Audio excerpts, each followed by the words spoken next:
Hello, welcome to your World Weather Report for the Middle East and Africa. Good to see you. We've got some disturbed weather moving across northern areas of the Levant. We'll touch on that more in a second, but want to get you to the Gulf. Here we are on Tuesday. Still that wind out of the north-northwest, so that's going to kick up some sand and dust, especially for southern sections of Saudi. But let's put this a few days forward. Here we are on Thursday. Got the colors on. Darker the red, the higher the temperature. We get into a southerly push of air, so widespread 30s. Riyadh at 33 and Kuwait 31 degrees, some early season heat. Off the Pakistan, Karachi, temperatures above average for you as well, with a high of 30. We've got some wet weather for places like Gvardur, also for western portions of Pakistan. Now to Turkey and the Levant. This is really where disturbed weather is as it moves west to east across the country. Winds are shifting around the Bosphorus, so that's going to drag down the temperature in Istanbul to 6 degrees. Off to Central Africa right now, and some heat to be found here. Abuja, we've got you in for 40, and then bursts of rain. Gabon, Congo, and western portions of the Democratic Republic of Congo. Seasonal rain still wringing out their moisture over areas of Madagascar, and also a lot of wet weather to be expected for eastern portions of South Africa on Tuesday. That's your update. See you soon.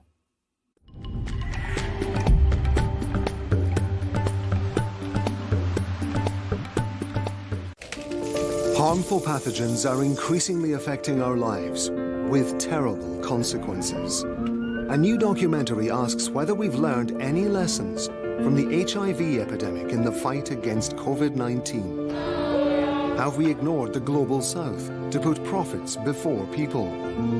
And at what cost? Time of Pandemics. Coming soon on Al Jazeera. From international politics to the global pandemic and everything in between. It's about respect for people and for our planet. Promise to ensure the safety of women. What's happened? The justice systems are so bad that people actually have no fear. Why is the UK so hostile to trans people? It's a mystery to all of us. Join me as I take on the lies, dismantle the misconceptions, and debate the contradictions. It's time to get up front on Al Jazeera.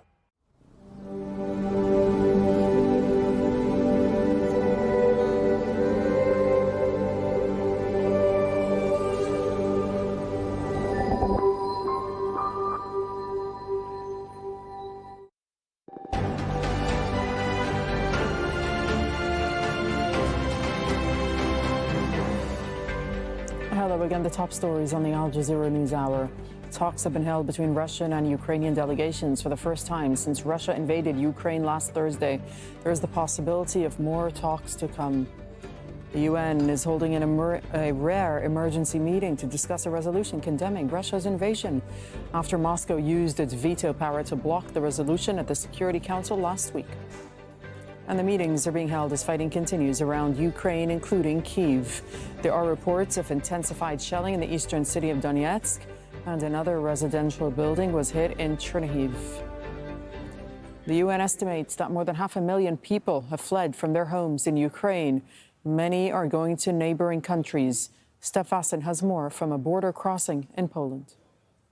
Heartbreaking scenes here at the gate of the EU, the gate to safety right here. People have been waiting for days in their cars. For many, many hours they had to walk because there's a long queue of estimated 30 to 40 kilometers on the other side of the border. More than 300,000 have already reached Hungary, Romania, Poland, Moldova. But the UNHCR expects many more to arrive here. Estimations from 4 to 5 million, which could mean the largest human catastrophe in Europe since the Cold War. People are arriving here as well. They are confused where to go. They're offered rides by a lot of volunteers. People from Germany, people from the Netherlands, from countries around Europe are coming here, offering their help. As you can see, there's buses arriving every few minutes. There's loads of people coming into a new country, probably nowhere to stay or not knowing where to go. So we are helping today. The most sort of hurtful thing I've got is from the UK government that we can't help these people at the moment, the way the visa structure is. I think we should really kind of stand up and have a look at this and then get involved like the rest of the European community has. And there have been heartbreaking stories of people who actually managed to cross the border after they were walking for a long time. I wanted to take bus from Lviv to the border between Ukraine and Poland, but there is so many cars on the way, so the bus stopped us on the way, and I trekked by foot for 12 hours, 12 good hours, like non-stop. I just have to relax like 30 minutes and I continue my journey. But that shows that 5 days into the invasion from Russia, the situation on the other side of the border is getting more and more dire. Abdelhamid is at a train station in Dnipro in eastern Ukraine, where people are desperate to leave the country. People are coming here and trying to make their way out. When you ask them, where are you going? They say anywhere. The Moldovan border, the Romanian border, the Polish border, the Hungarian border, wherever we can reach, we will go to. There's not only Ukrainians. You have a lot of foreign students who study here in Dnipro. We met people from Ghana, from Nigeria. We saw some Asians walking around. It's complicated. There's no tickets. You just have to grab and try to go. In the midst of all that, a heart-wrenching situation of fathers saying goodbye to their children, to their wives, to their mothers. Men have to stay here or have to stay at least in the country. So for many, it doesn't even make sense to go to the border because then they'll find themselves all alone. At least here, they stay at home. So you have all of that happening. And when you ask them, when are you going to come back? When are you going to see your family again? No one has the answer for that. No one knows if they come back, this city will still be as it is now, fairly peaceful, even though the air sirens have been going on for quite a while, or not. Others coming from Donetsk and Lugansk region, they don't know if they're ever going to go back home because they don't know if the separatists will take full control of that area, which is what the separatists want. And so they don't want to live there, so they don't know where they're going to be. They don't know if they're going to be refugees for the rest of their lives or they're going to come here and live somewhere else. Several African countries, including Nigeria and South Africa, say they're trying to get their citizens out of Ukraine. Well, it comes after several of their nationals accuse Ukrainian guards of discrimination as they tried to cross the border. Videos posted on social media show black people being thrown off or even prevented from boarding trains and buses headed to the border with Poland. And another video shows border police sending them back. Nigeria has called for equal treatment of all of those fleeing the fighting. Al Jazeera spoke to people in Lviv who wanted to get out of the city and were hoping to get on the train. I was trying to get on the first train that was heading to Uzhhorod, that's like in the far west. But I couldn't get in because I was being pushed. There were so many people, obviously people were struggling to get in. And there was this rule of ladies and children and also like pregnant ladies first before the men.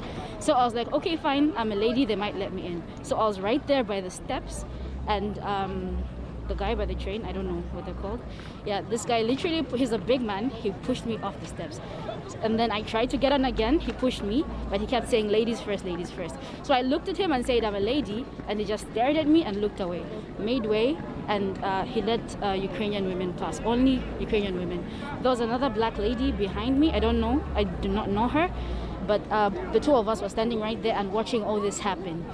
So we could do nothing and we just stood there and looked. The guy closed the door. We tried to rush to the next wagon. Same thing was happening. So the train just left us. Yeah. Well, I was shocked because I did not know the extent of the racism. I did not know. I thought maybe okay, fine. I'm a lady, so obviously they'll let me in because that's the rule. So I was in shock. I was shocked. I wasn't even afraid. I was shocked. I actually just stood there and stared like, whoa. I've seen some videos circulating of the same kind of thing happening.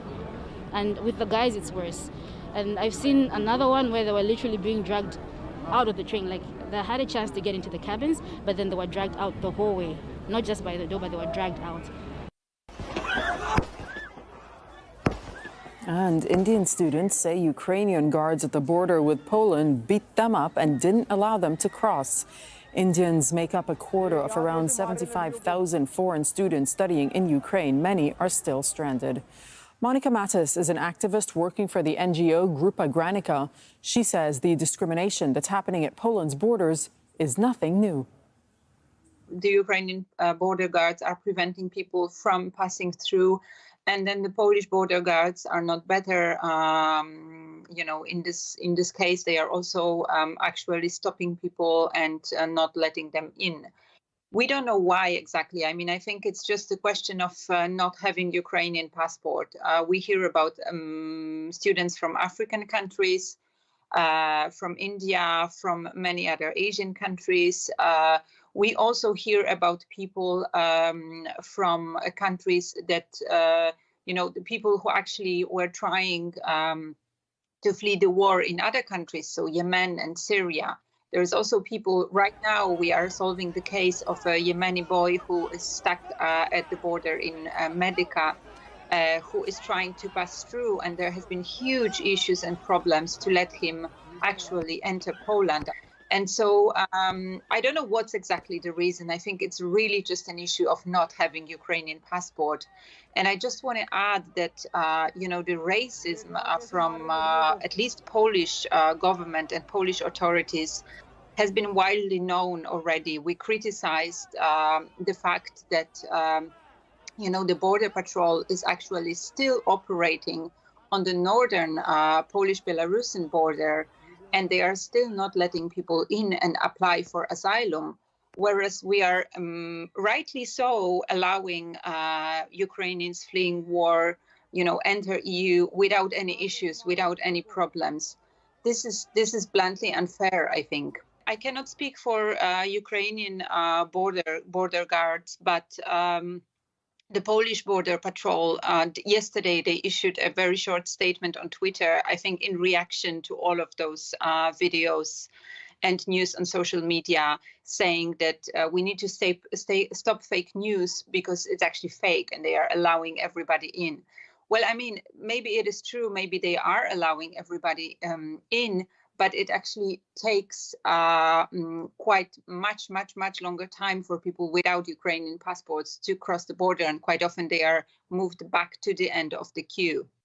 The Russian Defense Ministry has appealed to people in the capital, Kyiv, to leave. Russia says its forces are fighting relentlessly. Ukrainian authorities declared martial law, urging civilians to remain at their homes. It confirms they are keen on using them as human shields. There are rumors that Russian reconnaissance and sabotage teams are working in Kiev. In fact, the nationalist gangs and marauders are attacking Kiev because they were given weapons by the Ukrainian authorities. We are appealing to Kiev's population to leave the city on a certain road that we can guarantee safe passage. I want to reiterate that Russian troops are only hitting military targets. Al Jazeera has spoken to some people who've decided to stay in the Ukrainian cities of Kyiv and Kharkiv, despite being surrounded by fighting. Laura Burden-Manley reports. An explosion on the outskirts of Kiev sends a ripple of fear through Ukraine's capital. The situation is pretty difficult. At night, we heard constant shooting and explosions. We can occasionally hear explosions like the one you hear now. The streets are empty. People have been told to stay indoors. So we were urged by the authorities to stay at home in order for them to see who is on the streets and perhaps to locate and distract the diversions groups. So today the streets of Kyiv are empty, the shops are closed. The shelling of Kyiv continues. Actually, you see the... Alexei stops filming as his daughter calls to ask him to go to a bomb shelter. Further east, there's been heavy fighting in the second city of Kharkiv. I could hear the gunfires, the shellings again, and different sort of sounds of street fights on the street. People were hiding inside. This night, many families with kids will have to go down to the shelters, will have to go again to the underground and spend the night there. The sounds of play and laughter would usually fill this nursery. Now, An unexploded grad rocket juts from the playground. And a child, too scared to say where she is in Ukraine, had this message. I constantly hear sirens everywhere, and there's a male voice telling to go to a shelter, hide somewhere because there can be a bomb possibly dropping. It's really scary. A new reality on the ground, and no one knows how many more sleepless nights they'll have to endure. Laura Bowden-Manley, Al Jazeera. Well, there are fears the conflict in Ukraine will overshadow a new climate report that the UN calls an atlas of suffering. Ukraine's author was forced to take cover in bomb shelters during the final approval process of the report on global warming. And it shows the pace and scale of climate impacts are accelerating rapidly, and they're outstripping current actions to address them. Our environment editor, Nick Clark, reports. The year is just 2 months old. Already, catastrophe in Argentina as a scorching heat wave sparks raging wildfires. Deadly landslides devastate Brazil's historic mountain town of Petrópolis. Events like this, together with ongoing droughts, floods and superstorms, are the new climate normal. And it's only going to get worse unless something is done fast. So says a harrowing climate report that lays out how civilization has accelerated the decline of nature at the expense of humanity and ecosystems. And that adaptation is urgently required, especially in the global south. This is about building our resilience, being prepared for worse things to come. How can we stop and limit the impacts of climate change that are happening now and will happen further in the future. And so investment in adaptation is sorely needed. In Glasgow last year, world leaders vowed to scale back on the use of fossil fuels, but in fact, the complete opposite has happened. Emissions are soaring as global demand for energy has increased, with economies bouncing back from the effects of the pandemic. Oil and gas prices have spiraled. Despite promises, banks are investing heavily, particularly in coal. If we move out of polluting fossil fuels such as coal, oil and gas and into clean renewable energy sources such as wind and solar, we will cut emissions and limit the global temperature rises. And as I said, that gives chance for adaptation measures to work. With the world rightly focused on the crisis in Ukraine, this latest climate report emphasises global warming as a fundamental long-term threat that cannot be ignored.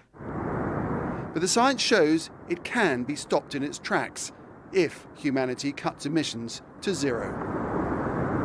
Time, though, is running out. Nick Clark, Al Jazeera. Well, UN member states are meeting in Kenya for the agency's Environmental Assembly. On the agenda, coming up with a legally binding treaty to restrict the use of plastic and pollution. In the Lamu Islands off Kenya's coast, a group of campaigners are opening a plastic recycling facility. Al Jazeera's Malcolm Webb went to see it. Every time the tide comes in, a line of plastic waste is left here on the beaches of the Lamu Islands in Kenya. Mariam Mohammed and her friends collect it and bring it here to the Flip Floppy project. They're paid between $1 and $2 for each sack. This is not easy. You have to go around until you've collected a certain amount, then get paid for your sweat. The Flip Floppy project built the world's first sailing dhow made from recycled plastic 5 years ago. It's named after the old plastic sandals that cover it. It's part of their campaign against single-use plastics. They want to recycle more, so they're setting up this plastic recycling facility in Lamu, the first of its kind in Kenya's coastal region. It starts with shredding.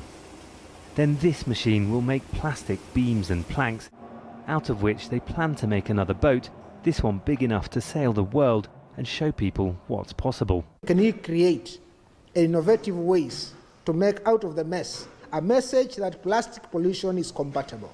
The Flip Floppy campaigners say they'll share what they learn as they research and develop the technology. Materials like this can be used instead of wood for fence posts and construction as well, so fewer trees are cut down. They say they can gather about 20 tons of this kind of plastic waste in a month, of organised collections by turning plastic bottle caps like this into plastic planks like this. They plan to not only clear the waste and reuse it, but also to keep traditional carpentry and boat building skills alive as well. Ali Skander is the best known boat builder in the islands. His family have been making sailing dhows from wood for generations. He made the first flip-floppy boat. The new one will be as big as this old wooden one that he's restoring. As governments meet this week at the UN Environment Assembly in Kenya's capital, Nairobi, he wants them to address plastic use and pollution. All leaders, lawmakers, we need you. We need you to change this world to a better place. You know, this is the only world we have been aimed to come and live. We have no other planet which is beautiful than here. Of one rib. But working with plastics different to wood, Katerina Elika, an industrial designer, is researching what needs to be changed, but says reusing plastic is only to clear up the existing mess. The goal is not to recycle forever. The goal is to stop the production. Making one more plastic boat isn't going to clear all the plastic waste on Kenya's coast, but the flip-floppy campaigners hope it'll be the start of a solution to the plastic pollution crisis. Malcolm Webb, Al Jazeera, Lamu, Kenya. Still ahead on the Al Jazeera News Hour, 2 Ukrainian... Back to Kiev in Ukraine, where the sirens are sounding again, and as they have been off and on throughout this evening. And we just want to show you some satellite imagery that we're getting in, which is being monitored during this conflict as Russian troops advance through Ukraine, and we can show you some of the latest images taken today. And this image shows Russian ground forces in an area to the north of us here in Kiev. Yesterday the convoy was seen around 45 miles away from the capital. Today it appears to have moved closer and is now about 17 miles from the city centre where we are. It's also grown from just over 3 miles in length to 17 miles long today. These satellite images of Russian forces on the outskirts of this capital city of a country under attack. With us now is the chair of the Elders, former President of Ireland and former UN High Commissioner for Human Rights, Mary Robinson, and it is very good to have you on the programme this evening. Thank you very much for being with us. And, well, first of all, your thoughts on what is happening in this country tonight. It's very hard to believe, isn't it, in the 21st century, that we're watching an armed invasion of another country that is a brother or sister country with relations, friends, all kinds of things. And there are so many Russians who are dismayed by what's happening. But it's very real and very worrying. And actually, there's another dimension, and that is the way in which Putin has talked about putting his nuclear weapons on special alert, and even threatening to potentially use them against those who may try to help Ukraine. This is very alarming. The Elders are extremely concerned about that dimension as well. But it's the human suffering, it's the refugees fleeing the country, it's the unacceptable images that we're looking at and trying to even make any sense of in the 21st century. Yeah, and the Elders, I should just explain, is a group of world leaders committed to peace and human rights and so forth. I mean, it's pretty clear, isn't it, that human rights are being breached in this country right now. Do you think what we're seeing amount to war crimes? Well, I certainly think, as you say, human rights are being very much breached. And this is, has to be seen as a war in which Putin has chosen to invade his neighbor in a very significant way. And I think there are implications of that. I think, war crimes are when civilians are deliberately slaughtered. I'm hearing of a very significant number of deaths and wounding of civilians already. So I think that this is really very serious.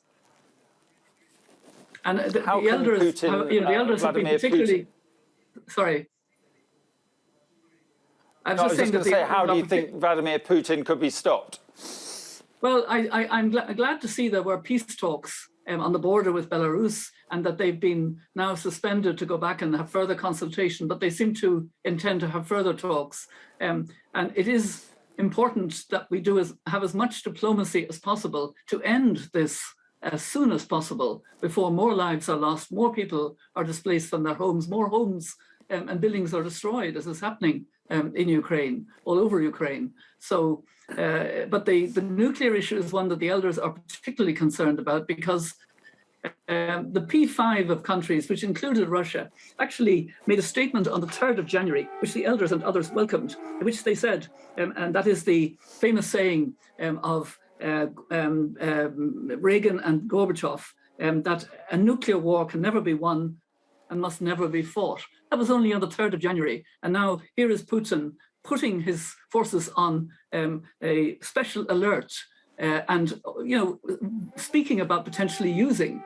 This is shocking. And it shows that we have to be more serious about real denuclearizing our world, real nuclear non-proliferation. And, you know, we feel very strongly that this has aggravated an already appalling, terrifying situation for the poor people in Ukraine. Okay. Okay, Mary Robinson, we've run out of time, but I appreciate your joining us this evening. Thank you very much. Thank you. And here in Kiev, the sirens continue to sound. There have been distant explosions following a day of attacks in Kharkiv.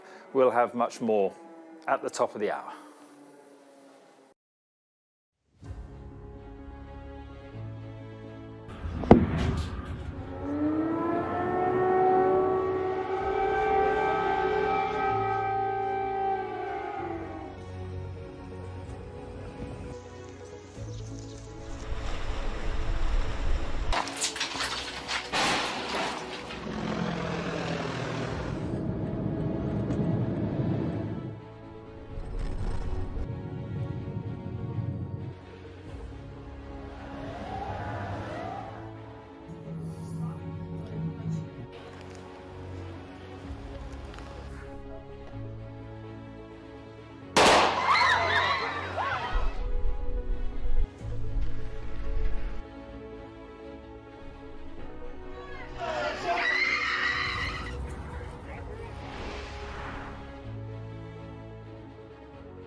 ba ma dalee commencé liggéey bi yokkute bu bari am nañ ko ci.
It's 7 o'clock. This is Sky News live from Ukraine's capital, Kiev, where tonight large explosions sounded as night fell on this city.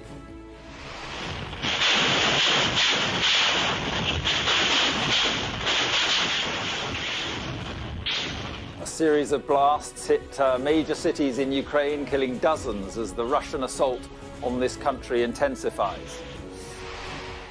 In Kiev's main hospital, children's hospital, Sky News witnesses children being treated for gunshot wounds as doctors move cancer patients to the basement.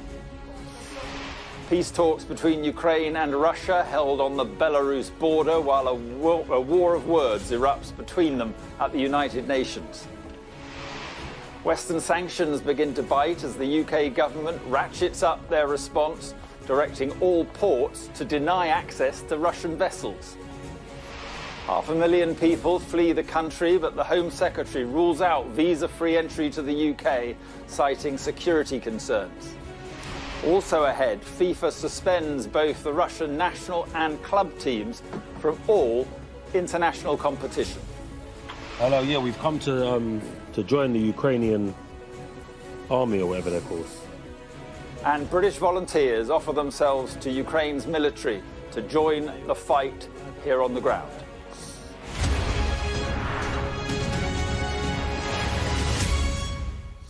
Good evening from Kiev. Tonight, as darkness fell here, the skyline was alight with explosions appearing to edge closer to the centre of this city. Air raid sirens have once again been sounding, urging families to find shelter underground once again. It comes on a day of attempted diplomacy. Peace talks were held on the border of Belarus and a rare emergency session of the UN General Assembly in New York.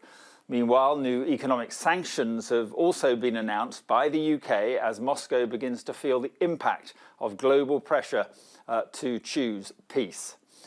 Ukraine is under attack from the north, the east and the south. Some of the most intense fighting and bombardments have been around the capital Kiev, in Chernihiv, Berdyansk, Kherson and Mariupol. In the second city, Kharkiv, there have been reports of dozens of people killed in Russian rocket attacks. From the nearby city of Dnipro, our correspondent John Sparks reports on the battle for Ukraine.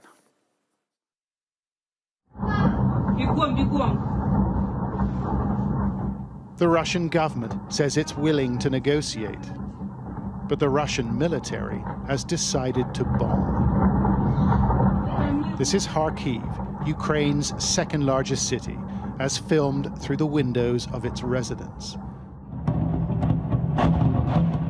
It shakes and it shudders under a fiery barrage.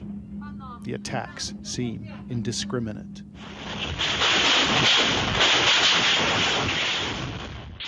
The government says dozens of people have been killed. In the north, the city of Chernihiv has been targeted by artillery and by missile strikes too. A popular shopping center was hit and a residential building was partially destroyed. The Ukrainian government said there was an unknown number of casualties. In the south, the Russians have taken ground, securing the city hall in Berdyansk. But the community's residents did not cower. Instead, they faced the enemy and told them to go home. Such confrontations have been replicated around the country. As the attack on Ukraine intensifies, the parties met for talks on the border of Belarus. But there seems little prospect of success. The Russians began the day complaining the Ukrainians were late. We've been waiting all night to talk while their civilians are dying, said their delegation's head. The besooted Russians, here on the left, said little about their aims, while the Ukrainians have demanded an immediate ceasefire. Their president, Volodymyr Zelensky, seeks salvation in the West and sees his country's future in the EU. Звертаємось до Європейського Союзу. We ask the European Union to admit Ukraine immediately under a new special procedure. We are grateful to our partners for fighting with us, but our goal is to be together with all Europeans. Later, he signed an application for membership and posted it online. As the Russians press forward, the Ukrainians sign up, here registering for the army in the city of Dnipro. We were asked not to show their faces. So many people have put themselves forward, the authorities are turning them away. Many are now making Molotov cocktails instead. Their commander says he's inspired. Піднесення і любов до своєї України. І вдячність країнам Євросоюзу, Сполученим Штатам Америки, Великої Британії. Раніше вони тільки озабоченість велика, зараз це конкретна допомога. Дякуємо. The station in Lviv, in western Ukraine, now stands as a beacon of sorts, offering passage to Poland by train. And tens of thousands want a seat. Sooner or late, everything could come. So me and my kids and my mom, we are going to travel to Poland first. I don't know which way now. We're going to try because it's really hard to do now. And then we're going to go to Germany. It is a difficult journey, fueled by anxiety and disbelief, and their return beset by uncertainty. It takes courage to stay put in cities like Kiev as the Russians deploy the might of their military machine. They will not sleep in the Ukrainian capital, but the majority seem prepared to defend it. John Sparks, Sky News in Ukraine. Well, doctors have turned an area of this city's main children's hospital into an emergency department for victims of Putin's war. 3 children have so far been brought to the facility with gunshot injuries. One of the patients, a 10-year-old boy, died en route after his ambulance came under fire. From here in the capital, our security and defence editor, Deborah Haynes, reports on the children of Kiev. The trauma of war in a children's hospital. This boy was hit by gunfire as Russian forces advanced on Ukraine's capital. Just 14 years old, he suffered face, back and leg wounds 3 nights ago. His latest procedure described as minor surgery. Russia's invasion prompted medics to set up this makeshift emergency department. 3 children have been brought in so far, including a 10-year-old who died en route. That was the quiet place with just kids, with the scheduled operations, and now in one moment it changes. So, okay, this is war. We're and 2 days ago we have the gunfights all around the block with the artillery fights, etc., etc. But this night was a little bit calm. So, and the war changes the priority. So now, if you can take a shower and take a coffee, it is luxury. He's barely slept.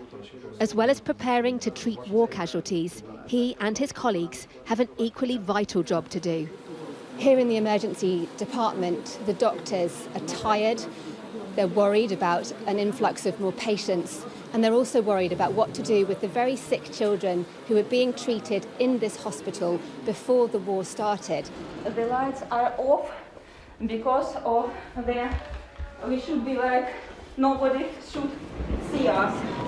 So we without light. 4-year-old Nikita has leukemia. He receives chemotherapy and blood transfusions here. But usually children should not be in the corridor. The noise you can hear is his teeth grinding. Something he's done since Russian missiles started falling. This is where he should be treated. But his mother now has to shuttle up and down from the basement, where it's safer for them to stay. How are you feeling dealing with all of this? I'm sorry to ask. You know, trembling, hands are trembling, legs like you are in fitness gym because downstairs 10,000 meters a day. steps a day, up and down with children, with bags. She wants to take him out of the country, but it's hard. Our children can't live without hospital, without medical treatment. You know, it's just a few days and that's all.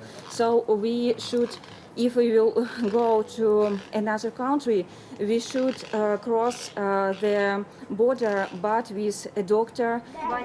They're not alone. Other poorly children also stuck in limbo, fighting life-threatening diseases in the middle of a war zone. Deborah Haynes, Sky News, Kyiv. And we'll be talking to Deborah in just a moment, but satellite imagery is being keenly monitored in this conflict as Russian troops advance through Ukraine. We can show you some of the latest images we've received today. These Maxar images show Russian ground forces in an area to the north of here in Kiev. Yesterday, the convoy was seen around 45 miles away from the capital. Today, rather closer, 17 miles from the city centre. It's also grown in size from just over 3 miles in length to 17 miles long today. Those pictures of the Russian ground force, the Russian convoy, heading slowly towards this capital city. And as I was saying, Deborah joins me now. I mean, heartbreaking scenes in that hospital. But just more broadly, we've seen explosions on the outskirts here today. We've seen intense firefights and shelling in Kharkiv. What is happening? What is more broadly the situation here? Well, I think for Kiev, it was noticeable, wasn't it? Those blasts that we heard an hour or so ago, which one of our cameramen, Dean, caught on camera. It was the closest blast from where we are in the centre. The windows rattled of the hotel, and it did feel pretty ominous. And those images that you were just talking about, the satellite images of this relentless Russian force growing and coming closer, it's pretty sobering. I think what you can say, looking at how the war has played out today, the intensity of the firepower that Russia is now deploying, not just here in Kiev, but also, you mentioned Kharkiv and other cities have come under significant artillery rocket fire. In Kharkiv, there was extraordinary images that we've seen of the damage that was inflicted there. And it really is a sign, it seems, that Russia perhaps thought it could achieve its objectives here pretty quickly and swiftly with a limited force. However, it met significant resistance that has surprised Russia, definitely surprised Western allies. And so therefore you're seeing, as Western officials have predicted, an escalation in the lethal force used, in the indiscriminate nature of the weapons that are being deployed too, which means, of course, as always in war, the civilians pay the highest price. Civilians here in Kiev, those who haven't chosen to leave, living now in underground stations, car parks, basements, very infrequently daring to come to the surface. The streets almost empty, people only coming out to get shopping. It's an eerie, sinister situation, and it's clearly something that's going to get worse. We have seen Russian military action inflicted on other cities. It has yet come to the centre of Kiev, and you can only imagine that is what's going to come next. And the talks that have been going on up on the border with Belarus, Ukrainian delegation meeting a Russian delegation. I mean, do we set any, store by that? Any chance of that producing anything?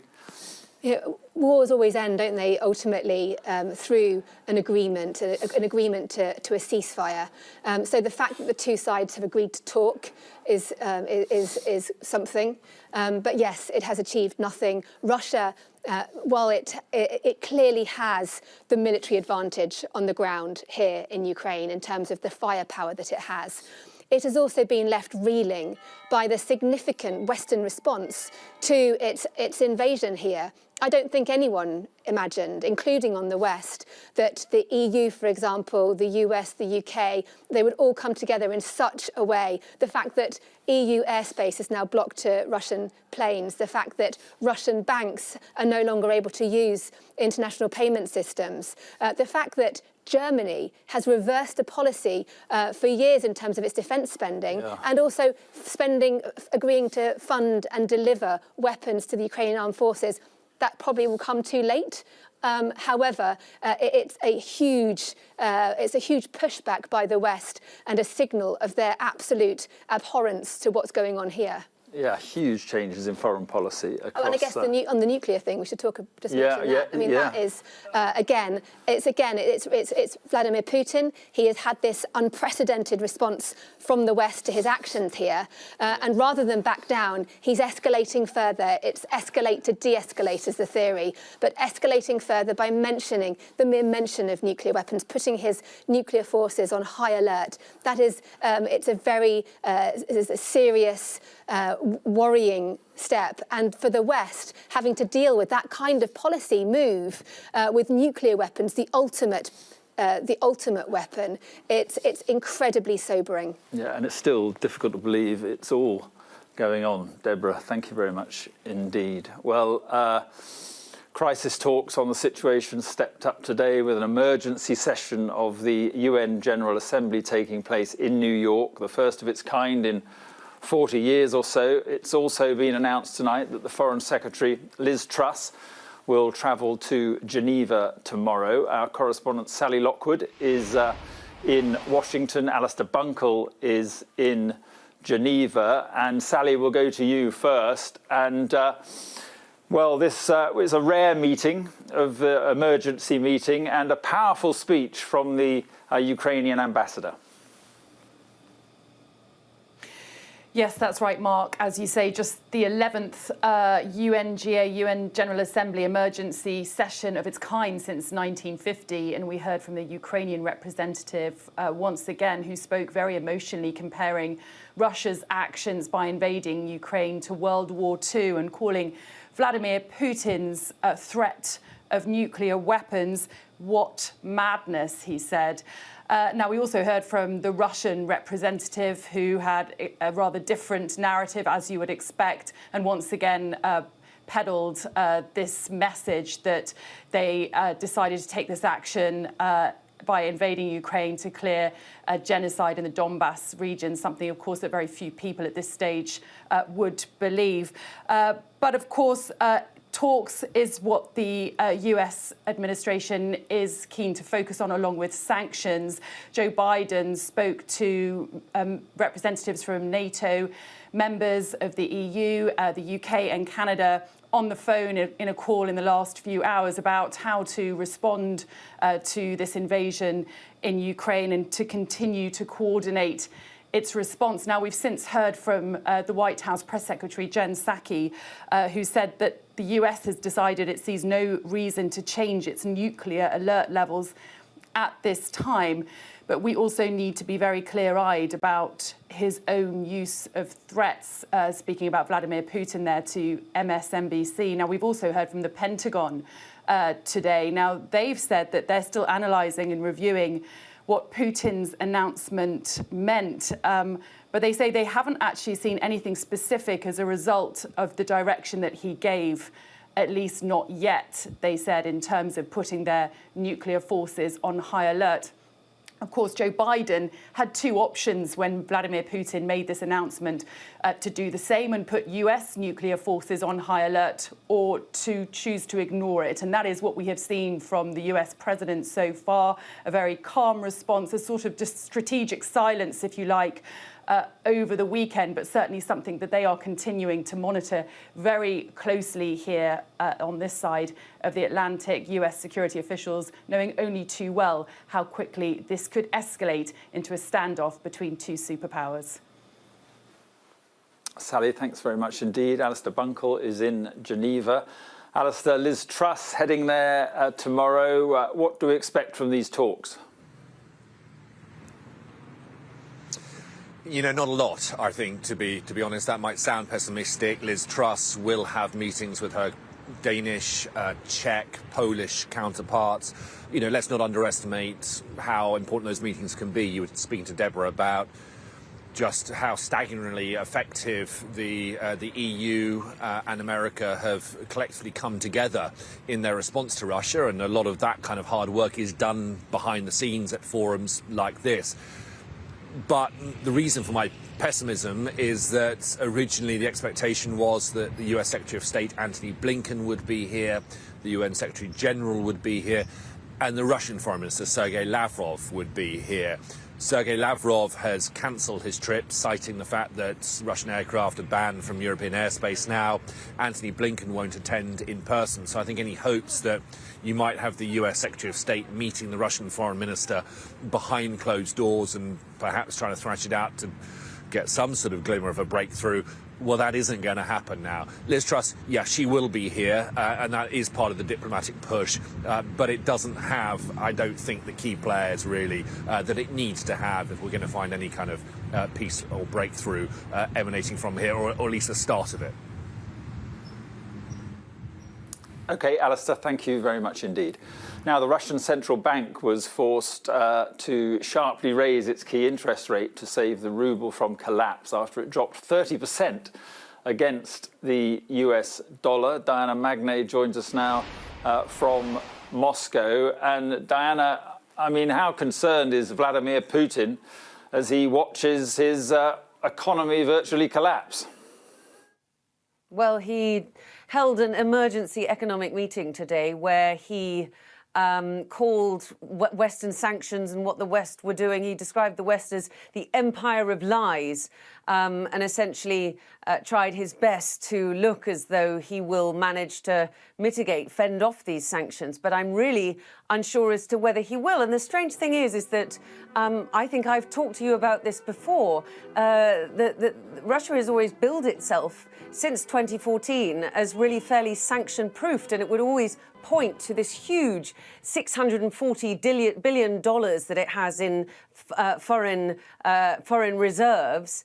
And as it turns out, a lot of those foreign reserves are held in G7 countries. And now the United States has said that they will freeze the central bank's assets held abroad.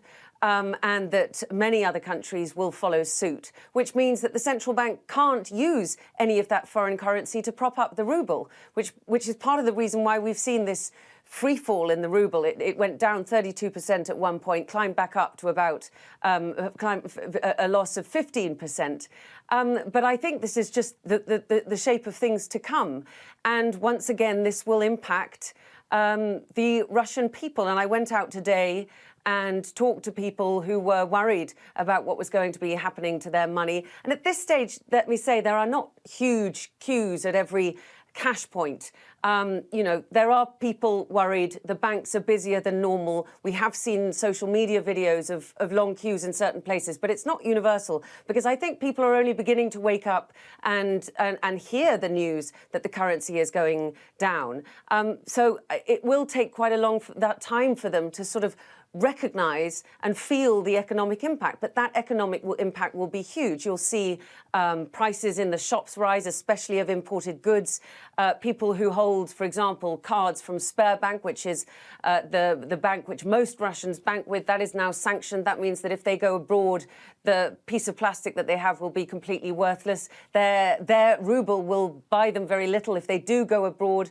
So this is just the beginning of a set of sanctions, which I think will set Russia and Russian people back very considerably for the next couple of decades. And when you talk to people who are going out to the streets to protest against this war, they say, you know, this is going to ruin the future that we have. This will isolate us completely. This will make us into a sort of Iran or a North Korea compared to the opportunities that we did have. And I see no rowing back in terms of the sanctions. And in fact, we've just heard from the EU that some more names have been added to the sanctions list. Dmitry Peskov, the Kremlin spokesman, also some of the big oligarchs, Mikhail Friedman, who heads up Alfa Bank. He, in fact, was born in Ukraine and wrote recently that war was never the right answer, but that hasn't stopped him being sanctioned.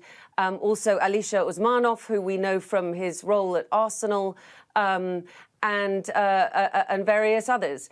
So I think that the EU, the US, the West have still further sanctions measures up their sleeve. And strangely, even though they said over and over again, if you invade Ukraine, Vladimir Putin, we will unleash full sanctions hell on you, I'm not sure that he took it really that seriously. And it's only day 5 of this terrible invasion, and already the economic impact is being felt back home. Diana, thank you very much. And from Moscow, let's go over to Washington, live to the State Department, where there is a briefing going on. Let's listen in.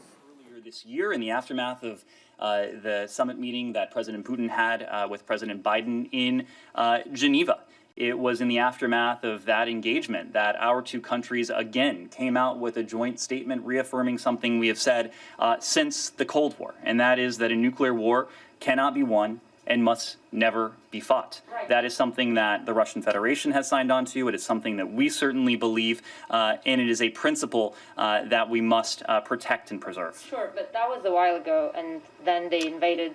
So then do you think that they're still within that understanding? Are the indications that you're getting is similar to what the Swiss are getting, that they're not going to follow through this high alert? Well, clearly this is provocative rhetoric.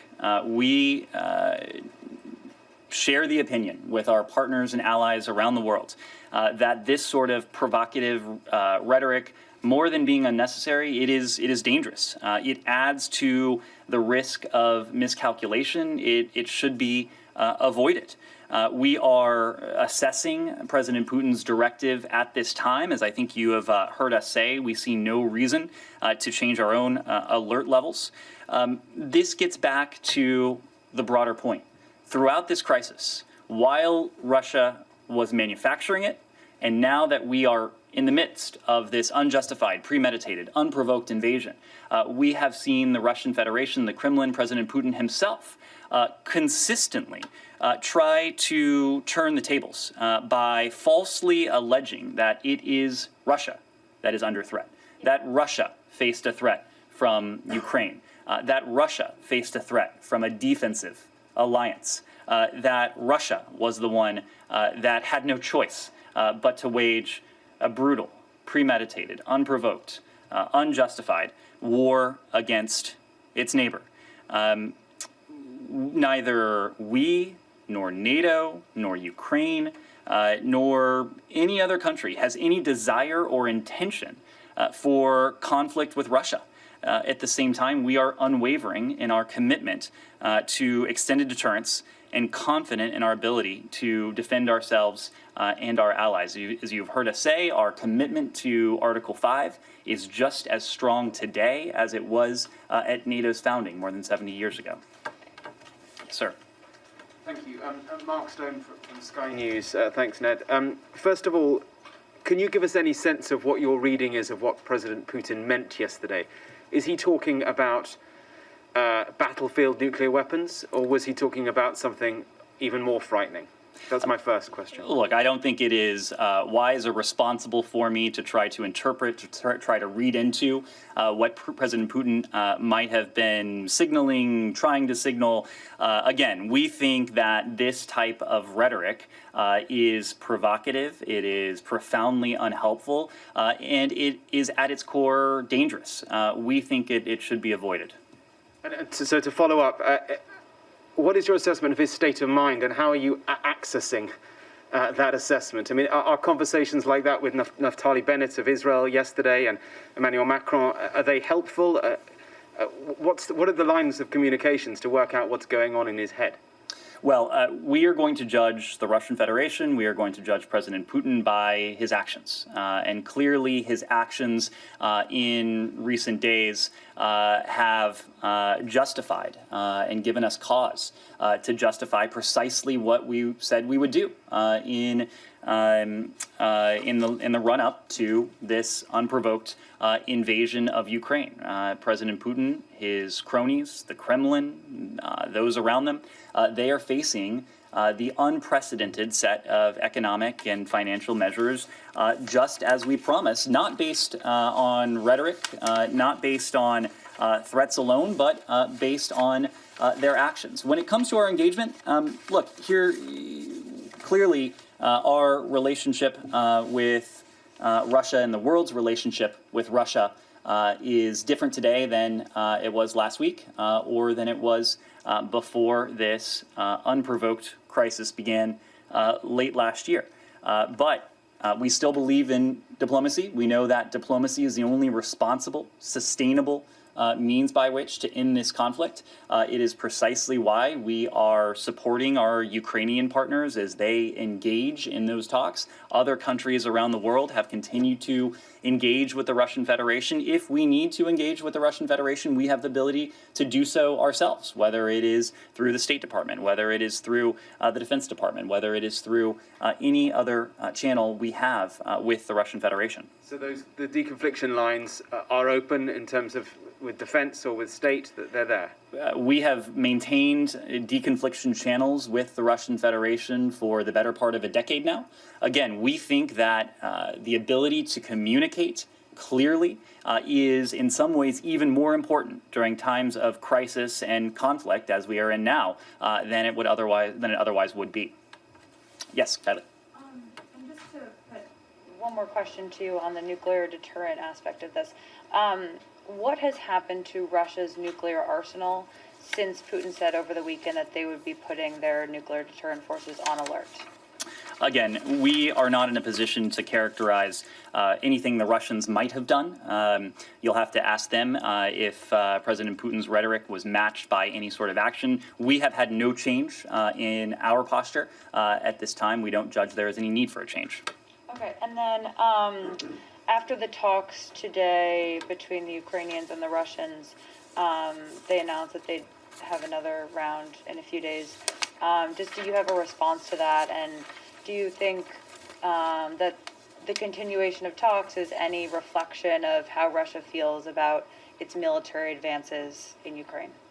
Well, as I said before, we support Ukraine in its efforts to find a diplomatic resolution to this conflict. Ukraine sought before the onset of this invasion to do just that. The United States sought before the onset of this invasion to do just that. Our allies in Europe sought before this invasion to do just that. The OSCE sought to do just that. The NATO-Russia Council sought to do just that. At every turn, the Russian Federation rejected those offers of substantive, constructive engagement. Now that the invasion, we are in the midst of an invasion, we have heard this very message from President Zelensky, from Foreign Minister Kuleba. You would be right to color us skeptical of what it is that Moscow intends. What we've said before, including last week, applies equally today. Diplomacy at the barrel of a gun, diplomacy at the turret of a tank, that is not real diplomacy. We are ready and willing, just as our Ukrainian partners are, just as our European allies are, to engage in real, in substantive, in genuine diplomacy in order to see if we can find a way out of what is a needless, brutal conflict. But that diplomacy is highly unlikely to bear fruit, to prove effective, in the midst of not only confrontation, but escalation. Well before the invasion started, we made the point that we were all for diplomacy. But in order for it to bear fruit, it needed to take place in the context of de-escalation. That is, in some ways, even more true now.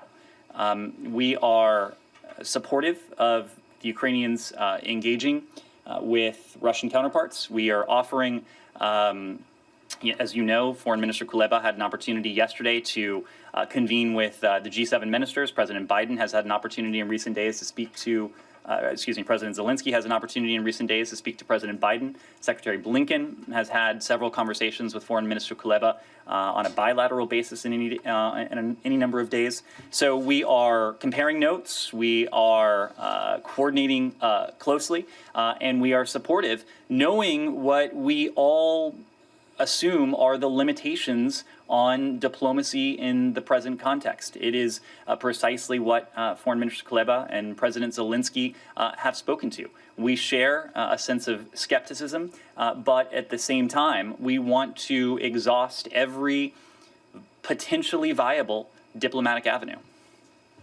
Yes. Well, there we are. We're going to leave the State Department there. Most of the questions are asked by Sky's Mark Stone, but nothing really new, just a restatement of condemnation of what Vladimir Putin is doing, and also saying that diplomacy was still possible, according to the Americans there. Now, the sporting world has waged a widespread boycott over the past week, implementing sanctions against teams, cancelling advertising campaigns and cutting ties with sponsors. And tonight, all Russian teams have been suspended from competing in global and European football competitions by FIFA and UEFA. Our sports correspondent, Tom Parminter, is at Wembley Stadium. And Tom, this is a highly significant move by the football authorities.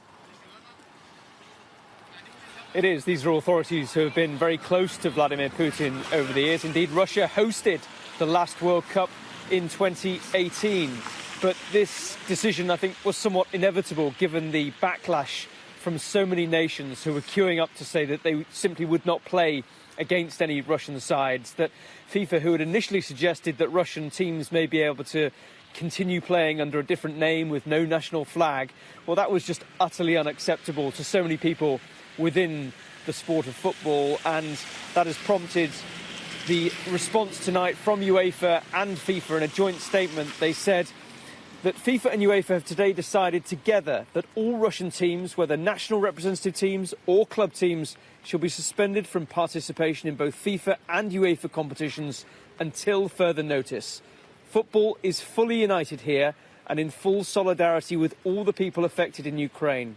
Both presidents, that's UEFA and FIFA presidents, hope that the situation in Ukraine will improve significantly and rapidly so that football can again be a vector for unity and peace amongst people. So that means that Russia will effectively not take part in the playoffs for the Men's World Cup, which are due to be happening next month in March. We also have real serious doubts now as to whether there'll be a Russian team in the Women's Euros competition hosted here in England, with the final here at Wembley. So a major move from the football authorities and also from the Olympic organisers today, who have said that Russian and Belarusian athletes should not be taking part in international competition. OK, Tom, thanks very much indeed. Let's go over to New York now, where the United Nations General Assembly is holding this emergency meeting, and the Russian ambassador to the UN is taking some questions. The regime against its own people who protested and who were opposed to what the Maidan regime was trying to implement. For 8 years, we've been trying, unfortunately in vain, to make Ukrainian authorities to comply with the Minsk agreements, and we went out of the way to do so. But from day one, after 2015 in particular, the Ukrainian authorities opted to sabotage first, and then simply to deny and to cancel, to abandon and to cancel their commitments under the Minsk agreements. Before that, they were trying to navigate, so to say, within Minsk agreements, trying to make them the way which suited them, but then it became obvious nothing works. And then in February, in January and February 2022, when the West started to beef up Ukrainian state with lethal weapons, when Ukrainian authorities amassed 120,000 servicemen at the border of the contact line with Donbass, and when they upscaled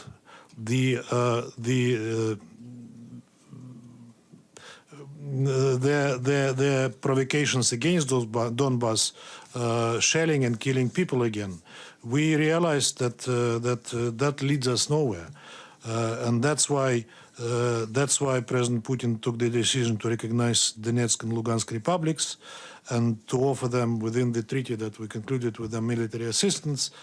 And that's why we started this military operation in Donbass and in Ukraine, which, as I said today in the General Assembly, was not the war started by us. This is the end of war that was started by Ukraine.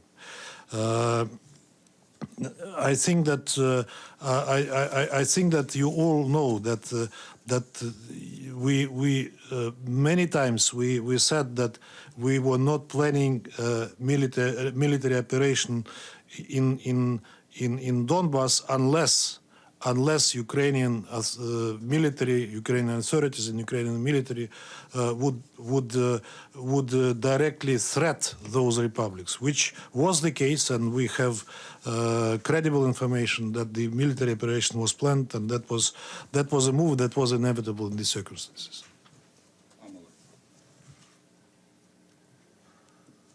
Thank you, Ambassador, for the briefing. It's Pamela Falk from CBS News.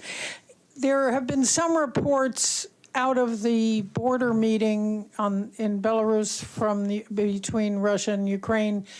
What is it, in your view, that would bring peace to Ukraine and withdrawal of Russian forces? What is that? And then a little follow-up to Valeria's question. Country after country are coming to the General Assembly podium and supporting Ukraine, feeling that Russia is the aggressor. What is your view of that, if not isolation? Thank you so much. Okay. What will bring peace to Ukraine? We clearly said, and that is demilitarization and denazification of Ukraine, which creates a clear and immediate danger to us, also within the context of geopolitical stability, because as President Putin said, that if not today or tomorrow, one day in 30 or 50 years, Ukraine might and will perhaps become a NATO member. That will move NATO to the Russian border, and that will be an existential threat for us. And that is something that we will not allow to happen. What will bring peace to Ukraine unanswered? I answered on the talks that were held on the border of Ukraine and Belarus were finished at this stage.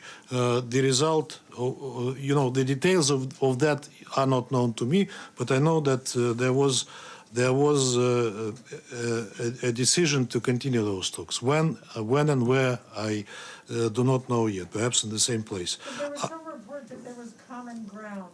Did you hear of any common ground, or what it might be? I don't know the details, as I said, but I know that today President Putin spoke to President Macron, and he listed those conditions that we demand from Ukrainians. And they are well known, as I said, demilitarization and denazification of Ukraine, commitment to its neutral status, not to join NATO, and not to move weapons to our borders. I did not answer one question that Michelle posed to me, which is about reports about 100 civilians dead. There are a lot of reports today, and I said that there are a lot of fake news. There are a lot of fake factories that produce those news. We do not have credible reports on civilian casualties. Of course, war is a bad thing, and anything can happen. But to call this, to consider those reports credible, is very difficult, since we are witnessing and we are encountering massive propaganda campaign. Using, as I said, troll factories that produce those news, to which we referred to in our recent statements on numerous occasions. So you just referred to this as war. This is now war? This is a special military operation, which is commonly called. I wouldn't call it a war, because war means an outright military hostilities, but as you know, we announced it and we maintain it that we are only targeting military objects in Ukraine. We do not target any civilian infrastructure, nor the cities as they report. Thank you, Ambassador. Sherman Briceby, South African Broadcasting. Can you talk about your relationship with the Secretary General, right? We saw you in the General Assembly on Wednesday. You had a very animated discussion. We couldn't read lips, but we certainly saw the body language. There's been a lot of criticism. And the UN argues that essentially all he's doing is defending the UN Charter that says states must settle their disputes through peaceful means, which is not happening here. So that's one issue. What should the SG do in this instance? And in addition to that, this notion of the denazification of Ukraine. Ukraine has a Jewish president. So it just beggars belief that you are talking about Nazis in removing Nazis in Ukraine when the president himself is a Jew.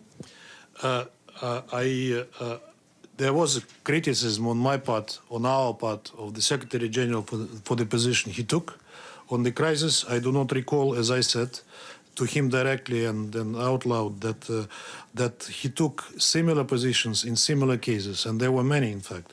Syria, take other examples. There were many where his position was much more subdued, but there was no body language, rest assured. That was a criticism within the diplomatic protocol, which I think I didn't overstep. On the fact that Zelensky has Jewish heritage, it doesn't matter because real power in Ukraine, real political weight, belongs to the radicals and neo-Nazis who defy the president, who have their own agenda, who rule the ball in Ukraine, in fact.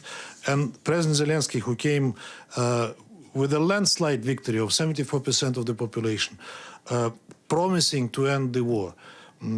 First thing on the list of his priorities.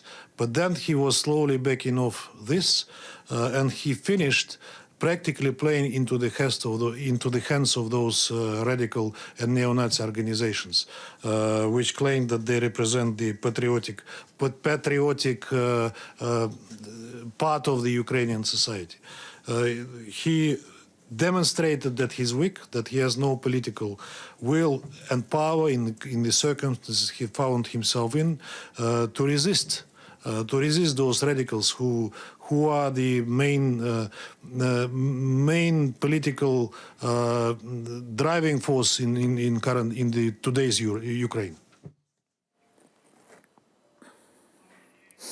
Well, there we are. That's the Russian ambassador blaming Ukraine for the conflict. He blamed Ukrainian provocations and mass killing in Donbass.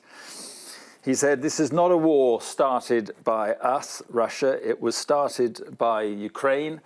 I mean, whether he believes that or not, he said it. And then he said, war is a bad thing and anything can happen. So the Russian ambassador there at the UN justifying or trying to justify what is happening here in Ukraine. Well, joining me to discuss those latest developments are two former Western diplomats, the former ambassador and UK National Security Advisor, Lord Darrach, Kim Darrach, and a former United States permanent representative to NATO, Kurt Volker. Thank you very much for being with us.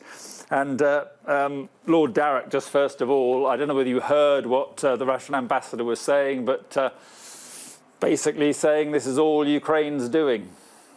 Yeah, it was a fantasy version of history or of current affairs, if you like, Mark. And I don't think it carries any credibility with anyone in the West, or one would hope, elsewhere. It's the sort of message which is being pumped out to the Russian people. I don't know whether they believe it or whether they believe what those who can pick up what the West is saying, whether they believe us. But it is one of the more classic cases of disinformation and straight lying that you can imagine. And Kurt Volker, what do you think Vladimir Putin's strategy is now that things are starting to not go so well for him in Ukraine and the sanctions are biting? I mean, does he have a strategy anymore? Well, he's doubling down right now.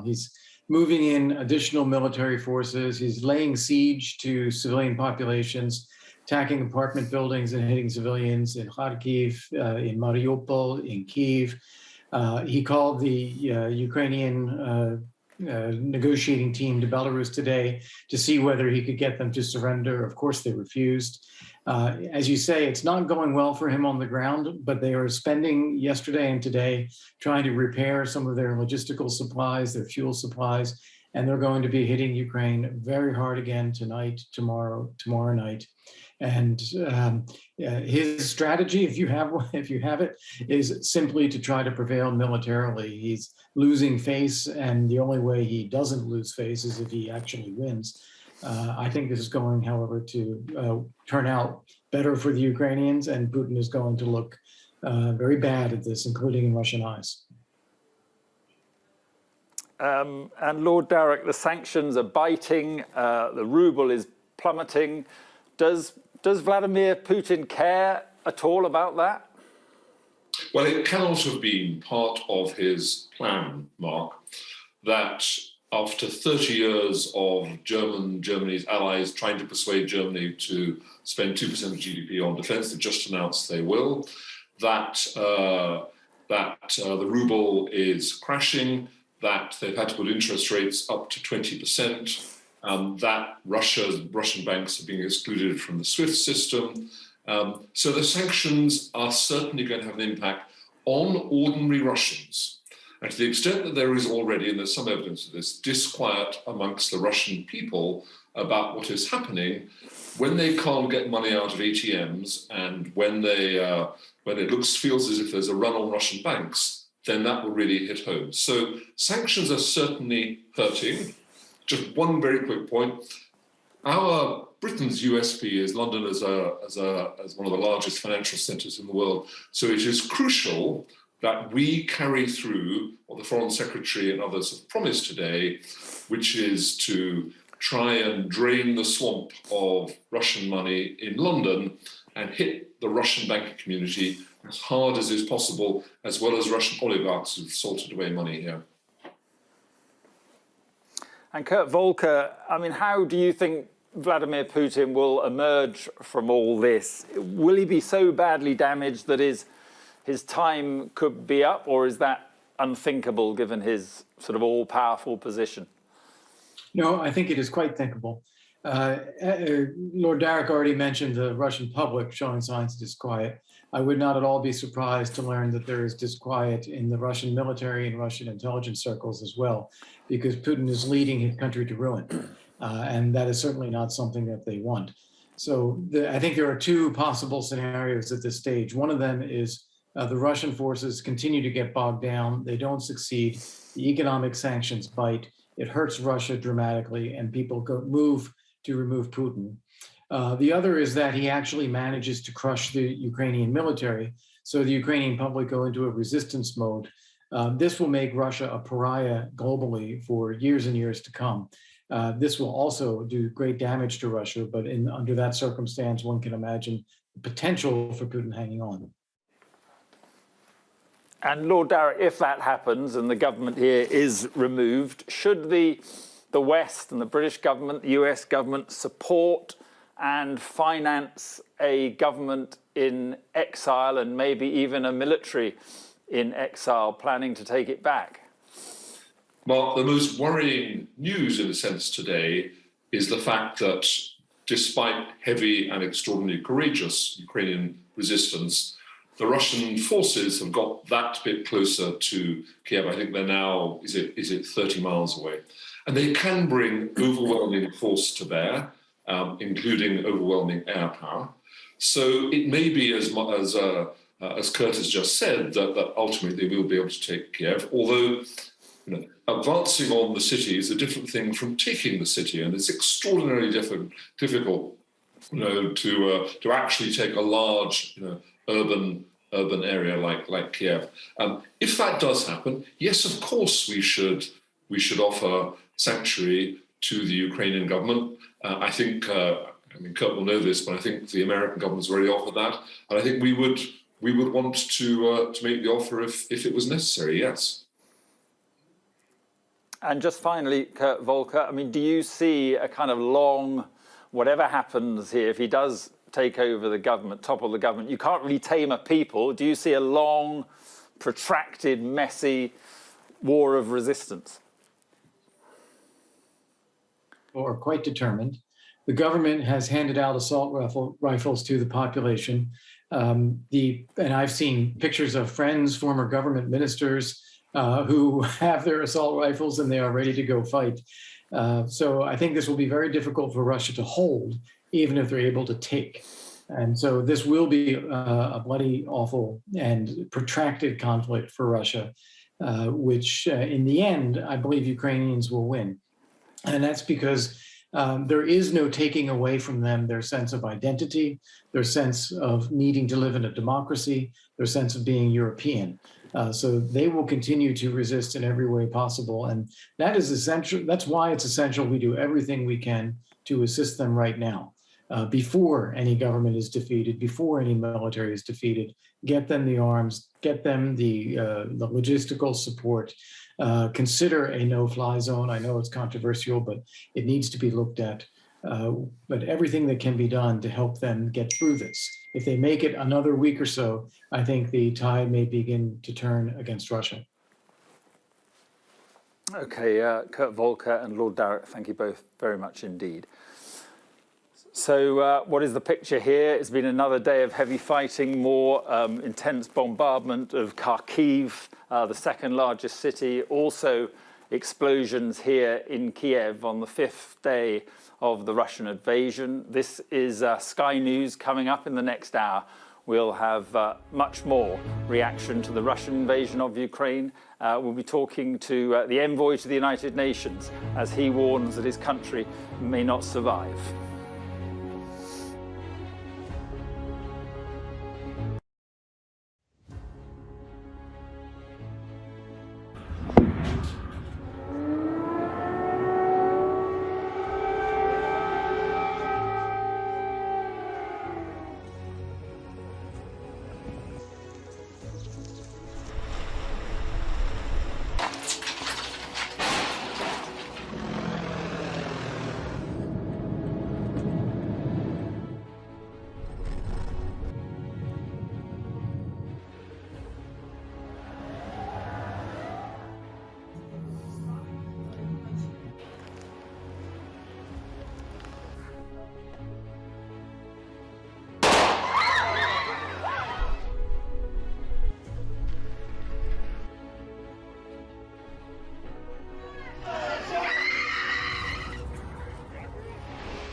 It's 8 o'clock. This is Sky News Tonight. The top story, large explosions close to the Ukrainian capital on day 5 of the Russian invasion.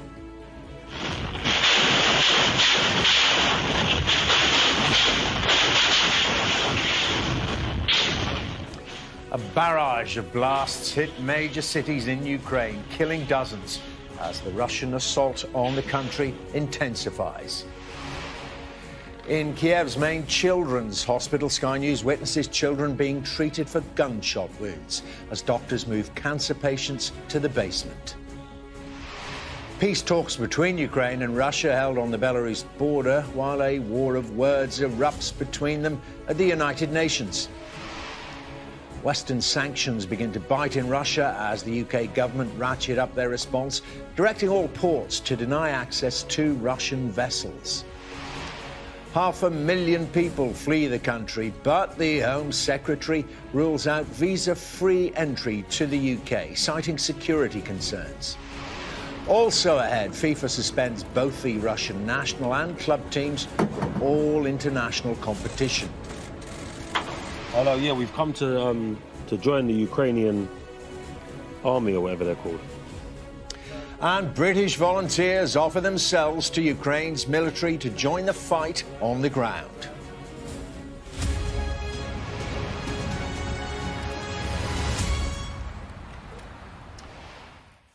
Good evening. Tonight, as darkness fell in the Ukrainian capital, Kiev, the skyline was alight with explosions appearing to edge closer to the centre of the city. Air raid sirens have once again been sounding, urging families to find shelter underground. Now, it all comes on a day of attempted diplomacy. Peace talks were held on the border of Belarus and a rare emergency session of the UN General Assembly in New York. Meanwhile, new economic sanctions have also been announced by the UK as Moscow begins to feel the impacts of global pressure to choose peace. Well, Ukraine is under attack from the north, the east and the south. Some of the most intense fighting and bombardments have been around the capital, Kiev, in Chernihiv, Berdyansk, Kherson and Mariupol.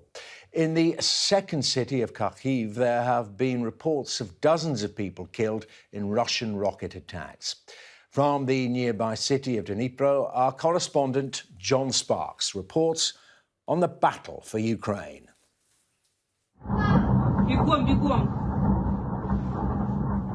The Russian government says it's willing to negotiate, but the Russian military has decided to bomb. This is Kharkiv, Ukraine's second largest city, as filmed through the windows of its residents. It shakes and it shudders under a fiery barrage. The attacks seem indiscriminate. It was a bloody day. The government says dozens of people have been killed. In the north, the city of Chernihiv has been targeted by artillery and by missile strikes too. A popular shopping center was hit and a residential building was partially destroyed. The Ukrainian government said there was an unknown number of casualties. In the south, the Russians have taken ground, securing the city hall in Berdyansk. But the community's residents did not cower. Instead, they faced the enemy and told them to go home. Such confrontations have been replicated around the country. As the attack on Ukraine intensifies, the parties met for talks on the border of Belarus. But there seems little prospect of success. The Russians began the day complaining the Ukrainians were late. We've been waiting all night to talk while their civilians are dying, said their delegation's head.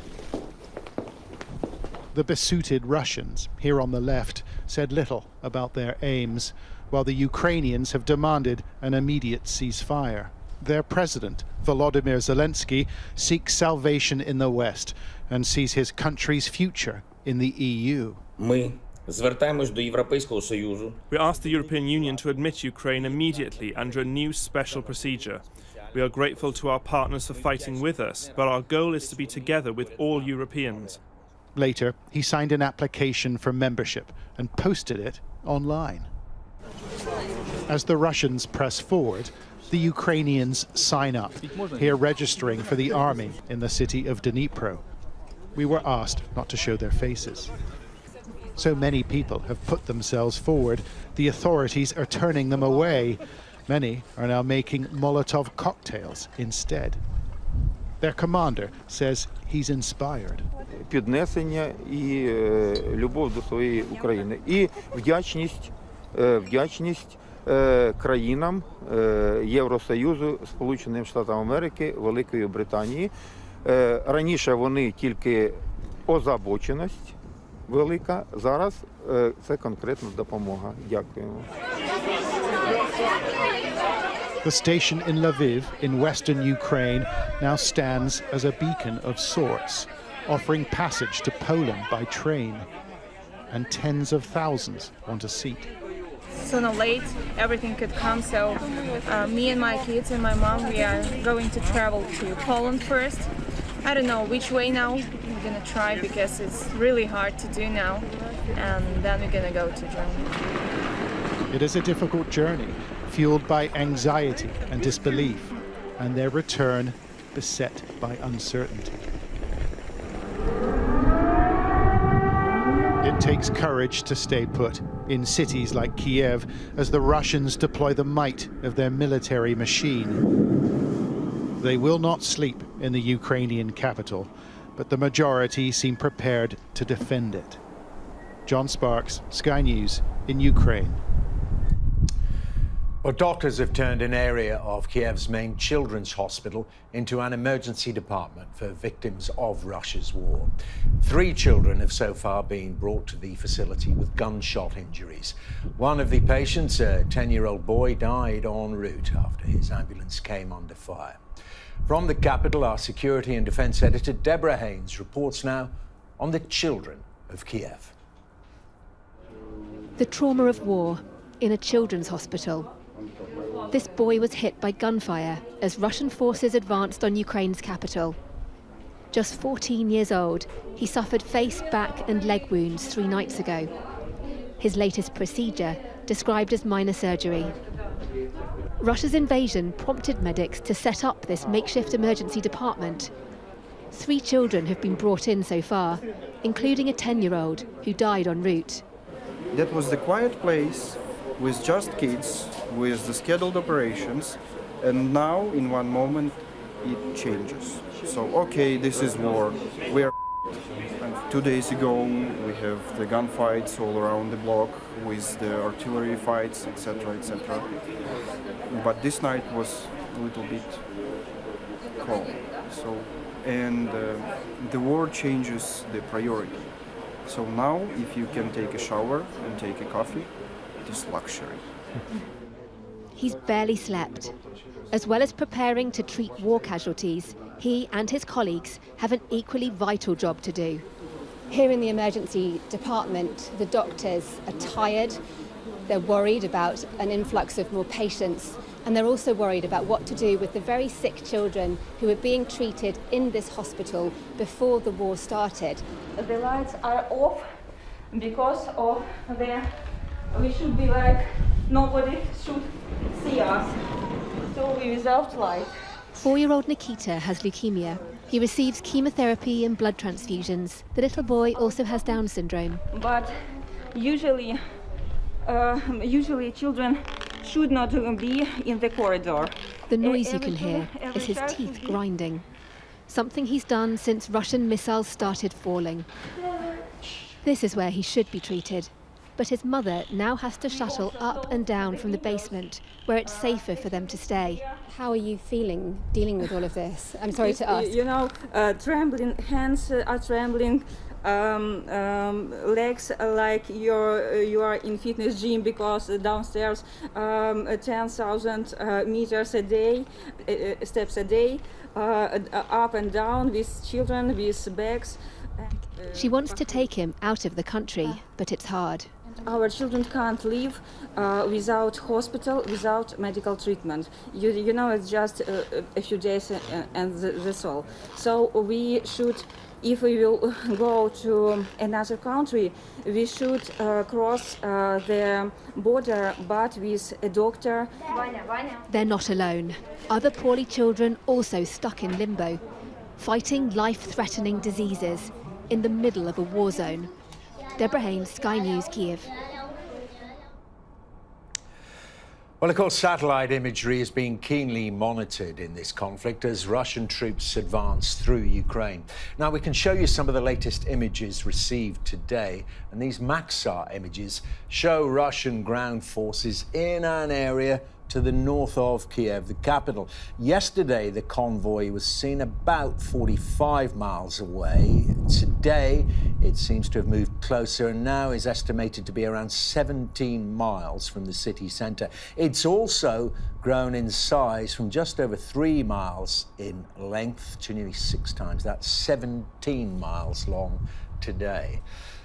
Well, Russian forces have, of course, met and outgunned, but determined resistance in the capital, Kiev, in Kyiv and other locations right across the country. But US intelligence expects that Russian troops will try to encircle Kiev in the coming days and is warning they could become more aggressive out of frustration at their slow advance so far towards the capital. Well, we're joined now by Yevgenia Kravchuk, a Ukrainian MP and deputy head of the Committee on Humanitarian and Information Policy. Very good to talk to you, Yevgenia Kravchuk. Now, first of all, what is your understanding of the military situation at the moment? Clearly, this advance on Kiev is very concerning. Well, yes, but also the US intelligence that before that Russians will be in Kiev not more than 48 hours. And now what we have, almost 5 days, and none of the big cities are taken. You showed a very precise video on what's going on in Kiev. And I'm sorry to say that Kharkiv was shelled and bombed also. Kharkiv is one of the biggest cities in the east, which is 40 kilometers from the border with Russia. And Russian missiles bombed civilians, bombed the places where people live. And I'm sorry to say, but 3 more children in Kharkiv died today in this massive shelling. And at the very single minute, the Russian representative in United Nations has it's not a courage, he's lying to the face of the whole world that it's a military operation. And I'm really, as I'm at the head of also of the subcommittee on informational politics here in Ukraine, I also see that there is total censorship in Russia. And they introduced another law to give up to 15 years if you say about war something that not as official sources of Russia say.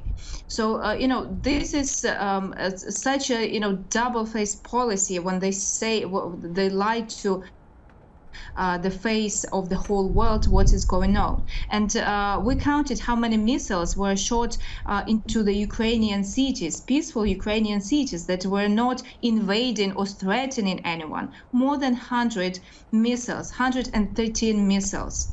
Altogether on all cities since February 24. Truly distressing and disturbing. What more, in your estimation, then, can the West do to support Ukraine and the Ukrainian people? We're seeing those economic sanctions beginning to have an effect in Russia, but does more need to be done more quickly? Yes, I think that the full embargo on whatever Russia sells should be imposed. And also, we really need a no-fly zone over Ukraine, or at least a humanitarian corridor, because the situation is really threatening. They not apparently are planning to stop the bombing of the civilians. That was what you are showing right now. This is Kyiv. It was bombed near Kyiv. Kyiv, in city of Brovary, and in this very bomb that you showed, 5 people died. And and it's every day it's the same thing. And it's not about neutrality. It's not about NATO, because we were a neutral country back in 2014 when Russia annexed Crimea and started war at Donbass. It didn't help. So that's a lie about neutrality. And what about arms and indeed financial support? Is that getting there quickly enough? Well, of course, we will need even more financial support afterwards. We would need a Marshall Plan for Ukraine to rebuild the whole infrastructure in Ukraine. Right now, what we really need is weapons, and we get them. We even need them more, and that's the biggest need. Also, we ask for humanitarian help, because really we have a lot of refugees that are going from eastern part of Ukraine, from southern part of Ukraine, living Kiev. Some live in Kiev as well, mostly women and children. Evgenia Kravchuk, thank you very, very much indeed for joining us on Sky News tonight. Thank you very much. Well, crisis talks on the situation stepped up today with an emergency session of the United Nations General Assembly taking place in New York, the first of its kind for 40 years. Our US correspondent Mark Stone is outside the US State Department in Washington. Well, Mark, first of all, tell us about this General Assembly. Well, this is an attempt in the General Assembly, so 193 members of the United Nations, to condemn Russia, but importantly to isolate it diplomatically. That's the aim of the exercise up there. It's words, but powerful words. We've heard so many powerful words out of that chamber, and it will be more just words. But the attempt is to really isolate Russia in that forum, the highest, the most important diplomatic forum globally. And interestingly, a bit of breaking news out of the United Nations over the course of the past 15 minutes. The Russian ambassador to the UN, and Russia at the moment holds the presidency of the Security Council at the UN. The Russian ambassador has announced that America, he says, has expelled or is expelling 12 Russian diplomats who are on US soil because they're based at the UN. They have to leave by early March. Now, that was a question that an issue that we put to Ned Price, the State Department spokesman here in the State Department. It broke as he was talking, so he wasn't able to confirm it, but it certainly shows that at a certain diplomatic level, there is tit for tat going on with diplomats being expelled or asked to leave, both here in America and in Russia. That's that.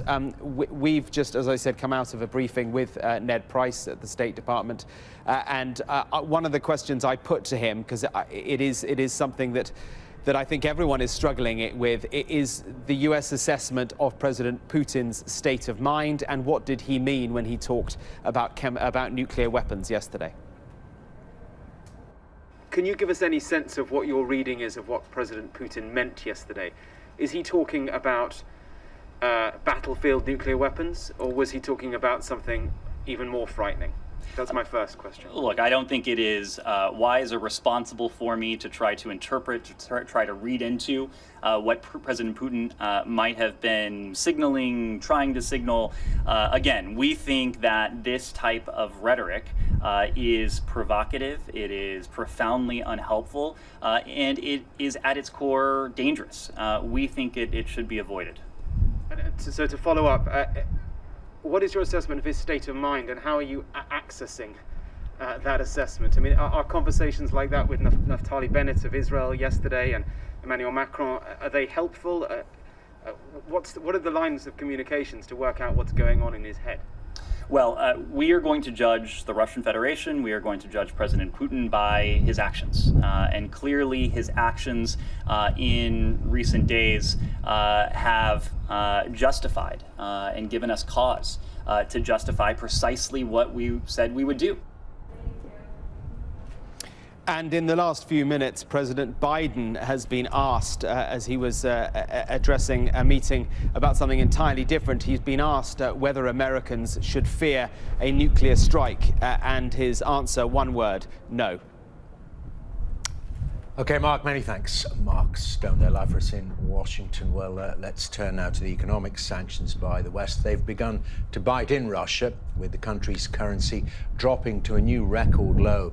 And the UK government has said it is ratcheting up its response. The Foreign Secretary, Liz Truss, announced there will be a full asset freeze on all Russian banks within days, and that UK exports to Russia will be banned across a range of critical sectors.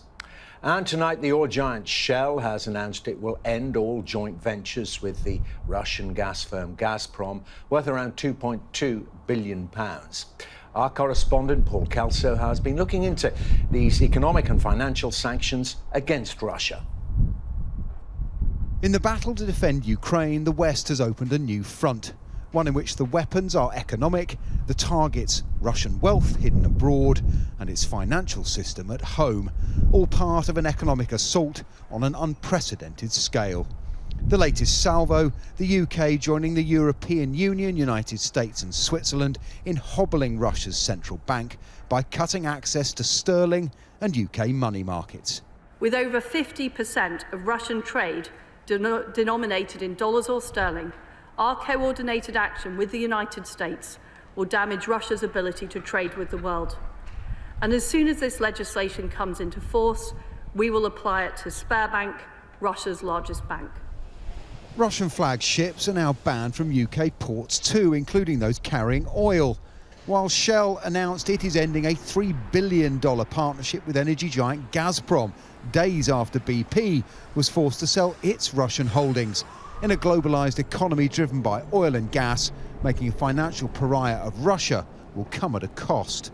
It's clear that Russia will suffer the greater pain, but we must not think for a moment that there won't be a rebound, that there won't be blowback. I think there will be, because the global economy is so integrated, and in particular integrated with the Russian economy. $300 billion a year. Some people think that's peanuts in terms of the global financial system, but it will hurt. A new economic crimes bill will target individuals, preventing property owners hiding behind shell companies and, in time, making it easier to target Putin's allies. So often those of us in the UK like to point the finger elsewhere at other countries and point out the corruption there, but the fact is the UK is complicit in global corruption, in laundering the world's dirty money. We've been doing it for decades, and I think it's such a shame it's taken so long for these measures to be brought forward. But now I would really encourage the government to make sure they bite as soon as possible. At the Russian embassy, protests continue. It's a stone's throw from Kensington Palace, the heart of a community of the super rich that's grown in plain sight for 2 decades. It's taken war in Europe to prompt government action against London's oligarchs, but for those close to Vladimir Putin, any pain will be relative. The real aim of this financial assault is to trigger an economic crisis at home that turns ordinary Russians against their leader. Western governments say more sanctions are coming. Their hope that financial muscle can outflank military might. Paul Kelso, Sky News. Well, let's talk more about the domestic effect in Russia, because the Russian central bank was forced to sharply raise its key interest rate to save the ruble from collapse after it dropped around 30% against the US dollar. Our Moscow correspondent, Diana Magne, has this report on the effect of those sanctions on Russian money. It is hard somehow to see the beginnings of an economic unravelling, the nervousness people feel as to what may happen to their cash, the memories it stirs from an era they thought was behind them. I remember the crisis of 1998, when we woke up and $1 cost 6 rubles, and the next morning it was 24. I'm coming to take out the last penny. State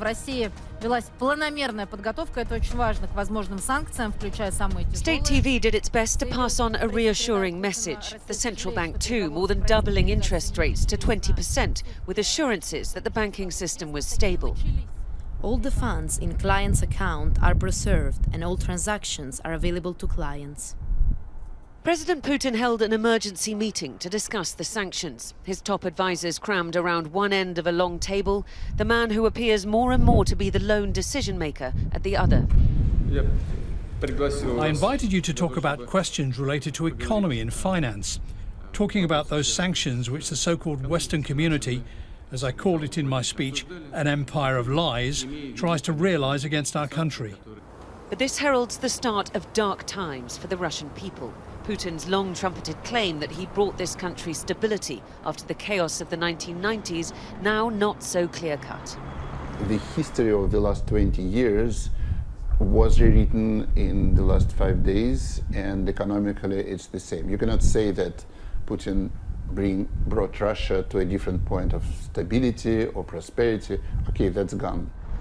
And the Western community, that so-called empire of lies, might have more sanctions up its sleeve yet. Russia's central bank now reeling from the punches. Quite the day they've been having in there, and this is probably just the start of it. Russia would always point to its huge foreign reserves as a great bulwark against sanctions. But with a large chunk of those foreign reserves held in G7 countries, it means the central bank now can't sell them to prop up the ruble, which seems to be a huge flaw at the heart of Putin's counter-sanction strategy. The West always made clear they would unleash sanctions hell should Vladimir Putin invade Ukraine. Now, as Ukrainians face an immediate and existential threat from their brother nation next door, back home, the Russian people too will find themselves paying for a long, long time to come. Diana Magnay, Sky News, Moscow. And just to let you know, if you scan the QR code on your screen, you can listen to the latest edition of the Sky News Daily podcast. Today, Kate McCann is looking at how misinformation is weaponized in war and how journalists work to verify what is real and what is not. You can subscribe to the Daily wherever you get your podcasts from. And the conflict in Ukraine certain to dominate once again in the papers. We'll have our extended press preview and news review from 10:30 this evening with tonight's news and tomorrow's headlines. Joining us will be the political editors of the Daily Mirror and The Sun. Joanna Gazarovska had this update from our broadcast centre in the capital, Doha.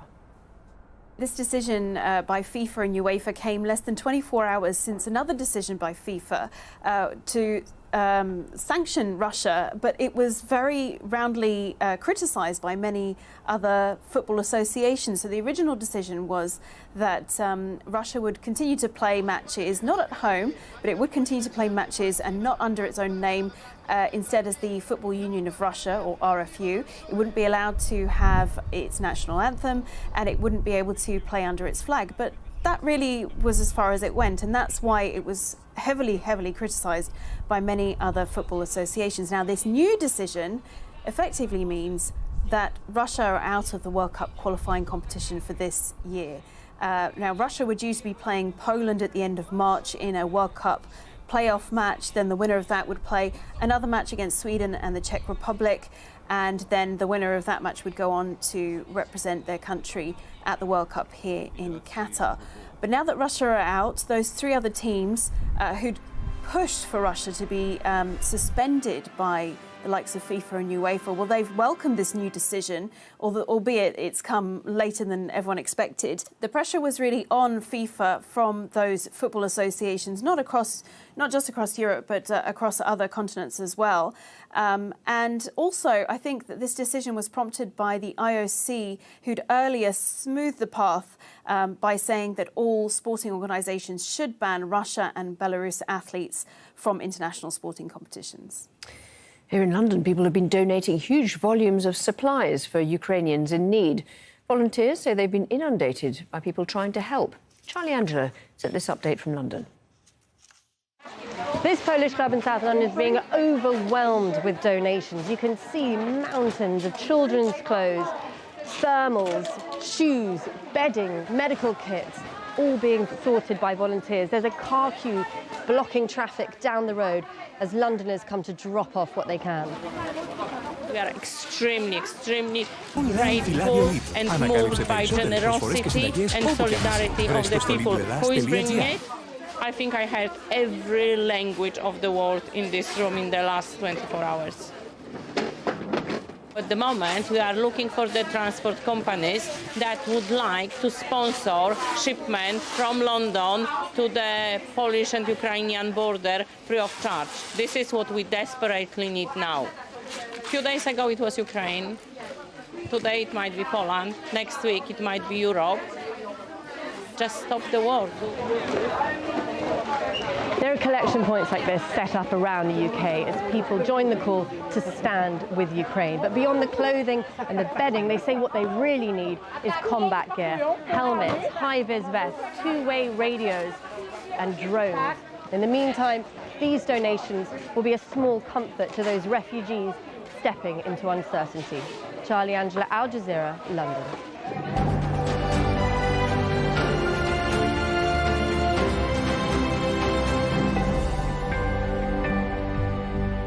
The top stories on Al Jazeera. Russia has ramped up attacks on Ukraine's biggest cities. Dozens of people may have been killed in Ukraine's second largest city, Kyiv, after it was bombarded by artillery. There are reports that Russian forces have been using cluster bombs, which are banned under an international convention. Fighting has also been reported in Mariupol, and the capital, Kyiv, has started to see another night of shelling. Ukrainian heroes. It's the fifth day of the full-scale war that Russia wages against the Ukrainian people, and we are still standing.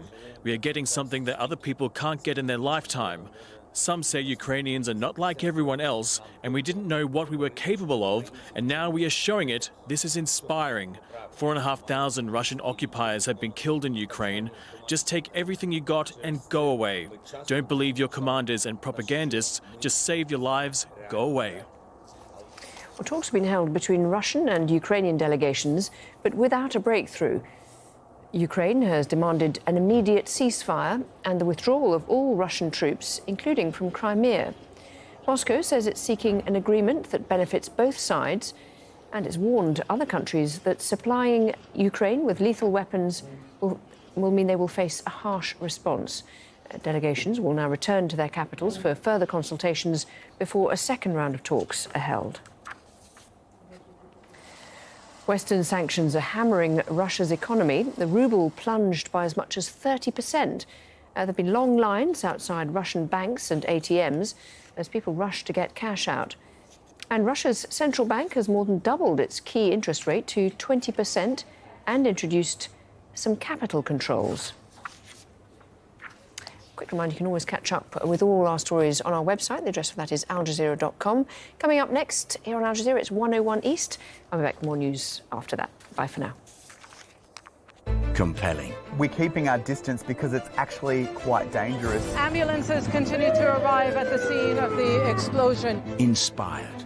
I still don't feel like I actually know enough about what living under fascism was like. Unequaled broadcasting. Something else happened on August 9th when he was born. Hey, happy. Al Jazeera English, proud recipient of the New York Festival's Broadcaster of the Year Award for the 5th year running.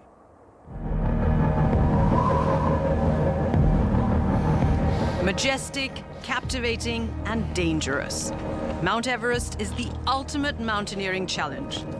Climbers come from around the world seeking glory, but for those who help them scale the world's highest peak, it can be deadly work. Sherpa men die in disproportionate numbers, leaving behind widows who struggle to survive.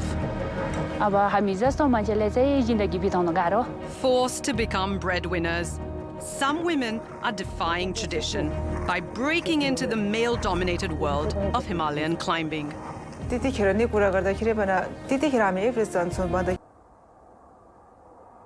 Ukraine, but the Home Secretary rules out visa-free entry to the UK.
Now, the United Nations says more than 500,000 people have fled Ukraine for neighbouring countries since the start of Russia's invasion. At a centre accommodating and supporting refugees in Poland, Sky News witnessed hundreds of people in camp beds, thankful for safety, but fearful for the future of their country. Our Europe correspondent Adam Parsons reports now from the Polish-Ukrainian border on those hundreds of thousands fleeing the fighting. The young faces peer out.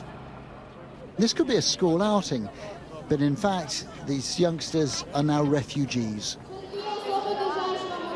They've crossed the border into Poland like thousands upon thousands of others, a wave of humanity fleeing Ukraine. Each bus that arrives sees a reunion. Oksana, that's her in the yellow hat, was here to greet her teenage son, who had to travel all the way from Kiev. We was just hugged, and I don't feel my body, I just feel my soul, it's come to him. It was really amazing because so much crying, and now it's really happy feeling. This isn't just the story of Ukrainians, though. There are people in this centre from all over the world, some facing an uncertain future. The woman lining up her children for this photo is 8 months pregnant. She's from Uzbekistan, and she doesn't know where she's going to give birth. These men from Morocco had spent the past 3 years as students at university in Kharkiv. They left when they heard explosions. They've spent days travelling. We had to keep survival ourselves warm because it was very cold. So that's it, and we are so thankful to get in this country that take us in her arms. Everyone is welcomed here, but that early sense of cheerful camaraderie feels like it's fading. As more people linger, so this looks more like a refugee camp. And it is full of people who had arduous, tiring journeys. Genesis played football in Ukraine. He fled with his dog, Zeus. We saw explosions overnight because we was in Kyiv, and we knew we had to step out of Kyiv to be safe. How do you feel now? Excited, grateful. 500,000 people have already left Ukraine. Many more will follow. The joy of reunion only comes because of the horror of war. Adam Parsons, Sky News, on the Poland-Ukraine border. Just want to share some breaking news with you on the sharing of information and misinformation, so important in this conflict at the moment. This breaking news emerging from Meta, which of course owns Facebook, senior executive, the former Deputy Prime Minister, of course, Nick Clegg, now working there, announcing that they're going to restrict access to RT, formerly Russia Today, the satellite channel, going to restrict access to that and Sputnik TV across the European Union. Of course, that's a discussion taking place in the United Kingdom as well, whether RT should be allowed to continue to broadcast. Ofcom, the regulator here, has to take the decision on that. But that coming from Meta, their executive Nick Clegg saying that Facebook and its other platforms will restrict access to RT across the European Union. Well, now let's continue with the emerging migration crisis, because the Home Secretary, Priti Patel, has announced that a further 100,000 Ukrainians will be able to seek sanctuary in the United Kingdom. But she ruled out a visa waiver programme for those fleeing the conflict, insisting that she is following the strongest security advice on the matter. Our political editor, Beth Rigby, reports on the UK's approach to offering asylum. In the heart of power, a show of solidarity with the people of Ukraine, as Russia's hope for a lightning war gives way to a slow, protracted battle. We are all on a war footing now. The cabinet convening again today. The government offering more military support and supplies. But what about waiving visas as well as flags for refugees? today announcing relaxations for family members of Ukrainians already here, but refusing to offer any Ukrainian temporary refuge on British shores. I've seen members of this House calling for full visa waivers for all Ukrainians. Security and biometric checks are a fundamental part of our visa approval process worldwide and will continue. That is vital to keep British citizens safe and to ensure that we are helping those in genuine need. MPs across the House demanding a more humanitarian approach. The Russian invasion began 5 days ago. Other countries responded with clear sanctuary arrangements immediately. Troops have been gathering since mid-January, and British intelligence has been warning of an invasion for weeks. All European countries must give the strongest support to those driven out in great fear and terror by this extraordinary and barbaric Russian behaviour.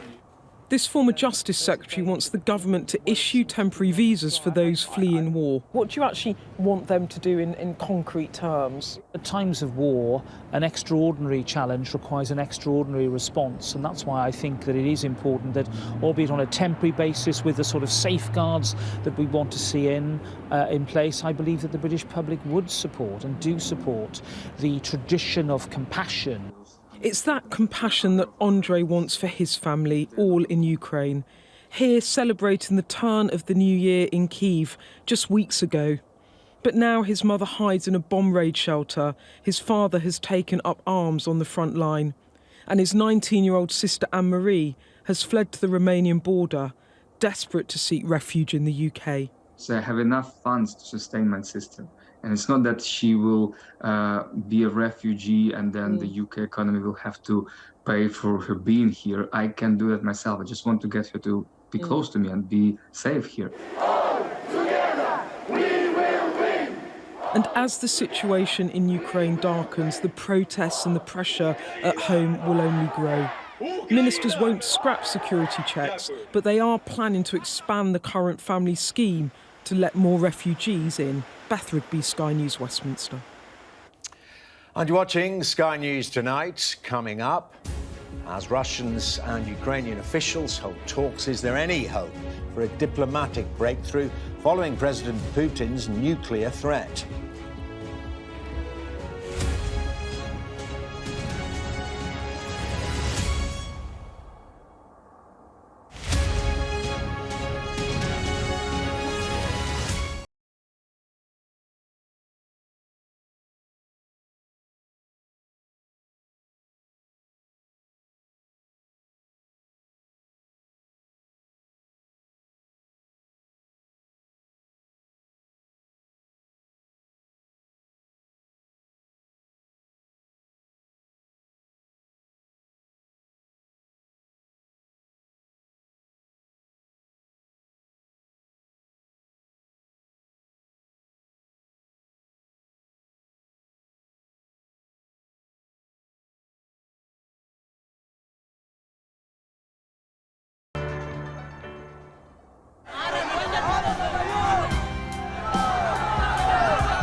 They can't go back to Myanmar yet.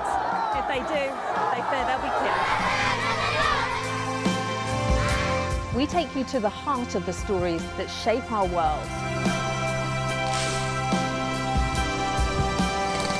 If there is a bigger explosion, this area would be in the danger zone.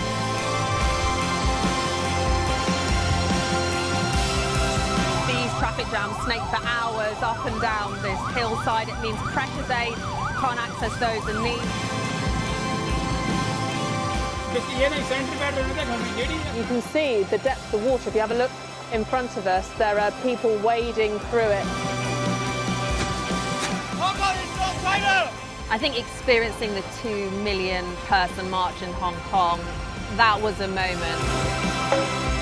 I don't like the Chinese government. It's cruel. It was real people power in action. Police have been firing tear gas and rubber bullets. See fires all around us here, and just one of them is the size of around 31,000 football pitches. Siobhan Robbins, Sky News, Bangkok.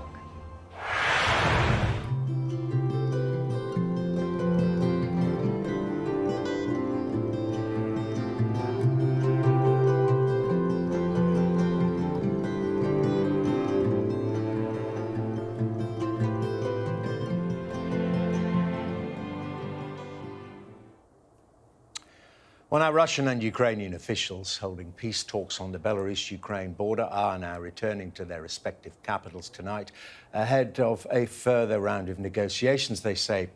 And earlier, the United Nations General Assembly held its first emergency session for decades to try to deal with the crisis. But is a diplomatic solution a realistic prospect at the moment? Well, joining us now is Andrew Levy, a former diplomat who's been an advisor to a number of British foreign secretaries on Russia and President Putin. Very good to talk to you, Mr. Levy. And that's what we need to know, don't we? The mind of Vladimir Putin. I mean, many people thought he wouldn't invade in the first place. He has. Now he seems to be making progress, perhaps less quickly than he imagined. The big question now is, what will his approach be from here? Yes, thank you for having me on the show, Dermot. And what we're seeing is a terrible tragedy, first of all. When Putin invaded Georgia in 2008, we had a shock, and we understood then that he would not stop until he had effectively recreated the Russian Empire. I know it sounds incredible to many people to think that that's the mind of a president of a modern country, but that is what he is trying to do. Why is he trying to do it?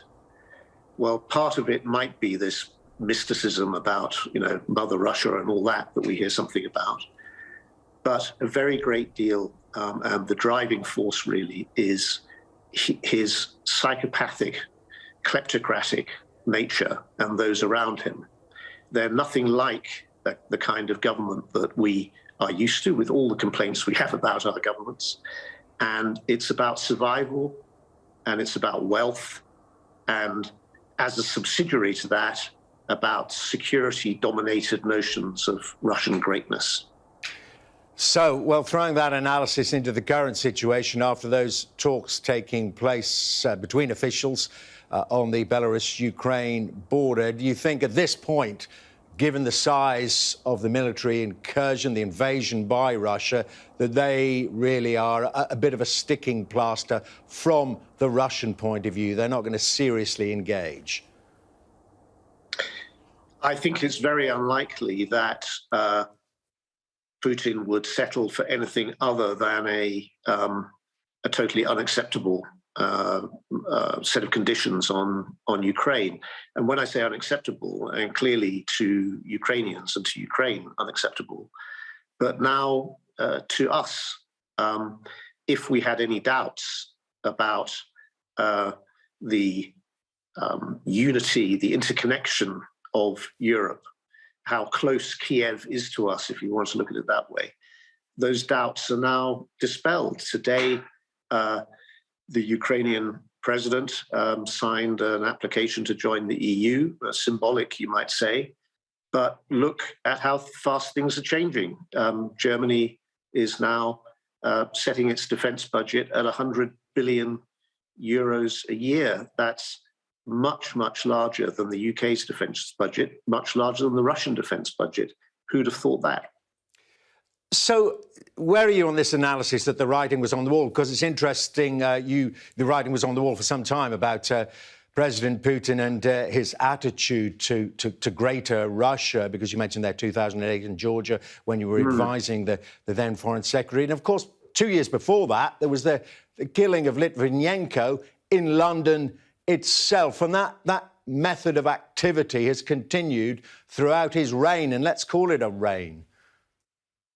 Yes. So really what some people, of course, are shocked. Everybody's shocked, but some people are surprised by what's happening.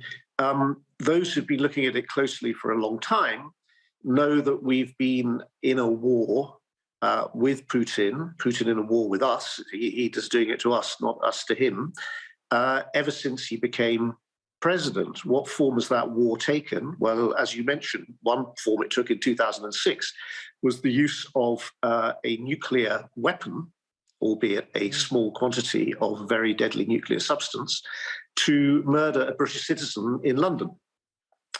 and leave a trail of radioactivity across the country.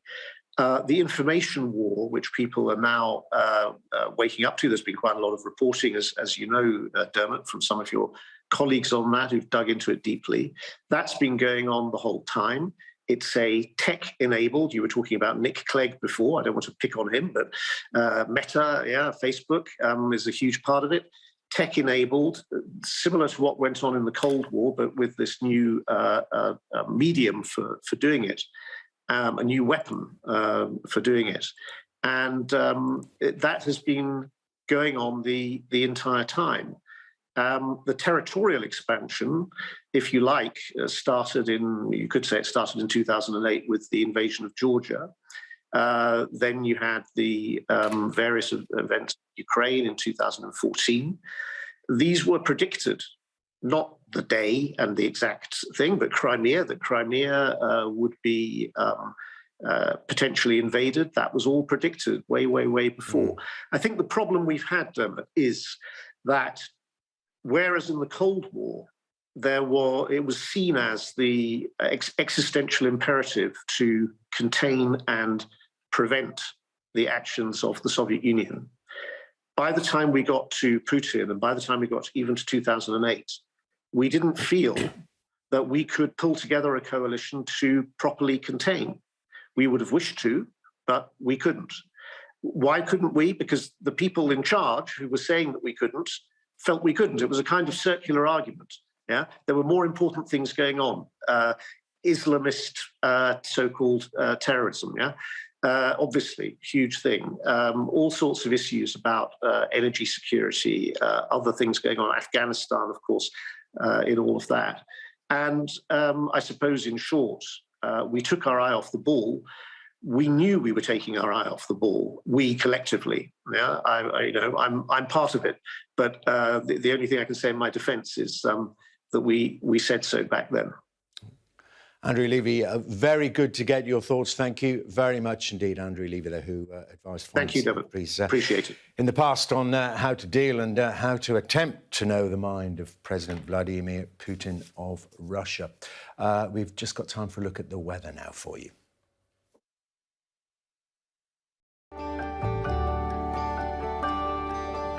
Look forward to brighter skies. The weather, sponsored by Qatar Airways.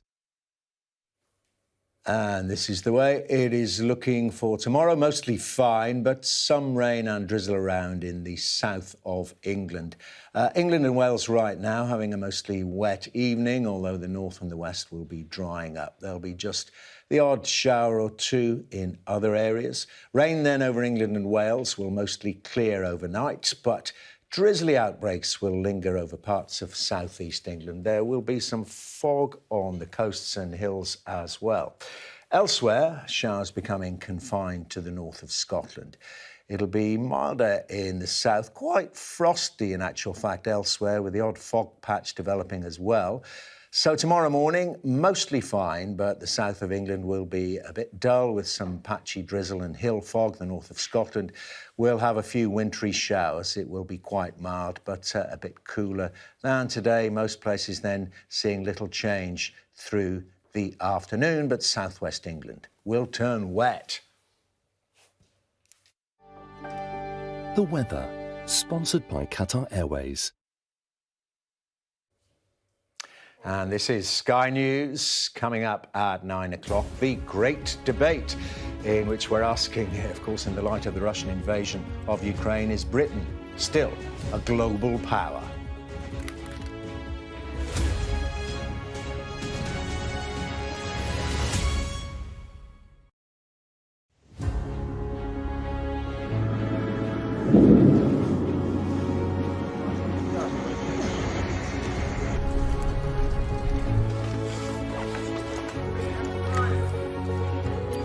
Назад, це значить назад ушли, назад! Назад ушли! Подоляк тут, так называемые.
अरूको नजरमा पनि राम्रो हुन्छ।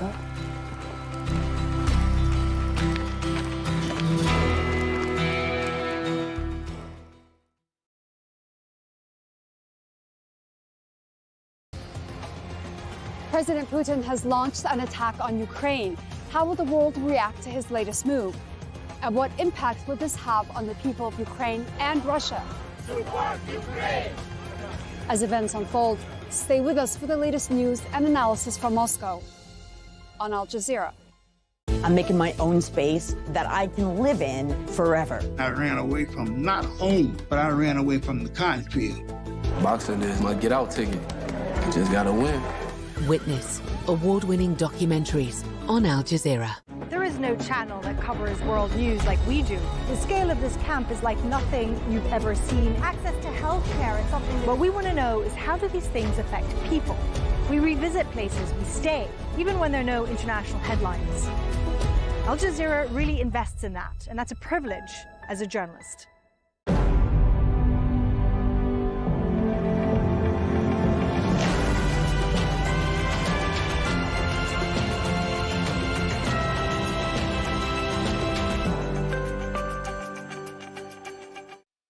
This is Al Jazeera.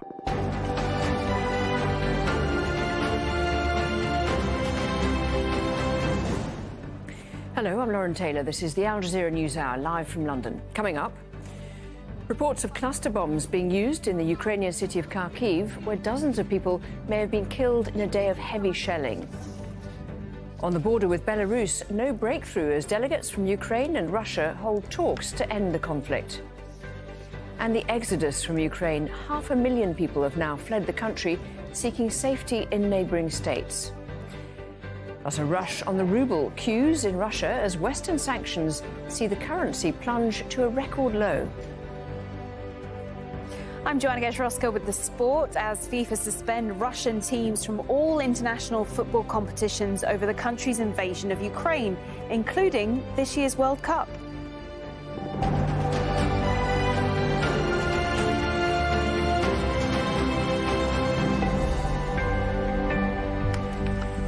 Russia's explosive invasion of Ukraine is escalating with fierce battles for control in the country's biggest cities, talks failing to reach a breakthrough, and hundreds of thousands of people fleeing across borders. Missiles are lighting up the sky of Ukraine's capital, Kyiv, while Russian warplanes roar overhead and explosions are heard in the city.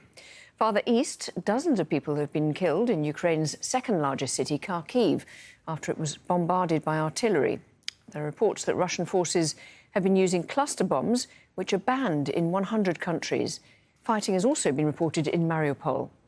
An exodus of refugees shows no sign of stopping. More than 500,000 people have fled to neighbouring countries since Russia began its invasion. Meanwhile, 6 hours of talks between Ukrainian and Russian delegates at the border with Belarus ended with no breakthrough. Both sides are now discussing a potential second round of negotiations. Ukraine's President Volodymyr Zelensky has also applied for his country to join the European Union as he appeals for more support. The Russian government has warned countries against supplying Ukraine with lethal weapons, as several Western nations send arms and aid to Ukraine. Meanwhile, Russia is becoming increasingly isolated politically, financially, and even in the world of sport. President Vladimir Putin has called the West an empire of lies, as Western sanctions designed to crush the Russian economy take effect. Andrew Simmons begins our coverage from Lviv. Lethal action speaks louder than words. This is the message Russia sent as their delegates were talking with Ukraine negotiators. Civilians attacked in their homes. Ukrainian authorities report deaths and scores of injuries in Kyiv. The attacks targeted civilian areas in and around Ukraine's second city. They appeared to include cluster munitions, illegal under international law. By nightfall on Monday, the capital, Kyiv, came under heavy Russian bombardment, just as the talks were winding up for the day. Ukrainian and Russian delegations today held the first round of talks, the main aim of which was to discuss the ceasefire and cessation of hostilities in the territory of Ukraine. The negotiations lasted approximately 5 hours, during which time we went in detail through every point on the agenda. We found a few points that we can use as a prognosis of our joint positions, and the most important is that we agreed to continue the process of the negotiations. The negotiations held on the Belarus-Ukraine border lasted 5 hours. There were no breakthroughs. However, the two sides agreed to continue talking in a second session. If anything, the fighting has worsened. Before the talks started, Volodymyr Zelensky called on the EU to allow his country to join the bloc and signed an accession document. He had made another defiant statement. The fifth day of the full-scale war of Russia against the people of Ukraine, we stand strong. We lived through that much over these days, what other people wouldn't experience in decades.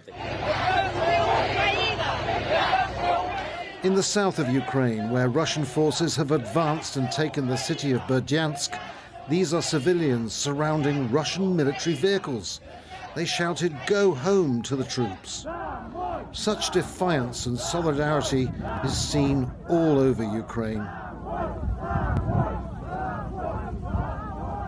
In every town, in every city, there's a determination, a resolve to help the war effort in any way people can. A steady stream of donated supplies for the army is being handed over to this voluntary organisation in Lviv. Its helpers, who are students, don't believe Russia is interested in peace. They're still fighting us, they're still launching their rockets on our territory, and talks are going on, so how is it impossible to have talks while fighting us? Upstairs, donated medical supplies and drugs, all date-checked, are processed, and local stores ensure they meet a constant demand for soldiers' boots. I and my colleagues are doing all the best here in a safe place to collect the help from Ukraine and from Ukrainians and foreigners all around the world. But no matter how strong the resolve of Ukrainian forces might be, these satellite images are now showing an armoured column to the northwest of Kiev that's nearly 30 kilometres long. And it's edging closer to the capital now, only 20 kilometres from the city centre. Andrew Simmons, Al Jazeera, Lviv. Alina Kuzko is director of the Globsec Policy Institute. She joins us via Skype from Bratislava. Thanks very much for being with us. Just to start with, the talks, they've ended for now, and the people have gone back to their capitals for negotiations. Do you think these are a genuine attempt to end the war, or more kind of posturing? That's very important that the talks are happening. That's definitely a positive sign. But indeed, it's very difficult to say whether the negotiations are happening in the good faith. We see that Russian troops are continuing their assaults on the Ukrainian cities. Actually, the attacks are intensifying. The civilian sectors of the cities are being shelled. Various bombs are used. So it's very difficult to say whether Vladimir Putin is not only trying to increase the pressure on the Ukrainian authorities.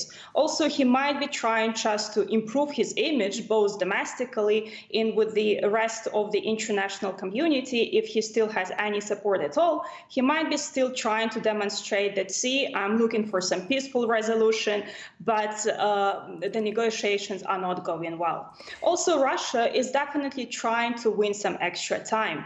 They see that their advances are not going as planned. They see that there's strong, unexpectedly strong resistance from the international community, and they're trying somehow to regain the momentum. You mentioned Putin saying that, or believing that things haven't gone according to plan. Is there a sense that he might change his tactics now to more dangerous tactics, given that things haven't gone the way he might have expected them to go? That seems to be the case right now.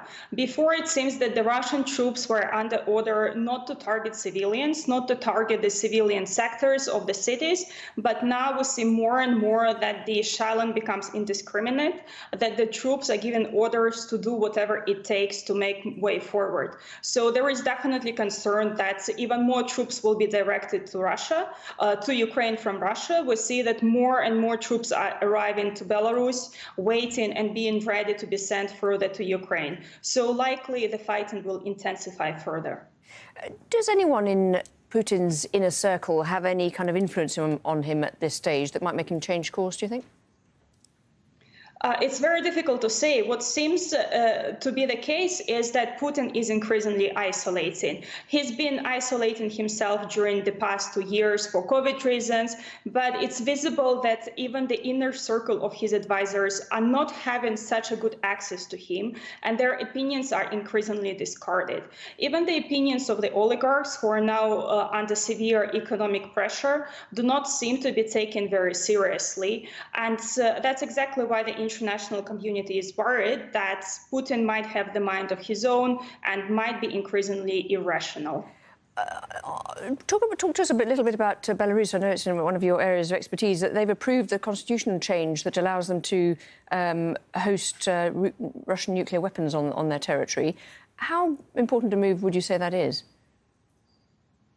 If there are nuclear weapons on the territory of Belarus, that would definitely change even further the security situation in the region. That said, even before the constitutional change, Lukashenko effectively lost the sovereignty that he had over the country. The territory of Belarus has already been used as an addendum to the Russian territory. Russian troops were moving there at will with hardly any additional consent required from the Belarusian authorities. Attacks on Ukraine are staged from the Belarusian territory. So even without the constitutional changes, Lukashenko was already cooperating fully with the military needs of the Russian Federation. Alina Kutsko, thank you very much indeed for your thoughts. Thank you. Thank you so much. Coming up on Al Jazeera this news hour. The lives of millions of civilians are simply at stake.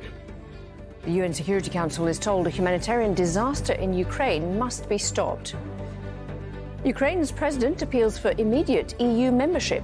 8 European nations say they back the move. And Olympic chiefs call for a ban on Russian and Belarusian athletes at all international sports events. That's coming up in sport.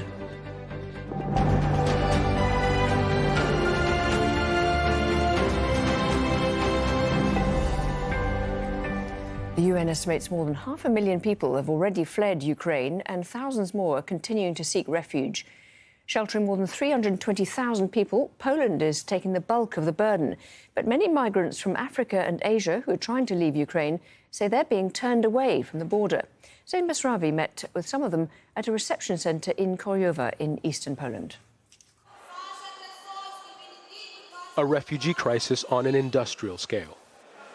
Every person currently housed in this warehouse on the Ukraine-Poland border had their lives turned upside down when Russia invaded Ukraine. Go! The number of people forced to live like this offers an insight into the enormous scope of this crisis.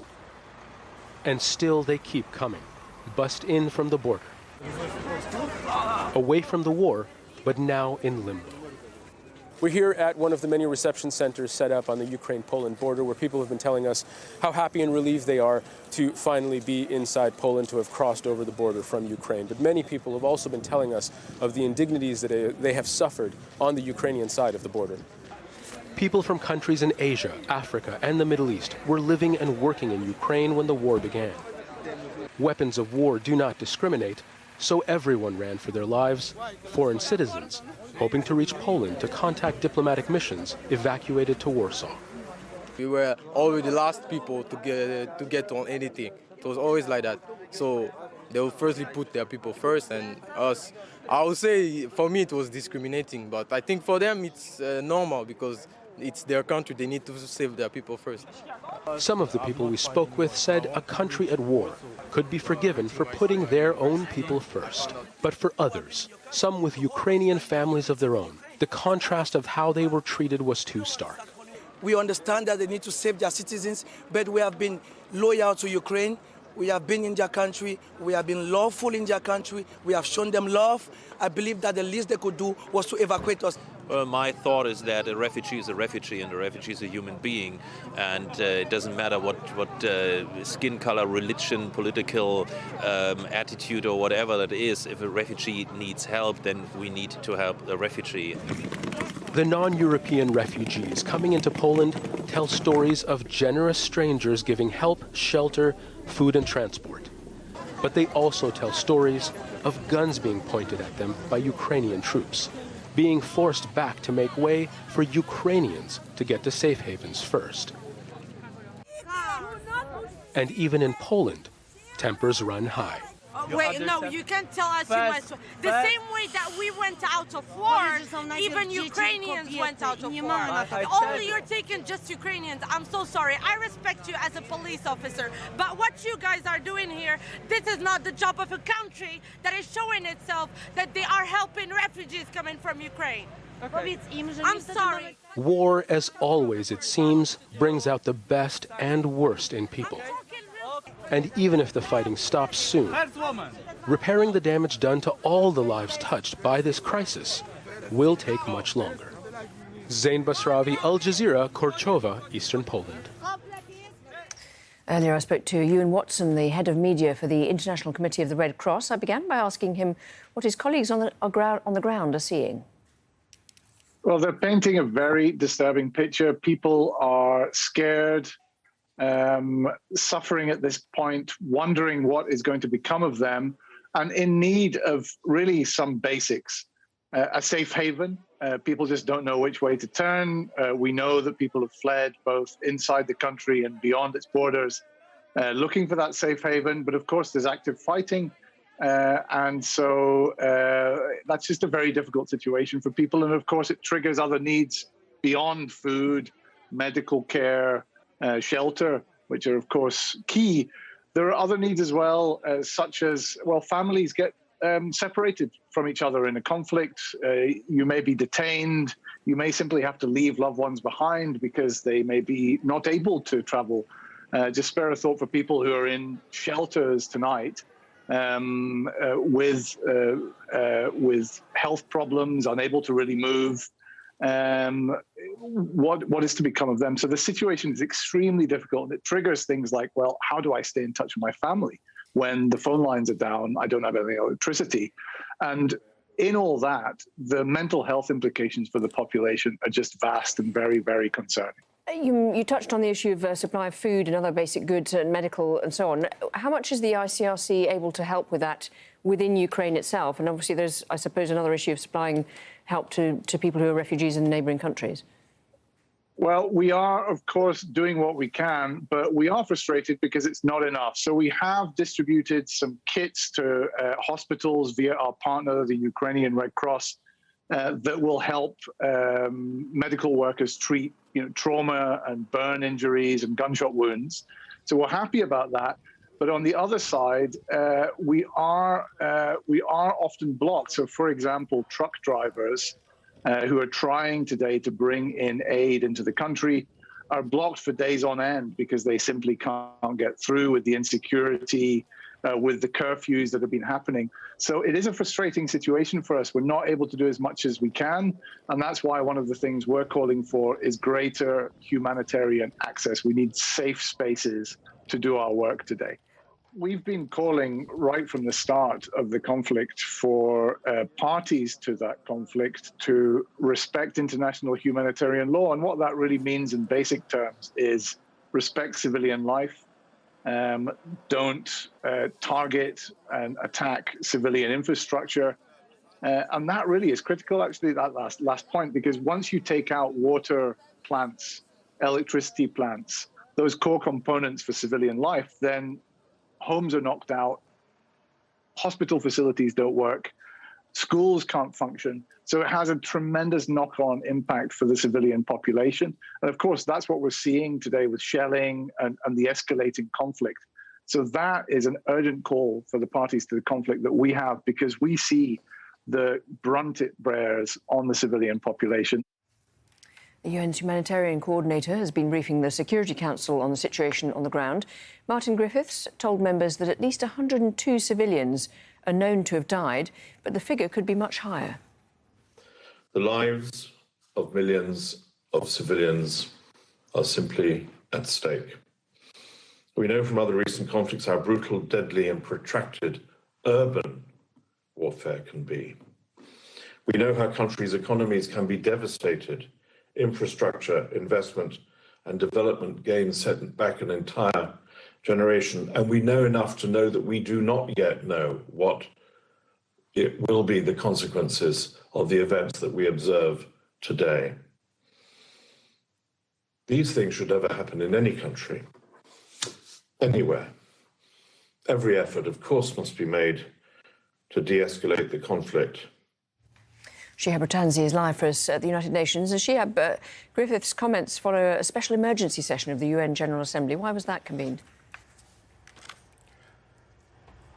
That is still underway now, the special emergency session, using a mechanism that hasn't successfully been employed since 1982, which is convened when the Security Council is deadlocked because a permanent member is vetoing a resolution. We're at speaker number 30, Ireland, right now, but there are 111 speakers expected to give an address, so this will go on for some days. We're thinking Wednesday is the earliest that a UN General Assembly non-binding resolution will be voted upon that will, at the current wording is now, it deplores in the strongest terms the Russian Federation's aggression against Ukraine, and it has over 80 co-sponsors now in the General Assembly, and you can see that the US and Ukraine are very keen on traditionally non-aligned states, countries from the global south, to be signing on to this, and they do seem to be doing rather well in that regard. But as you said, concurrently with that was a humanitarian briefing at the UN Security Council. There were a few other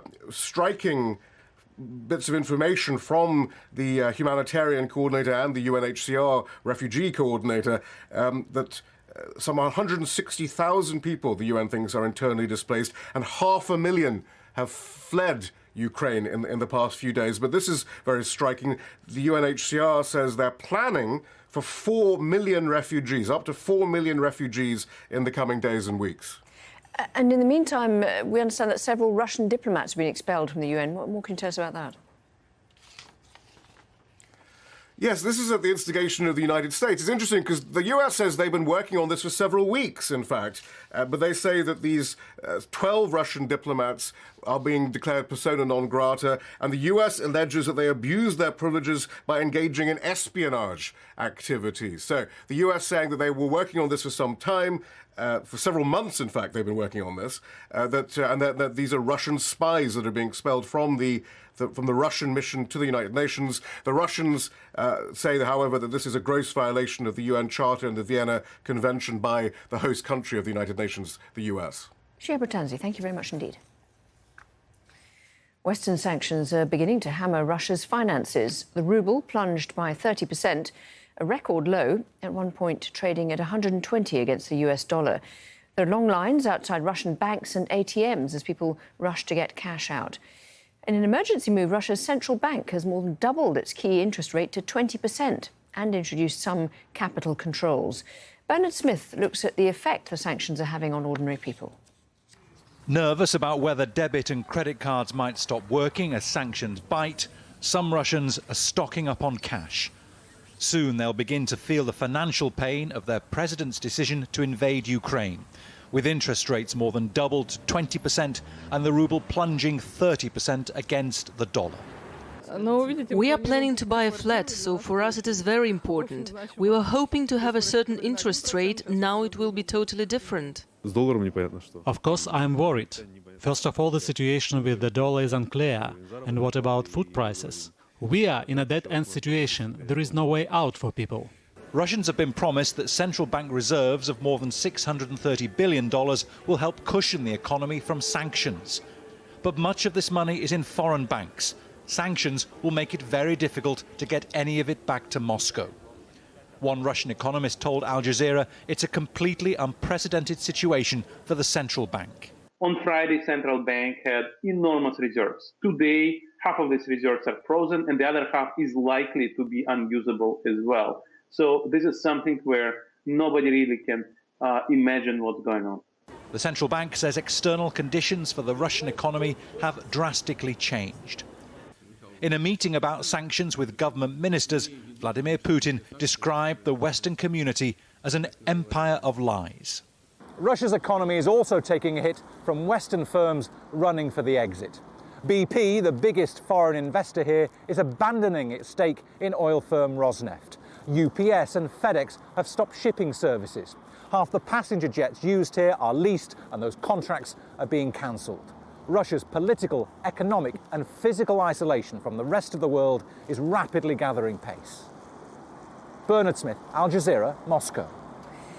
And the US announced additional sanctions against Russia's central bank. Alan Fisher is at the White House for us. What will this achieve, Alan? Exactly. What does it mean when they start to freeze the assets of the Russian central bank? It means that they can't do any business here in the United States, and certainly business people here in the United States can't do any business in Russia. Those assets are frozen. What's the intention of this?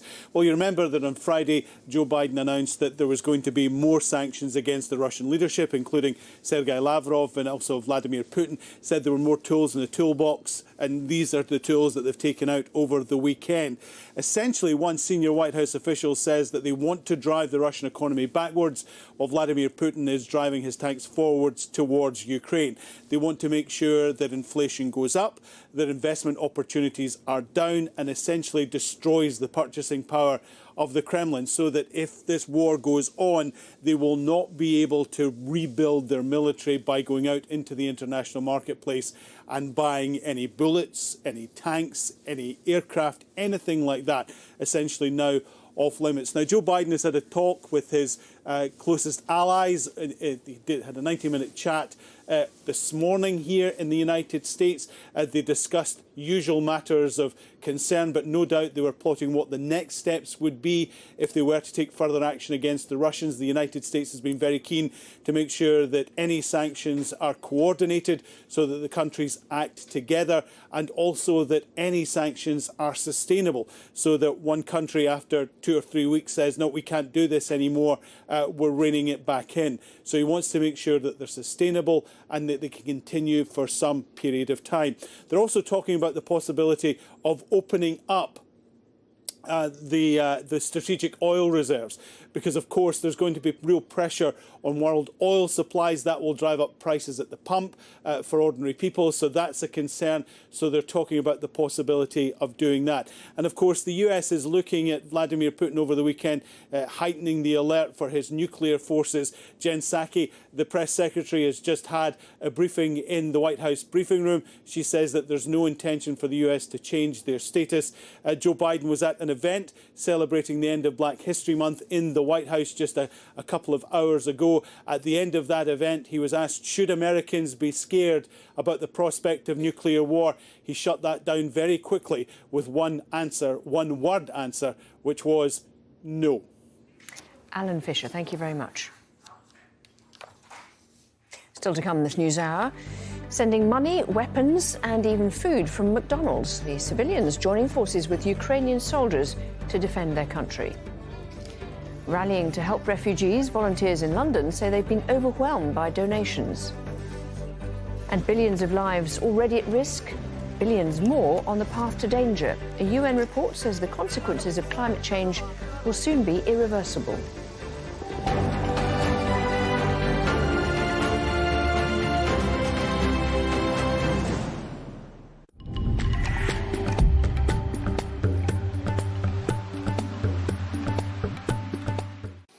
There's still plenty of snow falling and to fall in the southeast of Europe, circulating around a centre of low pressure in the Black Sea. But what's coming from the Atlantic now is looking a bit more like early spring. The air that's tucking into it is warm. So for northern France, you're probably going to hit the low teens. Nantes, for example, at 14s. Miserable weather in London, admittedly, but the snow is limited to the higher ground of Norway. And between these two areas, this is Tuesday's forecast. The sun should be out. Nowhere's showing particularly cold weather. Nowhere particularly warm, apart from that part of France either. South of that, and the sun is out for most of Spain and Portugal, there's proper and wanted rain coming into the northwest of Spain, drought-ridden, and parts of Portugal. There's quite a strong wind, for which there will be warnings on the Croatian coast. There's snow for Italy and for the higher ground of Sicily, and obviously Greece, but it's easing up in the Balkans. That's also true of the strong wind. But if I edge in towards Turkey, you'll see a lot of snow here for Tuesday and probably Wednesday. Rain where you haven't got that height, so across Cyprus, northern Syria and Lebanon, with sunshine to follow, and it gets even snowier edging into the southern Caucasus this during Wednesday. In North Africa, quite a strong wind's being set up with sand in Algeria.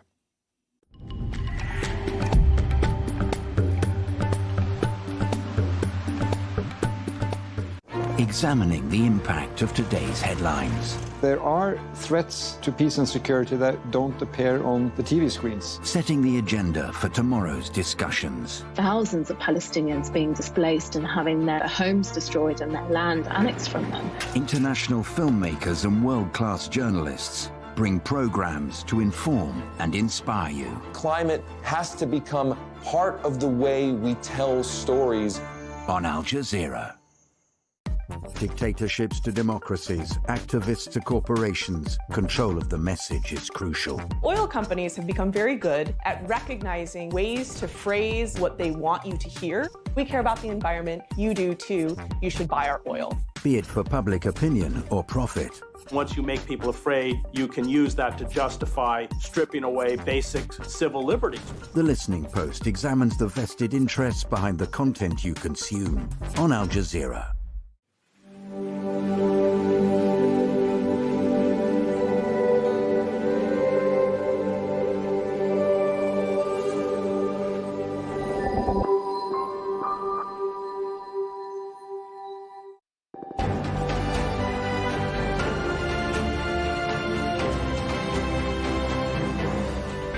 A reminder of the top stories here on Al Jazeera. Russia has ramped up attacks on Ukraine's biggest cities. Kyiv has been bombed by artillery, possibly killing dozens, with reports that cluster bombs were used. Fighting has also been reported in Mariupol, and the capital Kyiv is bracing for another night of shelling. A first round of talks has been held between Russian and Ukrainian delegations. They met on the border with Belarus. Delegations are now returning to their capitals for further consultations. It consists of a coupon for 15% off of sexual harassment, but you only get one coupon, so use it sparingly. And a lot of workers just aren't willing to subject themselves anymore to the garbage life we all call being an American. Well, there's an easy answer, and you might be thinking that answer is to, I don't know, raise the wages or give workers a 4-day work week or to give them awesome health care or to allow the playing of video games on employees' phones while they're performing surgical procedures. I mean, isn't finding out your doctor accidentally sewed an extra nipple onto you a small price to pay to see him get to the underground sewage system level of a Street Fighter? Which is a really modern video game reference I just came up with. But rather than do any of those things, increase wages, increase time off, etc., states and corporations have decided the answer is, of course, to hire children. How exciting! Now our kids can pull themselves up by their footy pajamas. Just recently, Wisconsin's Senate approved a bill allowing 14-year-olds to work as late as 11 p.m. And supporters say it could help plug the labor shortage. And CNBC says, one solution to the labor shortage, teenagers. They continue, teenagers are suddenly in high demand, much like at Dennis Quaid's wedding ceremony. And teenagers are apparently not just the answer to who's going to blend your green juice smoothie and glare at you for not exhibiting the proper blue jean tightness. Are they supposed to be tight now or loose? Are we back to them falling off our ass, or is it back to skin tight? I can't keep up and my can't breathe. Make up your minds, tweenagers. We're all relying on you. But children are apparently also the answer for who is going to drive Mack trucks across the country. The U.S. is allowing teens to drive big rigs in a new pilot program. A program coming straight from Congress eases supply chain backlogs by putting teens behind the wheels of big rigs. You know, the same group of Americans who we don't trust with a rental car or a beer or with any kind of musical taste. They are now encouraged to drive massive bombs down our highways. But safety advocates say the program runs counter to data showing that younger drivers get in more crashes than older ones. They say it's unwise to let teenagers be responsible for rigs that can weigh 80,000 pounds and cause catastrophic damage when they hit lighter vehicles. But there is a bit of a silver lining to all of this. Maybe we shouldn't feel bad for these children we're forcing to labor, because the U.S. Has never really cared much about children. Journalist Alan McLeod pointed out, the U.S. is the only country in the world that is not party to the UN Convention on the Rights of the Child. This is because it wants to reserve the right to execute minors, which the convention explicitly prohibits. There you go, silver lining. The U.S. hasn't signed on to giving children any rights because we want to reserve the ability to murder them. Point being, obviously, if we weren't lunatics, we would not think that forcing kids to work is the answer. But beyond that, why is no one talking about how people should be working a lot less? Yes, less. Most people work at jobs they don't love, but they do it to pay the bills. This is called wage slavery. And if you support workers, you should want them to have at least a wee bit less slavery, right? Well, one company's actually doing it. An American tech company has decided to give employees a 4-day work week permanently. The San Francisco-based e-commerce developer Bolt piloted the program last fall, and the results were overwhelmingly positive. Workers don't actually get less work done in a 4-day work week. Instead, they're more focused and productivity remains the same as a 5-day week. For example, if you have a regular job, let's say fixing broken escalators, you know, pulling the doll heads and Comic-Con nightcrawler tails out of the escalator gears. Suppose you fix about 20 escalators in a 5-day week. But when the week gets cut to 4 days, studies have shown you'll increase your efficiency and remove those 20 mangled doll heads in only 4 days, and you'll get paid the same as 5 days. So the amount of work done is the same, but the worker has an extra weekend day, an extra day to live his or her life the way they want, to appreciate the miracle of existence, the beauty of every breath, the magnificence of every sunbeam that warms their face, the sublimity of every smile their young child makes. Or, if that's not their thing, they can eat chili off their stomach and fill their couch with Dorito farts. But either way, at least they will be wage slaves 1 fewer day a week. The CEO of that 4-day-a-week tech company said, a lot of companies operate with a lot of work theater, which is people caring more about the appearance of working than the actual work. Point is, we waste a ton of time at our jobs, but we do waste that time for good reason. Most of us hate being there. A lot of jobs are meaningless in the grand scope of things, so most employees try to do as little as possible while getting enough done that nobody goes, hey, that guy's doing as little as possible. What's up with that? For example, this entire segment is actually just a reprint of a segment I did 8 years ago because I didn't feel like writing a new one. But that doesn't mean this segment isn't really good. Like that movie that just came out, Interstellar. McConaughey does it again, am I right? Long story, slightly longer so that I can fill my required work hours. The 5-day work week should be a 4-day work week. We would have more time for love and family and art and existence rather than the bullshit everyone does at work. Wait, where are you going? Where are you I meant except for the people that work on this show.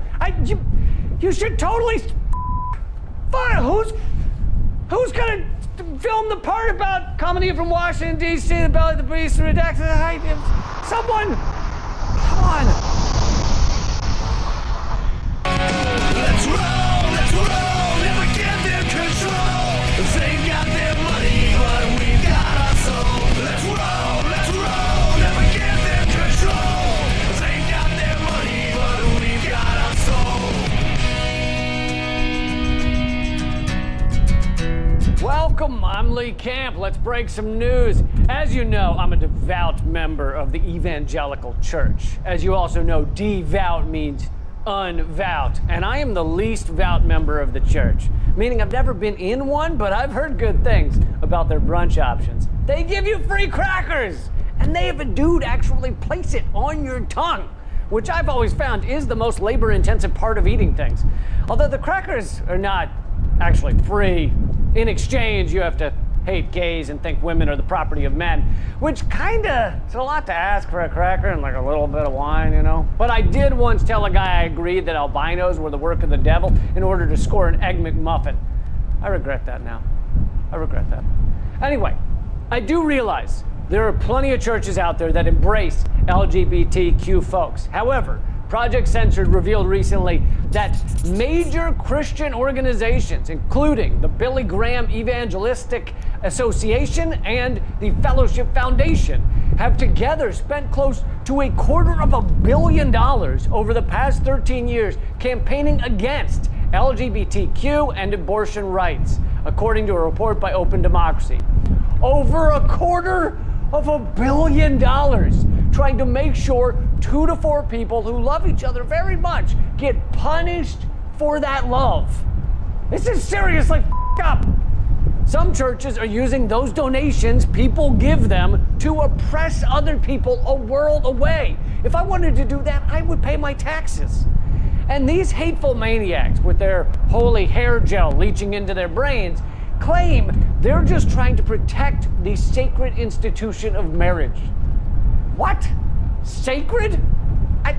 I know people who got married on a dare, for a green card, due to too much tequila, for money, for regular sex, for an iguana famous for wearing a hat, and of course, because they thought they'd never find anyone else and didn't know who they'd get to pluck that really long back hair they have.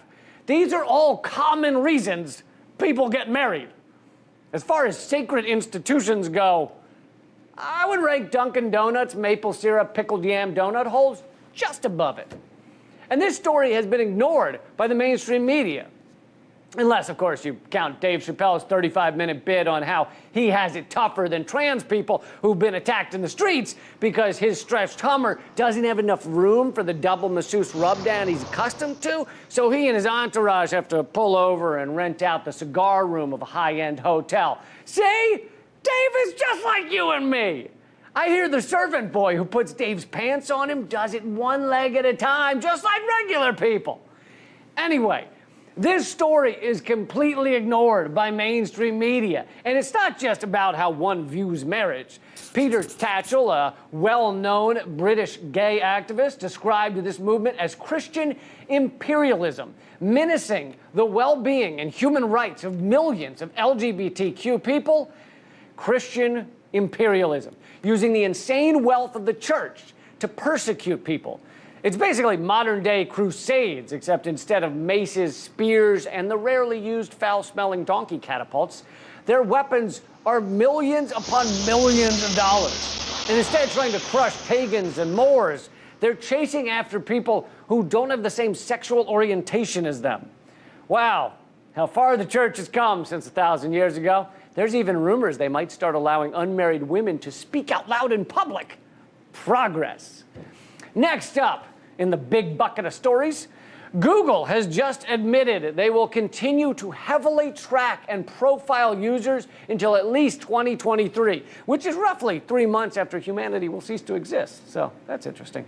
Anyway, even Forbes magazine, known for giving roughly zero about individual Americans, unless you're rich enough to have a personal chef for your panda bear. I mean, a personal chef to cook you panda bear. Even Forbes said you should delete Google Chrome after their new tracking admission. And I have to agree. I mean, think about it. If you find out someone is following you closely, telling others your whereabouts, sharing your personal data, showing you videos of overweight men having sex with throw pillows, even though you don't recall ever telling them you were into that kind of thing, if someone were doing all of that to you, you should definitely end the friendship, or at least delete them as your emergency contact in your phone. Google is that creepy guy in the trench coat watching you from across the dog park. You know, the guy you call Jack the Jacket Jacker. The only difference between Google and that guy is that guy doesn't get paid billions of dollars to do it. He just does it for love of the game, which you kind of got to respect. Chrome is the only major browser that does not offer meaningful protection against cross-site tracking and will continue to leave users unprotected, just like a cocktail party at Bill Cosby's house without bringing your own sippy cup. Google Chrome allows corporations to track your every online move, and they make billions of dollars doing it too. There are other browsers out there that don't monitor you nearly as much, such as Firefox, Brave, DuckDuckGo, and Piggly Wiggly. Wait, nope. That last one, I think, is a small group of stores where you can buy Spam, AAA batteries, and a birthday cake at the same time, with the word birthday spelled upwards of 70% correct. But the first three are real browsers that will help you end your abusive relationship with Google Chrome. Sure, Google sounds friendly. It does. It seems friendly. It's rainbow colors. You know, you've been with them since 2001 when you were just a young, naive internet surfer, completely unaware of the sheer number of hamster videos in the world. Sure, Google is a silly word that sounds like it couldn't possibly be filled with evil, like nipple or fluffernutter or Benedict Cumberbatch. But Google is abusing you. It's violating your online life without consent. You don't need him anymore. You're strong enough to move on, sister, and take his cat with you because it loves you more. If one of those other web browsers I mentioned still won't do it for you, then just get answers the old-fashioned way, yelling stuff out your window and seeing what gets yelled back. Just the other day, I called out, "What does it mean if I have a rash on my testicles and testicles where my rash used to be? Also, where's a good place to order Chinese food? Unrelated. That second part's unrelated." Eventually, a guy yelled back something like, "F you," which sounds delicious. Don't worry, that sentence isn't racist, just proudly ignorant. We have to go to a quick break, but some of you may be thinking, why isn't he talking about Ukraine? I bet he's not allowed to talk about Ukraine. Actually, the episode of Redacted VIP on the situation in Ukraine came out yesterday. Go check it out at portable.tv/series/redacted tonight. I'll be right back with a lot more.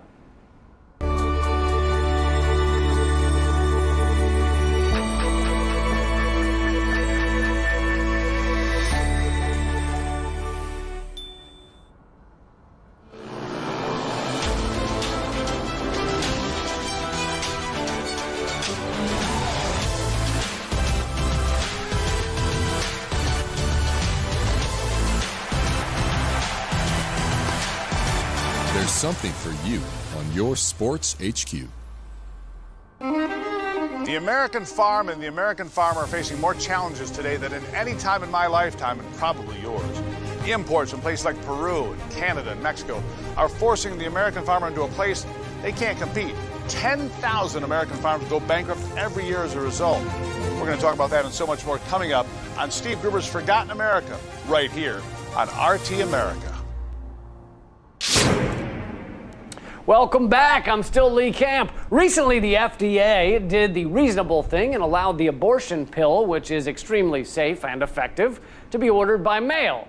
But it's still nearly impossible to get in the U.S. Here to discuss is our in-house woman, Naomi Caravani. Hey, Naomi. Hi, Lee. Woman here. Yes, this abortion pill, mifepristone, has been in circulation since the 80s, and there's so few side effects that it's safer than Tylenol and Viagra. It's so safe, these activists are eating it like Tic Tacs.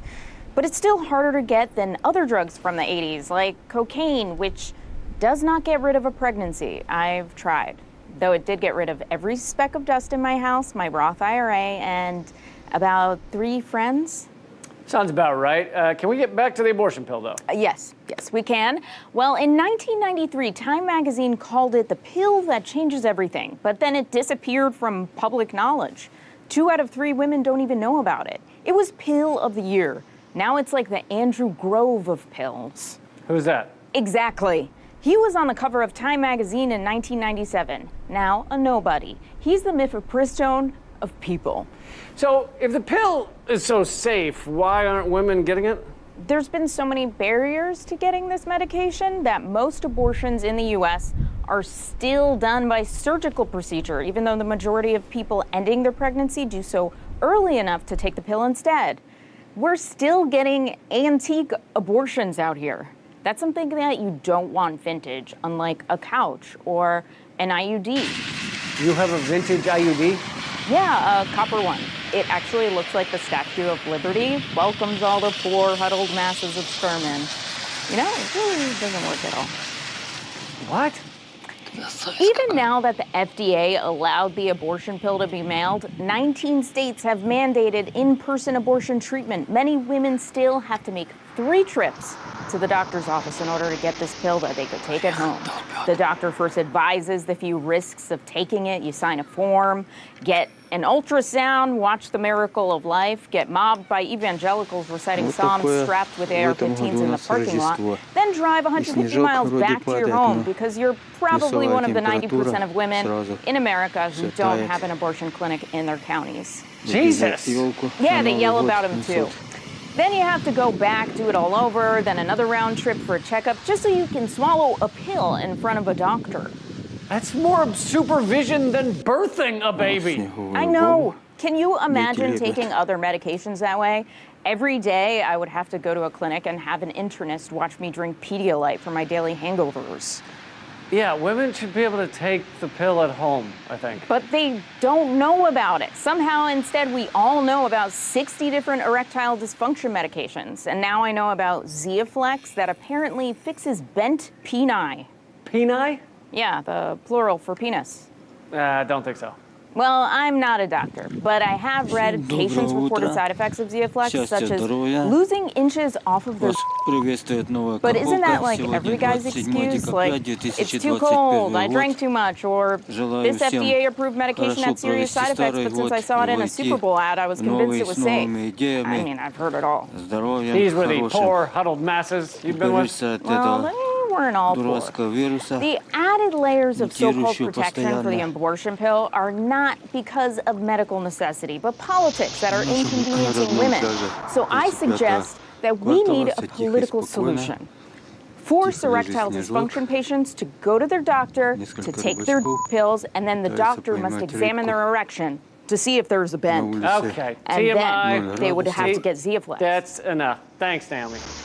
No problem, Lee. Up next, Eric Prince is back in the news. That can't be good.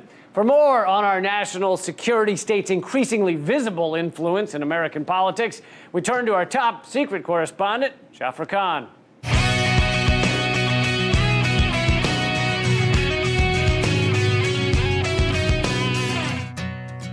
Today, we are discussing Eric Prince. He is, of course, the young, dashing prince who was rescued by a beautiful mermaid after nearly drowning during a storm. Wait, I'm thinking of Prince Eric from Little Mermaid.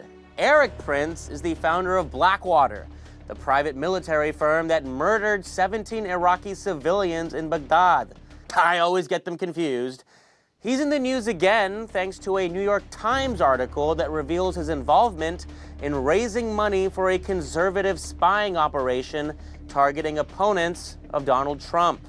Prince took on the role of celebrity pitchman, raising money to gather dirt that could discredit politicians and activists in several states. These perceived opponents of Trump include Democrats, progressives, and quote-unquote rhinos, which stands for Republican in name only, conservative slang for any Republican lawmaker who didn't punch a cop on January 6th. The plan was to infiltrate political circles in Wyoming and expand from there. Prince was working with former MI6 agent Richard Seddon, as they had previously in Project Veritas. If you don't remember Project Veritas, that's probably for the best. My name is James O'Keefe. On July 25, 2009, I walked into the Acorn housing facility located in Washington, D.C., with my colleague Hannah Giles.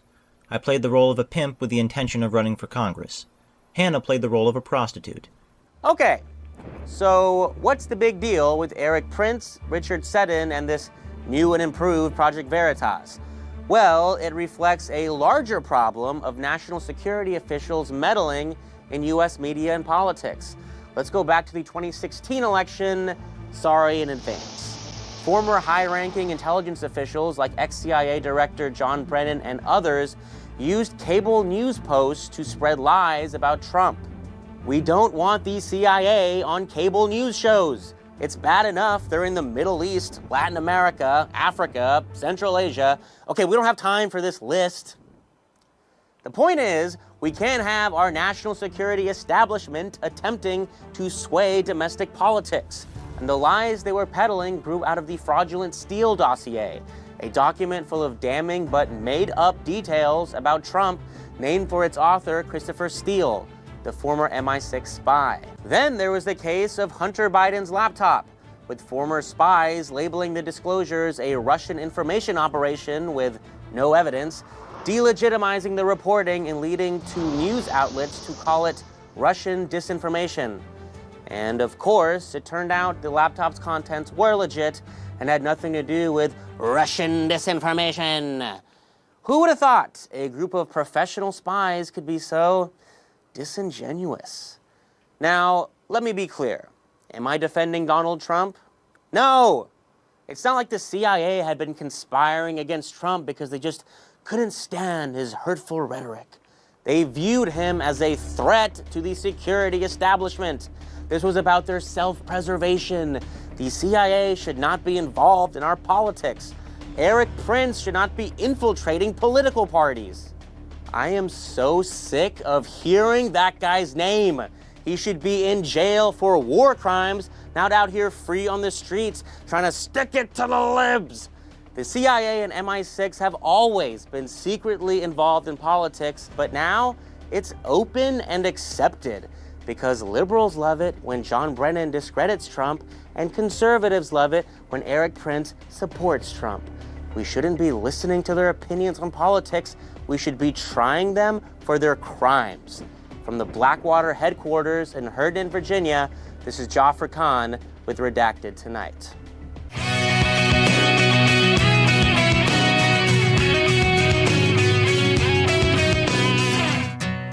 Here are your headlines from the future. Coming up on Monday, you'll learn President Biden urgently reminded where Ukraine is on map. What map is? Who black woman next to him is? See? He's on it, folks. And this coming Tuesday, Russia, U.S. convene summit to define whether Ukraine's situation is giant attack to destroy Ukraine or special saving of people from Nazis. I'm kidding. They won't have a summit. And also on Tuesday, you'll learn U.S. announces it will not stop bombing Syria, Iraq, Afghanistan, and Yemen until Russia ends its aggressions. That's our show. But as I mentioned, an episode of Redacted VIP on the situation in Ukraine came out yesterday.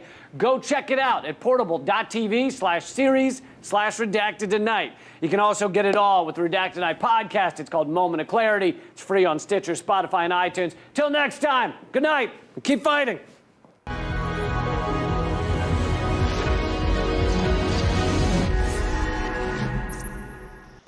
Mainstream news is in ruins.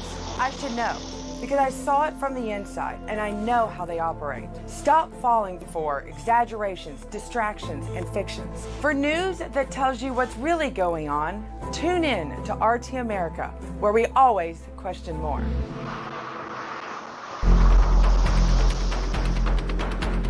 Our culture is awash in lies, dominated by streams of never-ending electronic hallucinations that merge fact and fiction until they are indistinguishable.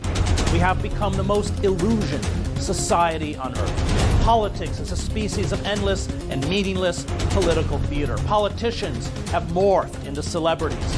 Our two ruling parties are in reality one party, the corporate party. And those who attempt to puncture this vast, breathless universe of fake news designed to push through the cruelty and exploitation of the neoliberal order are pushed so far to the margins of society, including by a public broadcasting system that has sold its soul for corporate money, that we might as well be mice squeaking against an avalanche. But squeak we must.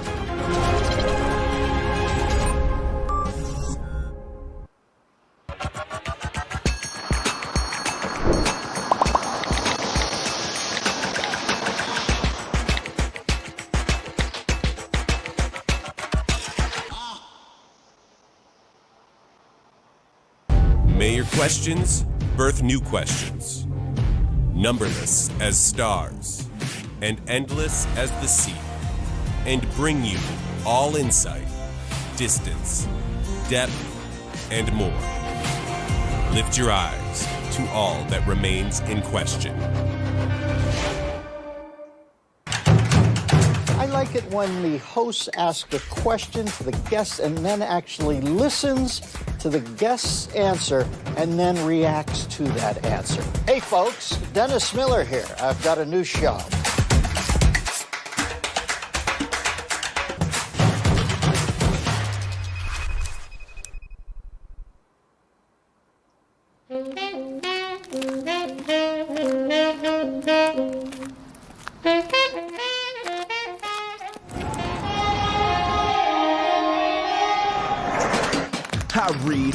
I turn on the TV, learn about the world and what's happening around me. I see shills on the screen spitting lies every day because the fake news narratives is how they stay paid.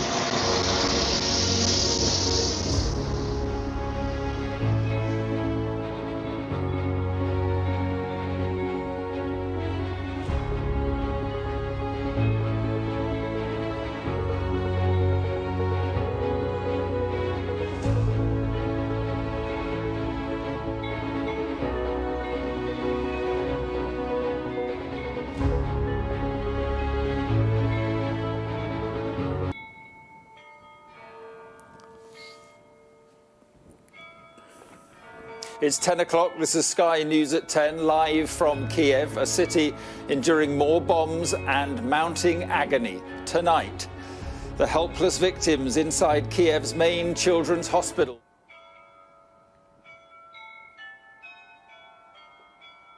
To the basement.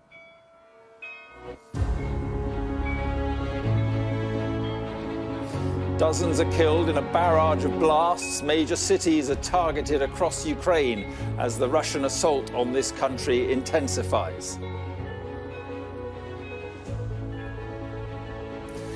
Peace talks on the border. Ukrainian and Russian officials meet in Belarus, but a war of words erupts between them at the United Nations. In the UK, the government imposes new sanctions on Russia after its currency crashes and its banks are banned from doing business with Britain. 500,000 people flee Ukraine, but the Home Secretary rules out visa-free entry to the UK. In sport, kicked out of the World Cup, FIFA suspends the national team and all Russian clubs from international competitions. Plus, the British volunteers offering to travel to Ukraine to join the fight against Russia. And we'll take a first look at tomorrow's front pages in our press preview. That's from 10:30. So good evening from Kiev, where tonight, as darkness fell, the skyline was once again ablaze with explosions. Air raid sirens have once again been sounding, urging families to find shelter underground as Russian troops edge closer to the centre of this city.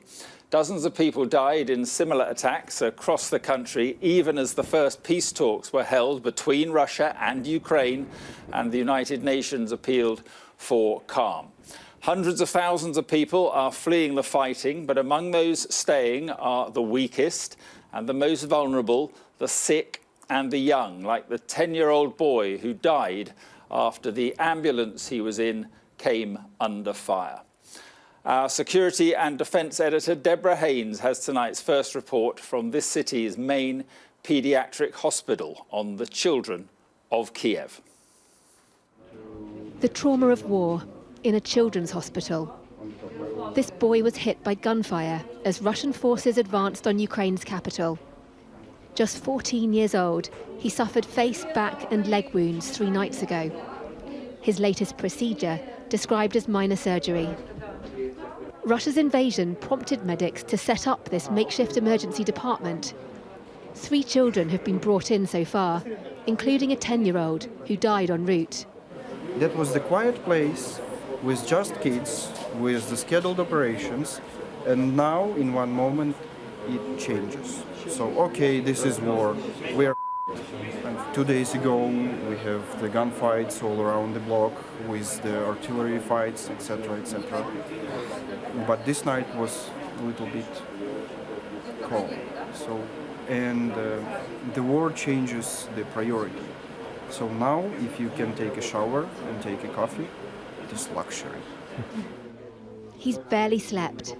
As well as preparing to treat war casualties, he and his colleagues have an equally vital job to do. Here in the emergency department, the doctors are tired, they're worried about an influx of more patients, and they're also worried about what to do with the very sick children who are being treated in this hospital before the war started. The lights are off because of we should be like, nobody should see us, so we're without light. 4-year-old Nikita has leukemia. He receives chemotherapy and blood transfusions. The little boy also has Down syndrome. But usually children should not be in the corridor. The noise you can hear is his teeth grinding. Something he's done since Russian missiles started falling. This is where he should be treated. But his mother now has to shuttle up and down from the basement, where it's safer for them to stay. How are you feeling dealing with all of this? I'm sorry to ask. You know, trembling, hands are trembling, legs like you are in fitness gym because downstairs 10,000 meters a day, steps a day, up and down with children, with bags. She wants to take him out of the country, but it's hard. Our children can't live without hospital, without medical treatment. You know, it's just a few days and that's all. So we should, if we will go to another country, we should cross the border, but with a doctor. They're not alone. Other children dealt the same cruel blows, fighting life-threatening disease in the middle of a war zone, and with Russian forces closing in on the capital. Deborah Haynes, Sky News, Kyiv. Well, the awful plight facing the doctors and patients in Deborah's report there appears to be getting darker tonight. Fresh fighting has erupted in the capital, forcing residents back into their underground shelters after several huge blasts on the outskirts of Kiev. But there have been also fierce clashes and heavy bombardment, including in civilian areas in other cities too. Ukraine is basically under attack from the north, the east and the south, as well as Kiev. There have been intense clashes in Chernihiv in the north, Kherson, Berdyansk and Mariupol in the south. In the second city, Kharkiv, there have been reports of dozens of people killed in Russian rocket attacks. And from nearby Dnipro, John Sparks reports on the battle for Ukraine.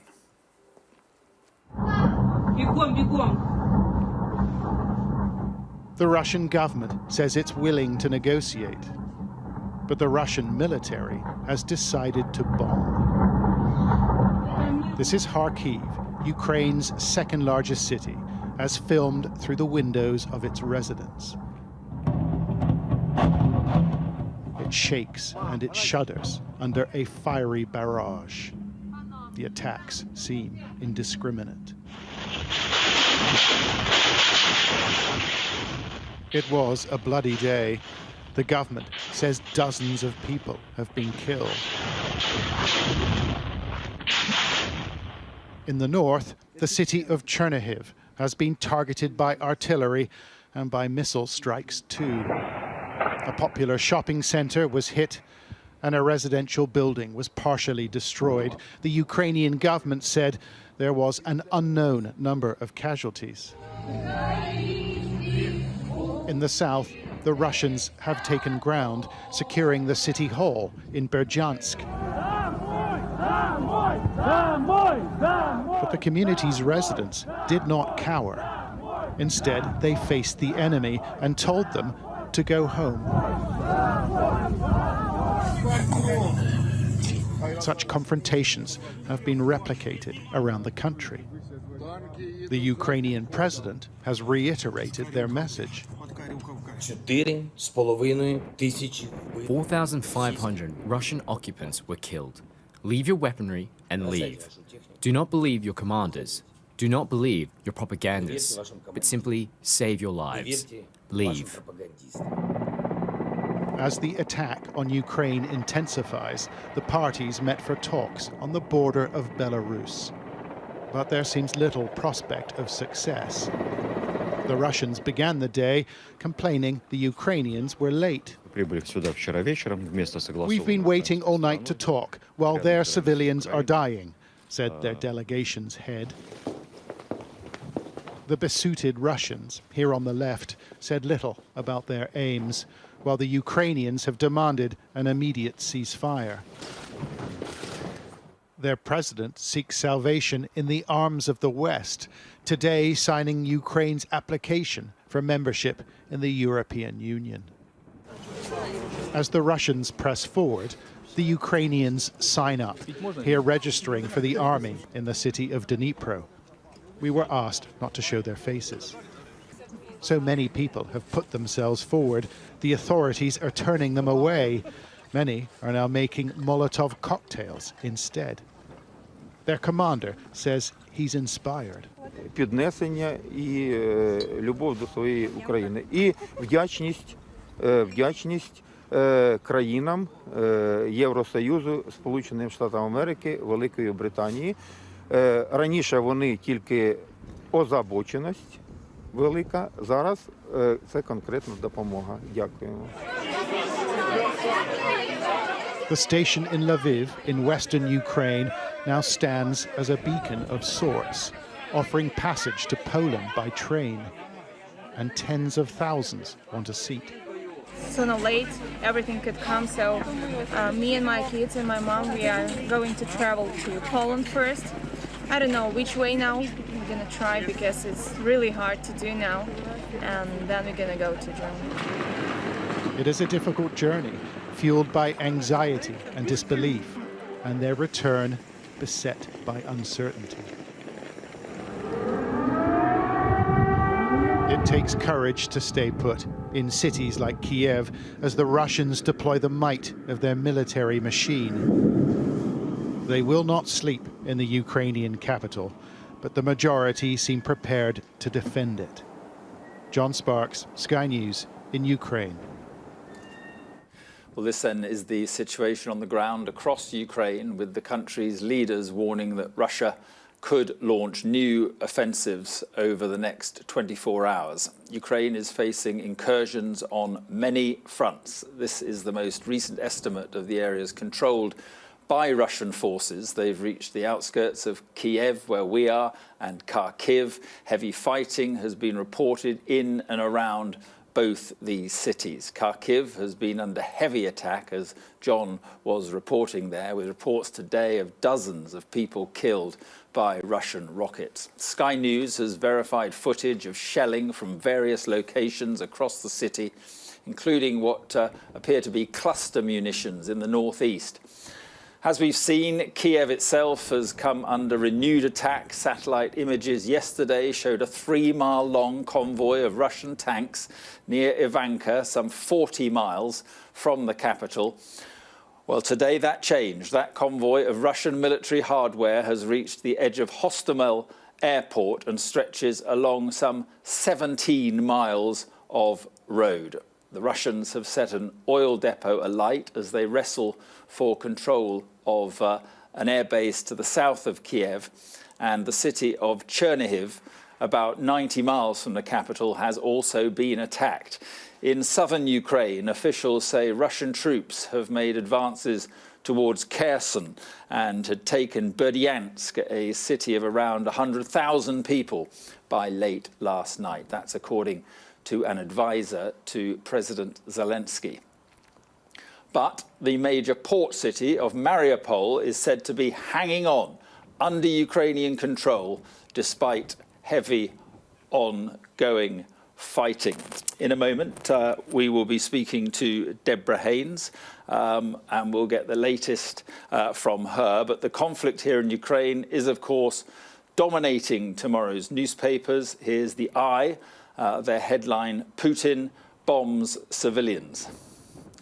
And you can scroll through the front pages while watching our extended press preview and news review by scanning the QR code on your screen now. And joining us from just after 10:30 this evening will be the political editor of the Daily Mirror and The Sun, Pippa Crerar and Harry Cole. So let's talk to Deborah Haynes then. And Deborah, I mean, explosions here this evening, fierce fighting, fierce shelling in Kharkiv. It does seem as if the Russians are stepping things up.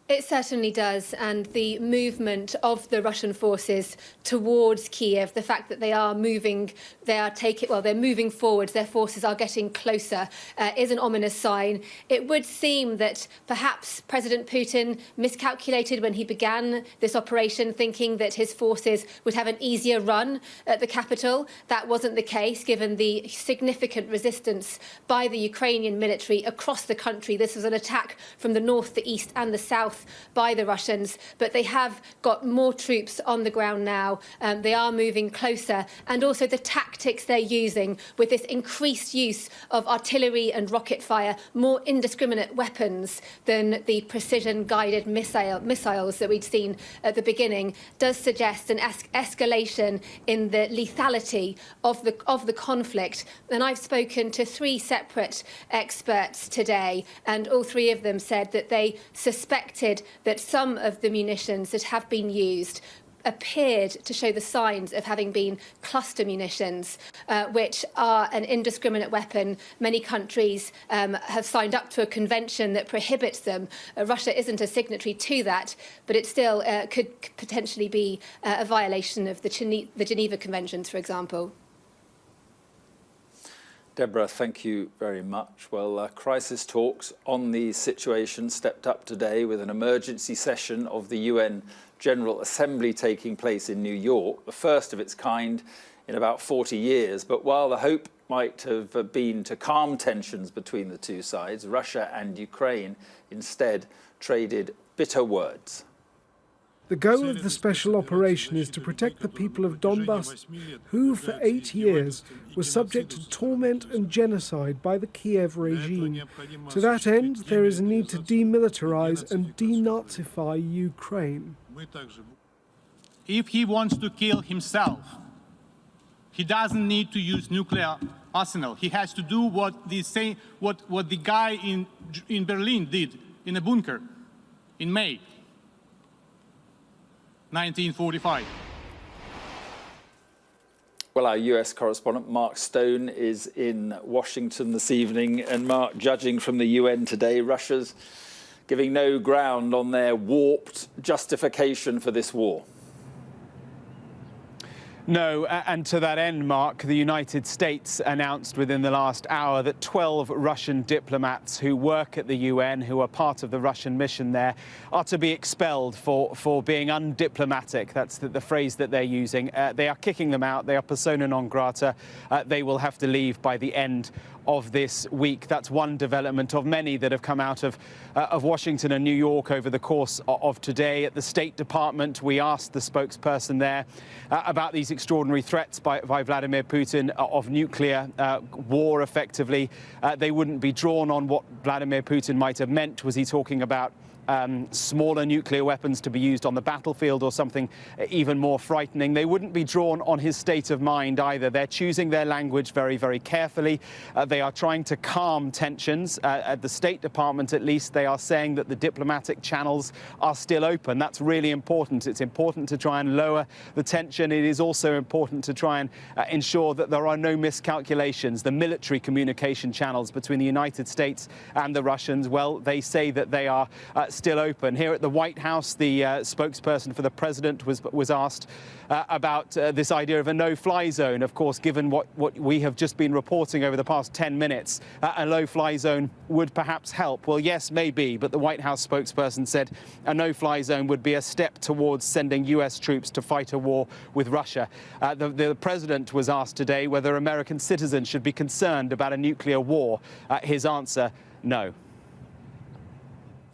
Mark, thank you very much indeed. Mark Stone in Washington. Well, Western economic sanctions on Russia have begun to bite in earnest, with the country's currency dropping to a record low today. Today, the UK government said it is ratcheting up its response. Foreign Secretary Liz Truss announcing there will be a full asset freeze on all Russian banks within days, that UK exports to Russia will be banned across a range of critical sectors. and that all Russian vessels will be banned from UK ports.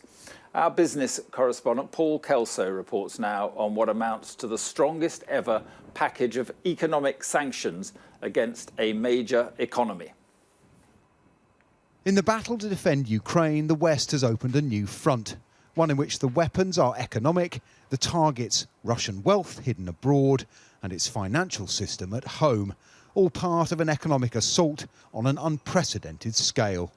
The latest salvo, the UK joining the European Union, United States and Switzerland in hobbling Russia's central bank by cutting access to sterling and UK money markets.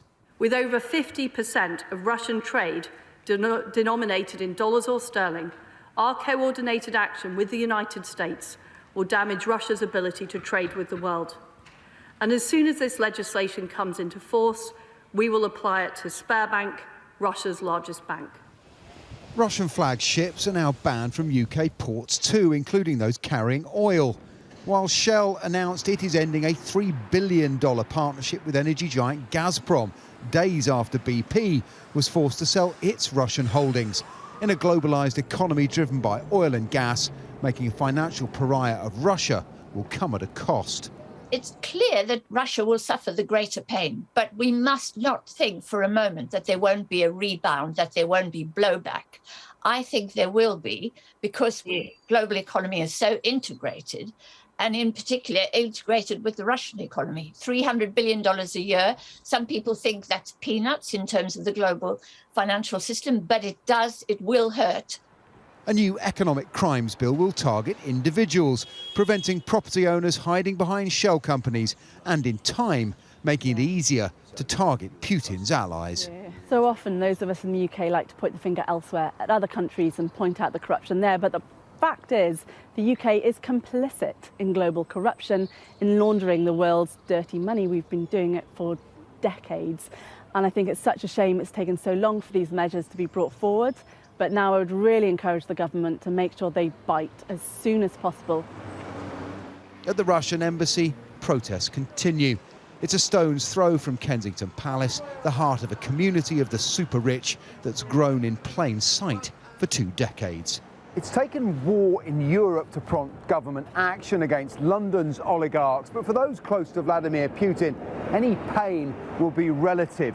The real aim of this financial assault is to trigger an economic crisis at home that turns ordinary Russians against their leader. Western governments say more sanctions are coming. Their hope that financial muscle can outflank military might. Paul Kelso, Sky News. Well, those sanctions forced Russia's currency to a record low today. That forced the Russian central bank to sharply raise its key interest rate to save the ruble from complete collapse, and provoked the Russian President Vladimir Putin to launch another withering attack on the West. Moscow correspondent Diana Magne reports on the impact of those sanctions on the Russian people and Russian money. It is hard somehow to see the beginnings of an economic unravelling, the nervousness people feel as to what may happen to their cash, the memories it stirs from an era they thought was behind them. I remember the crisis of 1998, when we woke up and $1 cost 6 rubles, and the next morning it was 24. I'm coming to take out the last penny. В России велась планомерная подготовка, это очень важно, к возможным санкциям, включая самые тяжелые. State TV did its best to pass on a reassuring message. The central bank too, more than doubling interest rates to 20%, with assurances that the banking system was stable. All the funds in clients' account are preserved and all transactions are available to clients. President Putin held an emergency meeting to discuss the sanctions. His top advisors crammed around one end of a long table, the man who appears more and more to be the lone decision-maker at the other. I invited you to talk about questions related to economy and finance, talking about those sanctions which the so-called Western community, as I called it in my speech, an empire of lies, tries to realise against our country. But this heralds the start of dark times for the Russian people. Putin's long-trumpeted claim that he brought this country stability after the chaos of the 1990s, now not so clear-cut.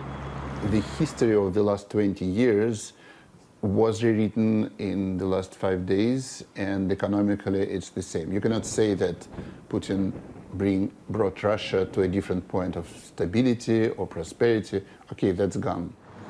And the Western community, that so-called empire of lies, might have more sanctions up its sleeve yet. Russia's central bank now reeling from the punches. Quite the day they've been having in there, and this is probably just the start of it. Russia would always point to its huge foreign reserves as a great bulwark against sanctions. But with a large chunk of those foreign reserves held in G7 countries, it means the central bank now can't sell them to prop up the ruble, which seems to be a huge flaw at the heart of Putin's counter-sanction strategy. The West always made clear they would unleash sanctions hell should Vladimir Putin invade Ukraine. Now, as Ukrainians face an immediate and existential threat from their brother nation next door, back home, the Russian people too will find themselves paying for a long, long time to come. Diana Magnay, Sky News, Moscow. Well, the United Nations says more than 500,000 people have fled Ukraine for neighbouring countries since the start of Russia's invasion. At a centre helping to process refugees in Poland, Sky News witnessed hundreds of people in camp beds, thankful for safety, but fearful for their future, or for the future, rather, of their country. Our Europe correspondent Adam Parsons reports now from Mlini on the Polish-Ukrainian border on those hundreds of thousands fleeing the fighting. The young faces peer out.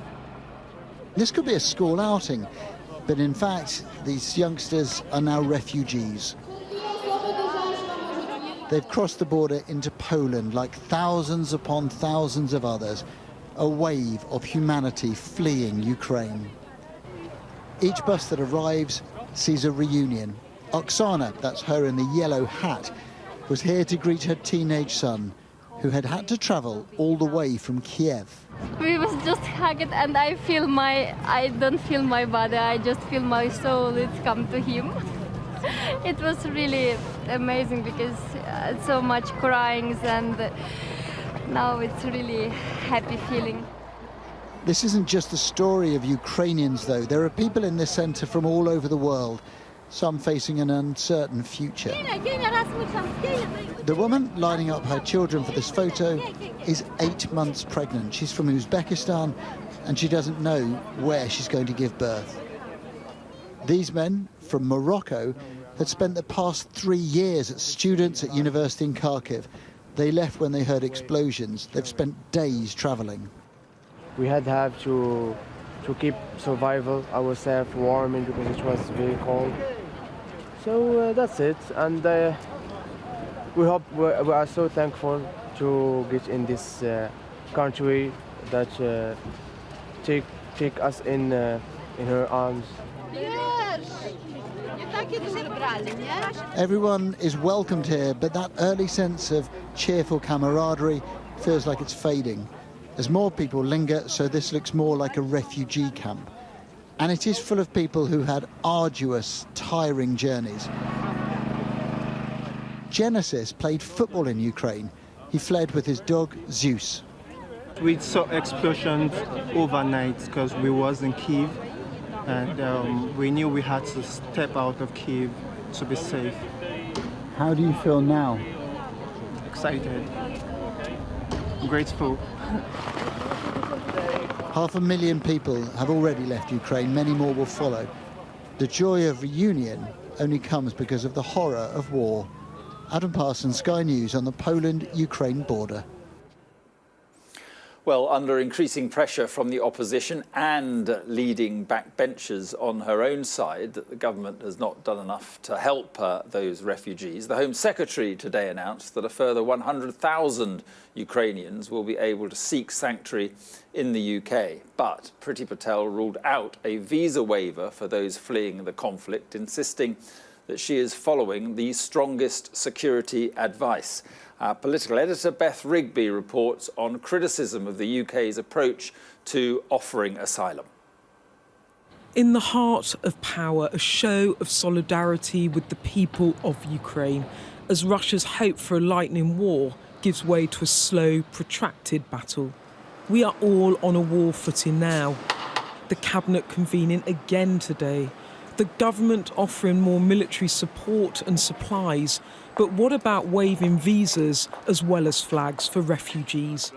Today announcing relaxations for family members of Ukrainians already here, but refusing to offer any Ukrainian temporary refuge on British shores. I've seen members of this House calling for full visa waivers for all Ukrainians. Security and biometric checks are a fundamental part of our visa approval process worldwide and will continue. That is vital to keep British citizens safe and to ensure that we are helping those in genuine need. MPs across the House demanding a more humanitarian approach. The Russian invasion began 5 days ago. Other countries responded with clear sanctuary arrangements immediately. We've had a weekend of complete confusion. We still don't know what the arrangements are. Why is nothing worked out already? And how on earth is the Home Secretary so poorly prepared? This former Justice Secretary wants the government to issue temporary visas for those fleeing war. What do you actually want them to do in concrete terms? At times of war, an extraordinary challenge requires an extraordinary response, and that's why I think that it is important that, albeit on a temporary basis with the sort of safeguards that we want to see in place, I believe that the British public would support and do support the tradition of compassion. It's that compassion that Andrei wants for his family, all in Ukraine. Here, celebrating the turn of the new year in Kyiv just weeks ago. But now his mother hides in a bomb raid shelter. His father has taken up arms on the front line. And his 19-year-old sister Anne-Marie has fled to the Romanian border, desperate to seek refuge in the UK. So I have enough funds to sustain my sister. And it's not that she will be a refugee and then the UK economy will have to pay for her being here. I can do that myself. I just want to get her to be close to me and be safe here. Together, we will win! And as the situation in Ukraine darkens, the protests and the pressure at home will only grow. Ministers won't scrap security checks, but they are planning to expand the current family scheme to let more refugees in. Beth Rigby, Sky News, Westminster. Well, the world of sport has implemented widespread boycotts since the invasion, bringing sanctions against Russian teams, cancelling advertising campaigns and cutting ties with sponsors. And tonight, international football caught up. FIFA and UEFA banning all Russian teams from all international competitions, including the World Cup. Our sports correspondent Tom Parmenter reports. It was only 4 years ago that the biggest tournament in football landed in Russia. Vladimir Putin had reeled in the World Cup, and it was all very cosy with the president of FIFA, Gianni Infantino.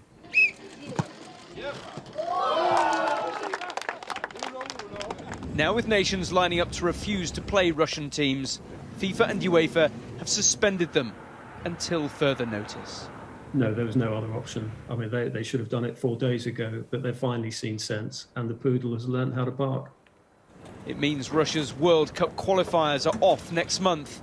Never giving in. The Women's Euros in England this summer are a major doubt. And club side Spartak Moscow have been kicked out of the Europa League competition. Ukrainian athletes and footballers, unable to carry on with the sports they love, have led calls for complete bans for Russian sides. Shakhtar Donetsk in the east of Ukraine are just one club where some players have fled, others have stayed to take up arms and defend their country. I personally think it's not enough. It's really not enough. And in my personal position, the Russia should be excluded from all sports international organizations. Vladimir Putin also had the Winter Olympics in Sochi in 2014, where state-sponsored doping led to limited punishments. The Games go to Paris next in 2024. The IOC say Russian and Belarusian athletes should not be competing while their nations are at war.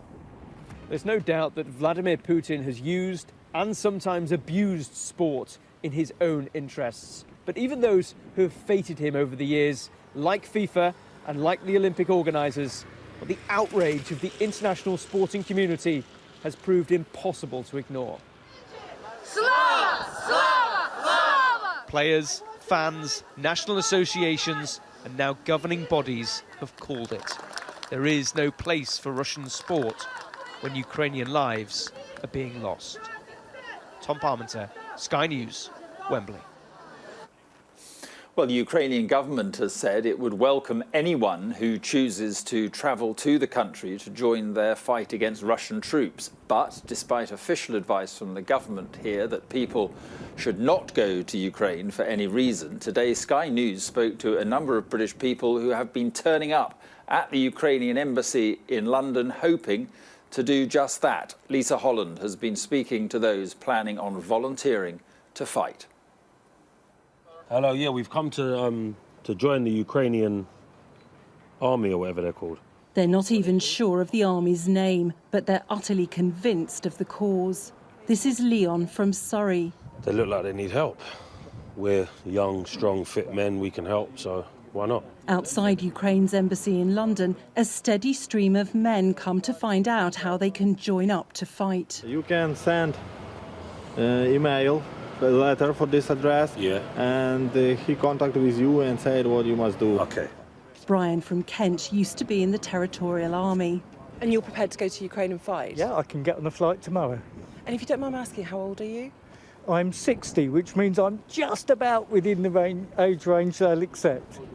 We see people from the UK, Poland, Hungary and beyond, the seeds of a volunteer army to fight against the Russians. You're Iranian and you want to join up to fight for Ukraine. Why do you want to do that? Because I hate Putin. I'd like to take, like, a pocket knife, a stove. War waits for no one, and by mid-afternoon, conscious they need to move fast, we catch up again with Leon and his friend Tom, who also plans to travel to Ukraine. Body armour goes in there, which protects your chest. By now, they've got hold of some old kit, borrowed from a friend who's an ex-Marine. He does want it back, so let's hope we make it back alive so I can give it back to him. As soon as you get off the train in Ukraine, your life is on the line. You're not guaranteed to make it back, especially not in one piece. Have you told your family? Our family are upset. Obviously it's a hard time, but if I'm this scared and this apprehensive, and what are the people over there going through? Neither of these men have any military experience. Tom runs a dog care business. Are you afraid? Of course I am. I think I would be silly if I wouldn't be afraid. It's not just volunteer fighters joining Ukraine's war effort. Supporters are gathering donations to send to Ukraine, essentials for civilians and the front line. I'm extremely proud of our nation. I'm extremely proud that we inspire other people to come and help us out. Those guys are awesome. I mean, we need all support we can get. In the UK, communities are coming together to help Ukraine in any way they can. Lisa Holland, Sky News. And that is about it from Ukraine on what could be a long night here. Anna, back to you. Mark, thank you. Well, that was Sky News at 10. Coming up, we'll take our first look at tomorrow's papers in the press preview, including this story on the front of tomorrow's Guardian. Their headline, Russia's deadly raids defy sanctions and peace talks. And tonight I'll be joined by the political editors of the Daily Mirror and The Sun, Pippa Crerar and Harry Cole. So do join us after the break.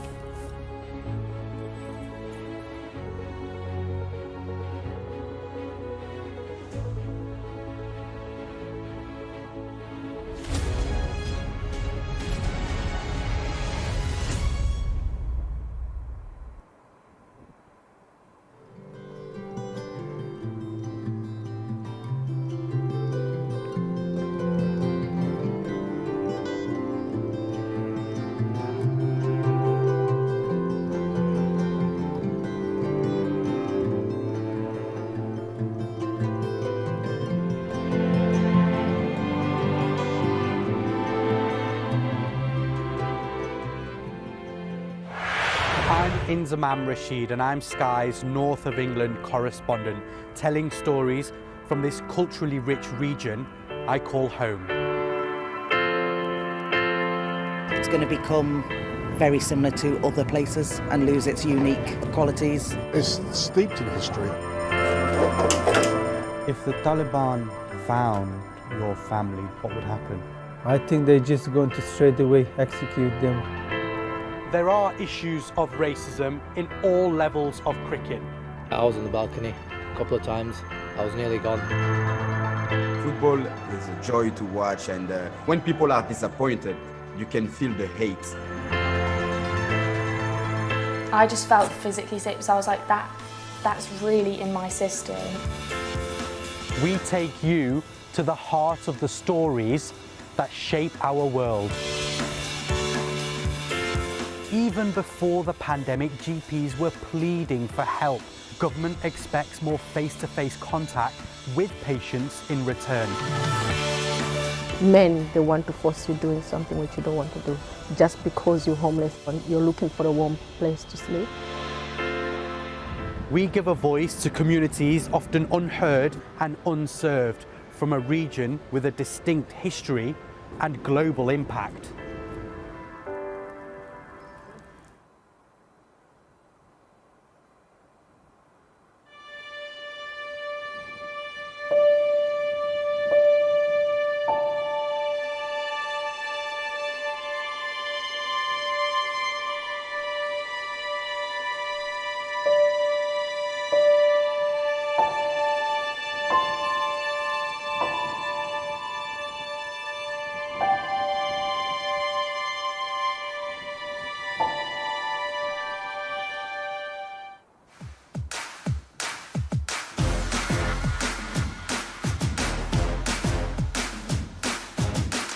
I love my job because I get to do something that is contributing to a better future.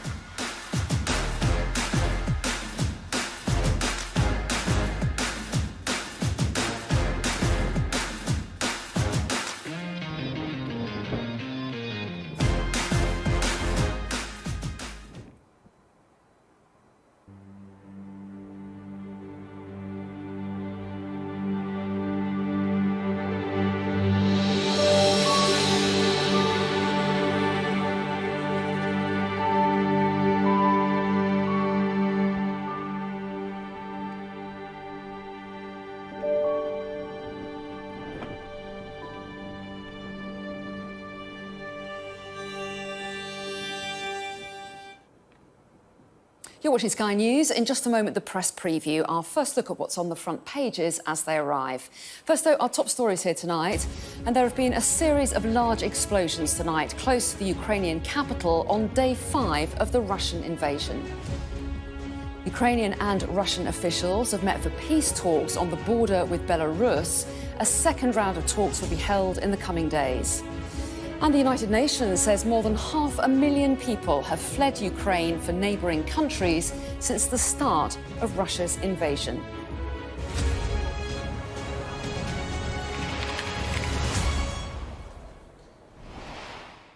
Hello there, you're watching the press preview, our first look at what's on the front pages as they arrive. So it's time to see what's making the headlines with the political editors of the Daily Mirror and The Sun, Pippa Crerar and Harry Cole. So very good evening to both of you, really good to see you both. I'm pleased to say that both Pippa and Harry will be here with us until just before midnight. So let's take a look then at what's making tomorrow's front pages. And the Eye carries the stark headline, Putin bombs civilians, showing the skyline of Kiev ablaze. The Financial Times pictures a destroyed Ukrainian tank on the streets of Kyiv after Russian forces launched a heavy assault on the city. The Guardian reports Russia's assaults on Ukrainian cities defies Western sanctions and peace talks. Barbaric. The Times headlines with the Prime Minister's comment about Russian strikes on Ukraine. The Sun leads with a photo of a 10-year-old girl who was shot dead with her parents by Russian soldiers. Her name was Polina. Meanwhile, the Metro quotes a doctor who tried unsuccessfully to save the life of a 6-year-old child who was hit by a Russian shell. He told a camera crew, "Show this to Putin." The outrage at that little girl's death is also the main story for The Telegraph. Fight for the innocents. The plight of children during this conflict also features on the front of the Mirror. That same photo is on the Express, but with the headline, "Monstrous." The Daily Mail contrasts with the humanity of its readers, who've raised over £1 million for the Ukrainian people, with what it insists is Vladimir Putin's inhumanity. And in a moment of rare levity, the Star shows a Ukrainian farmer attempting to tow a Russian tank off his land with his tractor. And just a reminder that by scanning the QR code that you'll see on screen during the programme, you can check out the front pages of tomorrow's papers for yourself while you watch us. And so let's bring in Pippa Crerar and Harry Cole to go through some of those front pages. And Pippa, day 5 of Russia's invasion, and as you would expect, once again, all the front pages dominated with some bleak headlines about the war there. You've picked out the Eye, first of all, with the headline, "Putin bombs civilians." And it's that statement, but also that mood that kind of dominates the front pages tomorrow, doesn't it? Yes, many of them feature either, as the Eye does, buildings which have been destroyed by attacks by the Russians, or indeed images, very sort of moving, emotive images of children that have lost their lives as a result of it. And of course, what we need to remember is that we're approaching the end of the 5th day of this conflict, and Vladimir Putin is not going the way that he expected to. Everything that Western intelligence agencies and Western leaders tell us is that he expected to be able to storm in, meet very little resistance from Ukrainian forces, let alone Ukrainian people, and for President Zelensky and his entourage to flee the country and to very quickly be able to install a puppet regime and then withdraw, but keep Ukraine in its orbit, in Russia's orbit, sort of, trying to recreate the Soviet Union, if you like. And that hasn't happened. He has met fierce resistance from the Ukrainian military, backed up by with weapons and support from Western allies. And he's met fierce resistance from people. And his tactics, as a result, have changed. He's got increasingly frustrated. He's faced with anger on the streets at home in Moscow and across Russia.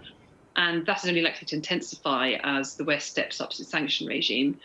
And he is really, I think, probably in a position now where he's desperate to get results soon. And therefore, what we've seen today is an escalation of the sort of tactics that he's prepared to use, focusing on civilians, focusing on civil targets, and potentially committing war crimes in some of those instances. And the Eye, like I say, is sort of encapsulated it all with its summary on the front of what has happened today. Obviously, Kiev is being circled, and the second biggest city, Kharkiv, has been targeted. Russians have stepped up the bombing campaign there. Heavy civilian losses. And very sadly, we're likely to see more of it in the days to come. Well, that's right, Harry. And moving on to the Financial Times, they actually concentrate on Kharkiv, the second biggest city in Ukraine. Russian rockets pound Kharkiv. And day 5, and not a single city has been taken so far by Russia in Ukraine. And as Pippa was hinting there, this suggestion that the tactics are changing and that the weapons being used are ones that are more indiscriminate and casualties therefore rising sharply. Yeah, quite chilling briefing we had tonight, actually, from what we will enigmatically describe as Western officials, who say that some of the images of the weaponry that Putin is bringing up from the border up the supply lines, just the sheer force and scale of it means that it has to be, just by the laws of physics, more discriminatory in its horrible power. But the problem is that he is clearly, as Pippa said, well behind target. Kyiv taking a hell of a pounding today on what looks suspiciously like indiscriminate weapons aimed at civilians, which is a war crime, which perhaps does show that frustration. But there's just an element of poor planning going on in the fact that his bridging equipment is stuck at the back of the lines. Some parts of his assault are moving too quickly to be refueled. And despite this build-up that's been going on from November, this does feel awfully rushed. And there was some really interesting stuff floating around tonight about the fears that the West have in the fact that perhaps Putin is not taking advice. He might, in fact, be running a lot of these military decisions himself, overruling people that would know better, and the circle around him in the Kremlin is as small as many in Western intelligence circles could ever remember it. You know, even in the heights of the Cold War, they had the Politburo, they had the generals, they had the staff there. These were at times collective decisions. So there's a real worry that actually we're dealing with an entirely unpredictable enemy who is perhaps not making the most rash decisions. And that's when it becomes really scary. I think there's sort of 24, 48 hours for him to sort of sort out the slightly botched start to the attack before I really hope we don't start seeing him lose his temper. Well, yes, and let's move on to the Metro, shall we, Pippa, because here is a headline that's actually repeated on a couple of the papers. Show this to Putin, and these are a doctor's words, aren't they? After he failed to help a little girl who was hit by a shell. Yeah, there's a very striking image which is on the front page of several papers of the girl being treated by doctors. You can just see in the background there the paramedic with the red outfit on, little girl lying on an ambulance trolley, and her mother in the foreground with blood splattered on her hat, looking absolutely distraught as the doctor struggled to save her life.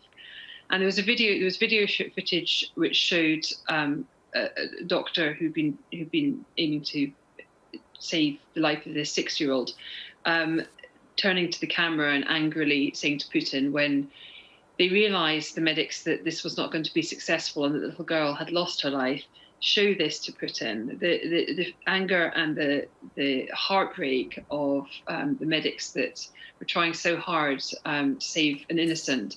And the Ukrainians have announced today, you show the Sun there, there's another child, 10-year-old Polina, features on the front of a couple of papers. I mean, she looks like many 10-year-olds that I know, cheery smile and that pink hair, trying out the latest hairstyle.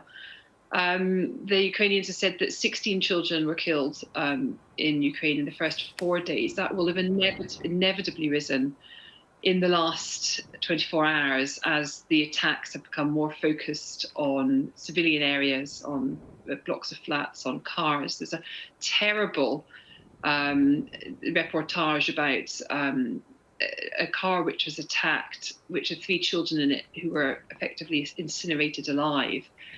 These are sort of standout, awful, tragic moments in this conflict so far. But as the days go on, we will inevitably hear and see more of them. And I think that's what's most striking to people watching what's unfolding in Ukraine from abroad. The fact that we hear stories of men being asked to stay in Ukraine to fight, men who have no military experience, and sending their daughters and their wives and their girlfriends and their mothers overseas to safety, or at least to other parts of the country that aren't sort of right in the firing line. And these men feel it's their duty and responsibility to protect them and to protect their country. But, frankly, God knows what they're walking into in the coming days. And, we're very early on in this conflict, really, and all the suggestions from Western officials, from Western intelligence, and from our government and others is that this is likely to be a protracted, lengthy fight. That the Ukrainians are not going to give up their country. The Russians are determined not to lose face, and the results potentially are going to be horrific.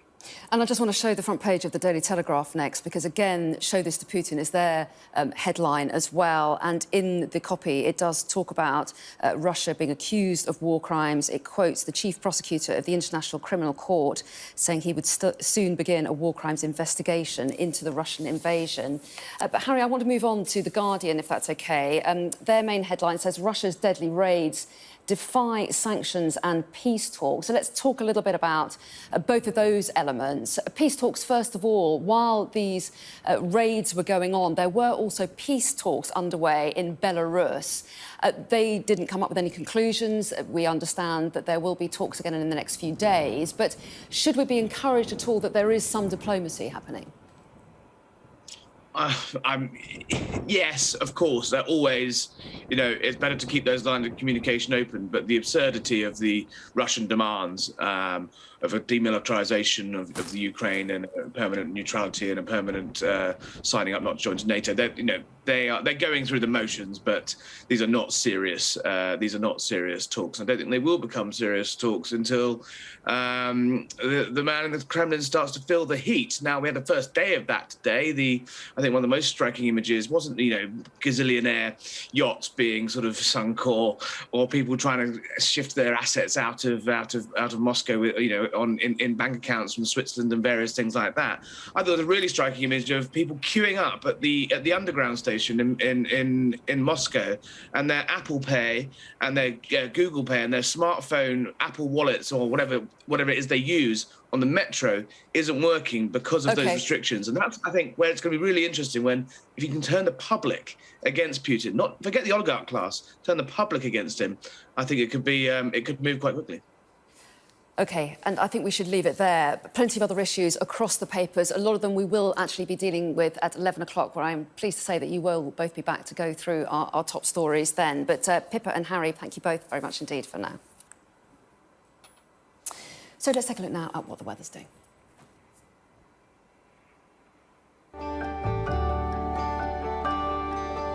Look forward to brighter skies. The weather, sponsored by Qatar Airways. Well, it'll be mostly fine tomorrow, but there will be rain and drizzle for the rather murky south of England. Northern and central parts will have a mostly dry and sunny start, but it'll be frosty for many. The south will be milder, but the southeast will be largely overcast with drizzle in places and fog on the coasts and hills. The morning will stay fine for most, but southern England will see low cloud, hill fog and patchy drizzle spreading from the east. Northern Scotland can expect a few wintry showers too, and it'll be quite mild but a bit cooler than today. And most places will see little change through the afternoon. The weather, sponsored by Qatar Airways. Coming up next on Sky News at 11, we'll have all the latest on the invasion of Ukraine as Russian munitions continue to rain down.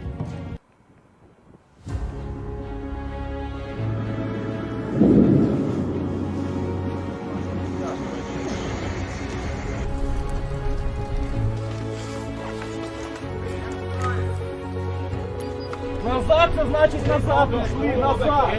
Назад ушли! Подоляк тут, так называемая.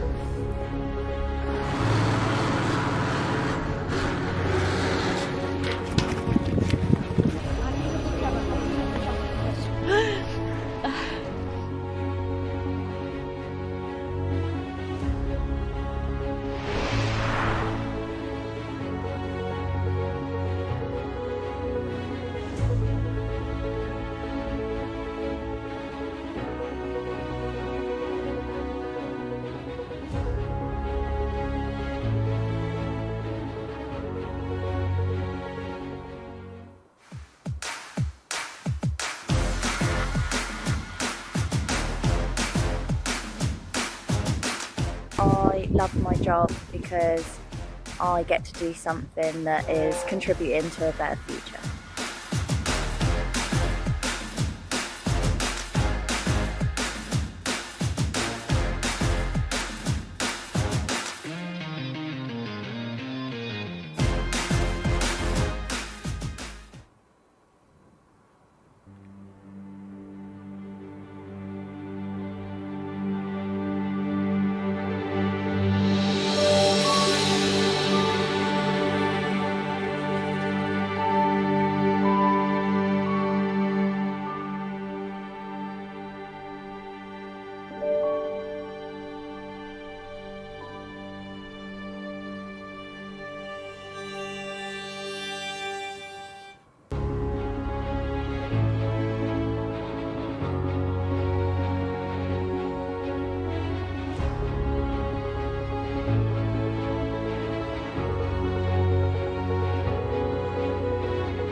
It's 11 o'clock. This is Sky News' extended news review and press preview. Our top story.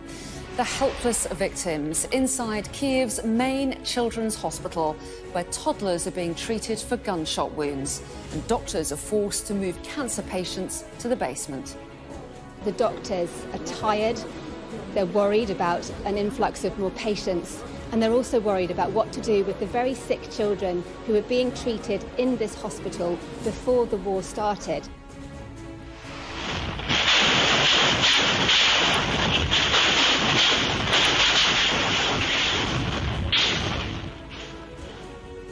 Dozens are killed in a barrage of blasts. Major cities are targeted across Ukraine as the Russian assault on this country intensifies. Leave your weaponry and leave. Do not believe your commanders. Do not believe your propagandists, but simply save your lives. Leave. Peace talks on the border. Ukrainian and Russian officials meet in Belarus, but a war of words erupts between them at the United Nations. In the UK, the government imposes new sanctions on Russia after its currency crashes and its banks are banned from doing business with Britain. 500,000 people flee Ukraine, but the Home Secretary rules out visa-free entry to the UK. Hello, yeah, we've come to join the Ukrainian army or whatever they're called. The British volunteers offering to travel to Ukraine to join the fight against Russia. Over the next hour, we'll be discussing today's news with our reviewers, the political editors of the Daily Mirror and The Sun, Pippa Crerar and Harry Cole. And later, we'll have a full run-through of tomorrow's front pages.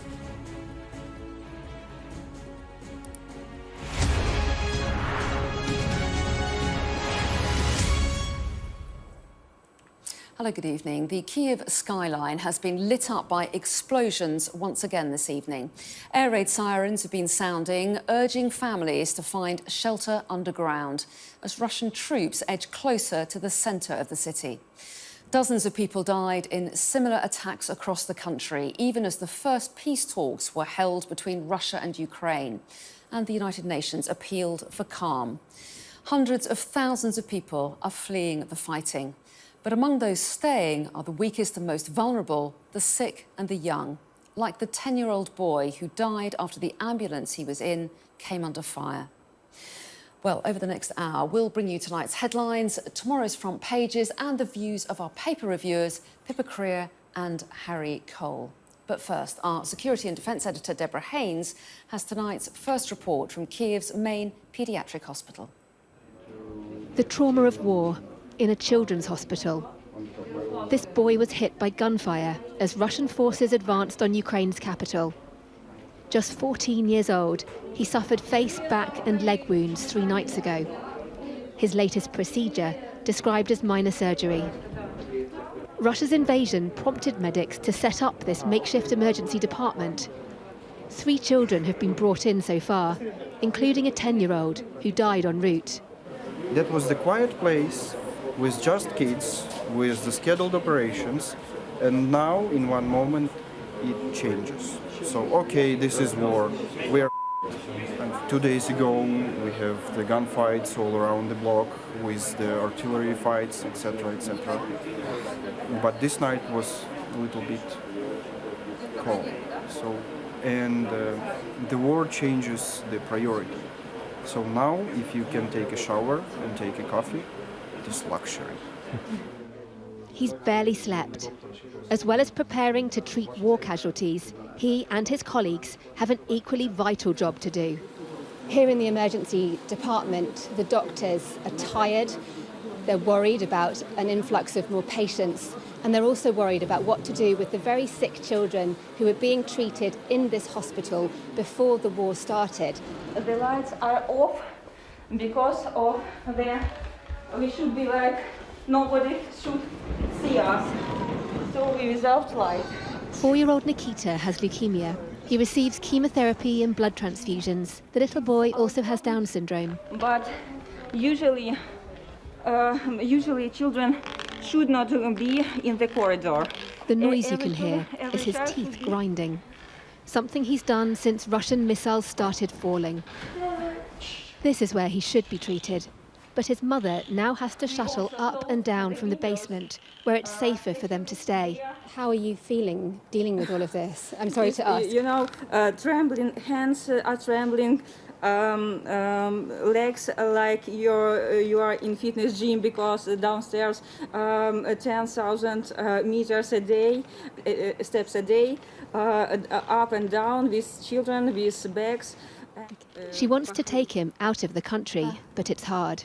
Our children can't live without hospital, without medical treatment. You know, it's just a few days and that's all. So we should, if we will go to another country, we should cross the border, but with a doctor.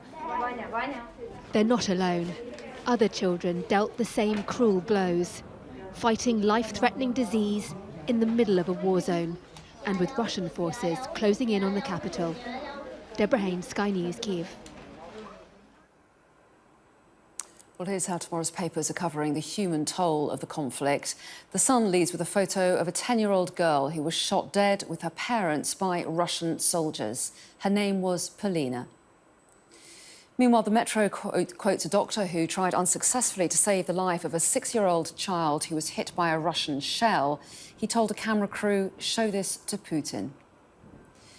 The outrage at that little girl's death is also the main story for The Telegraph. Fight for the innocents. The plight of children during this conflict also features on the front of the Mirror. And that same photograph is on the front of the Express too, but with the headline, "Monstrous." The Daily Mail contrasts with the humanity of its readers, who've raised over £1 million for the Ukrainian people, with what it insists is Vladimir Putin's inhumanity. And just a reminder that by scanning the QR code that you can see on screen during the programme, you can check out those front pages of tomorrow's papers for yourselves while you watch us. So let's get the thoughts then of Pippa Crerar and Harry Cole about this element of the Ukraine crisis.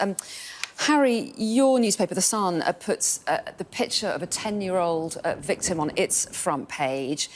I mean, the human tragedy of this invasion does become so crystallised, doesn't it? It becomes all the more real when it's personalised like this, when you have the photograph of a victim, the name of a victim, and when the victim is so young.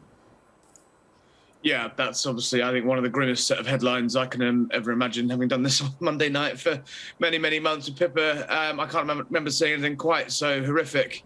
I want to be really careful what I say here, because it's not the first sort of technology war. It's not the first information war where people have been uploading things to Facebook and Instagram and Twitter and TikTok and Snapchat and all things like that. But it is the first one that's happened in Europe, on the European mainland. It's the first major conflict in many, many years on the European mainland. And look, we turned a blind eye to these sort of horrific images for too long in the Middle East, in Libya, in Syria. And I think we let Putin think that he could get away with it because of that.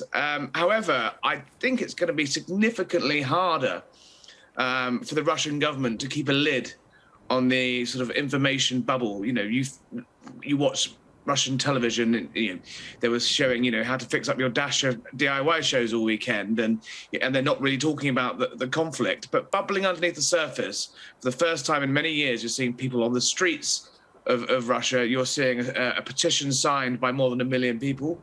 You're seeing sports stars and Russian ambassadors, not official ones, but sort of Russian faces around the world speaking out in a way that hasn't been done before. And crucially, also the sort of oligarchs, your Deripaskas, your Abramoviches, that are making it known for the first time that I can remember that they have a very open disagreement with the direction of the Kremlin.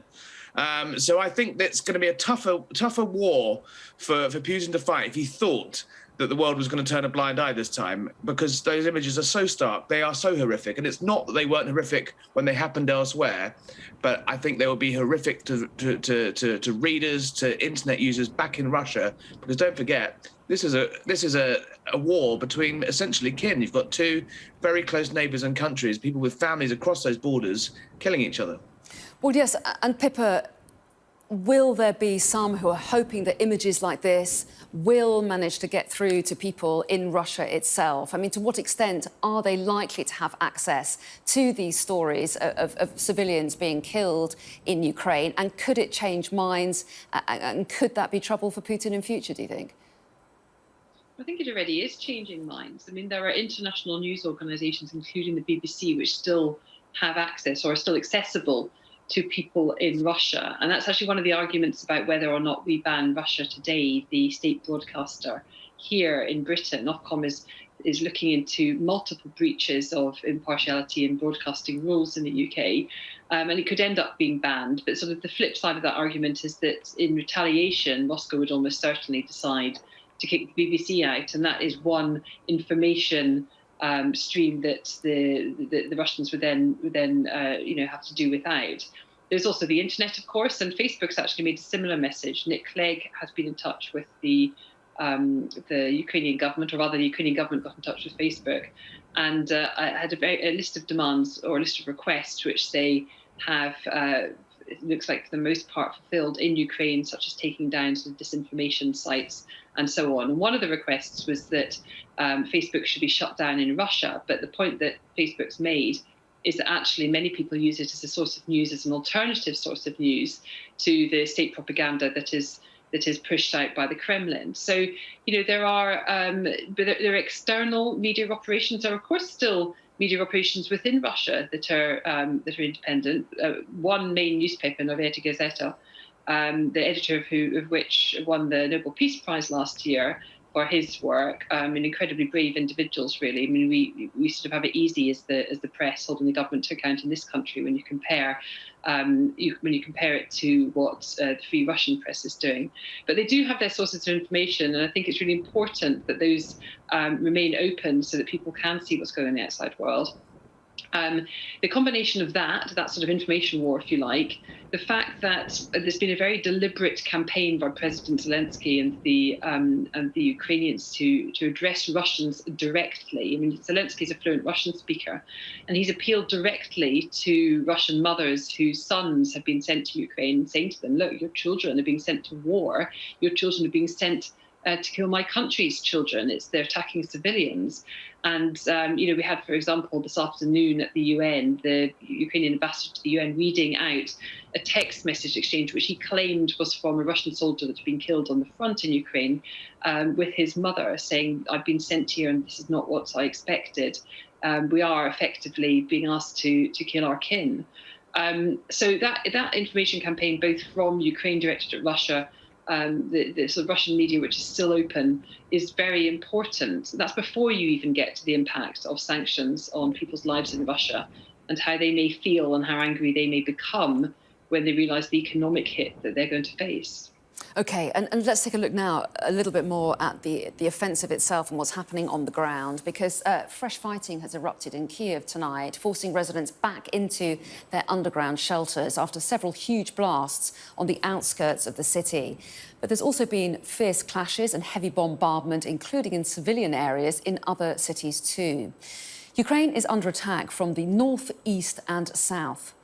As well as Kyiv, there have been intense clashes in Chernihiv in the north, Kherson, Berdyansk and Mariupol in the south. In the second city, Kharkiv, there have been reports of dozens of people killed in Russian rocket attacks. From nearby Dnipro, John Sparks reports.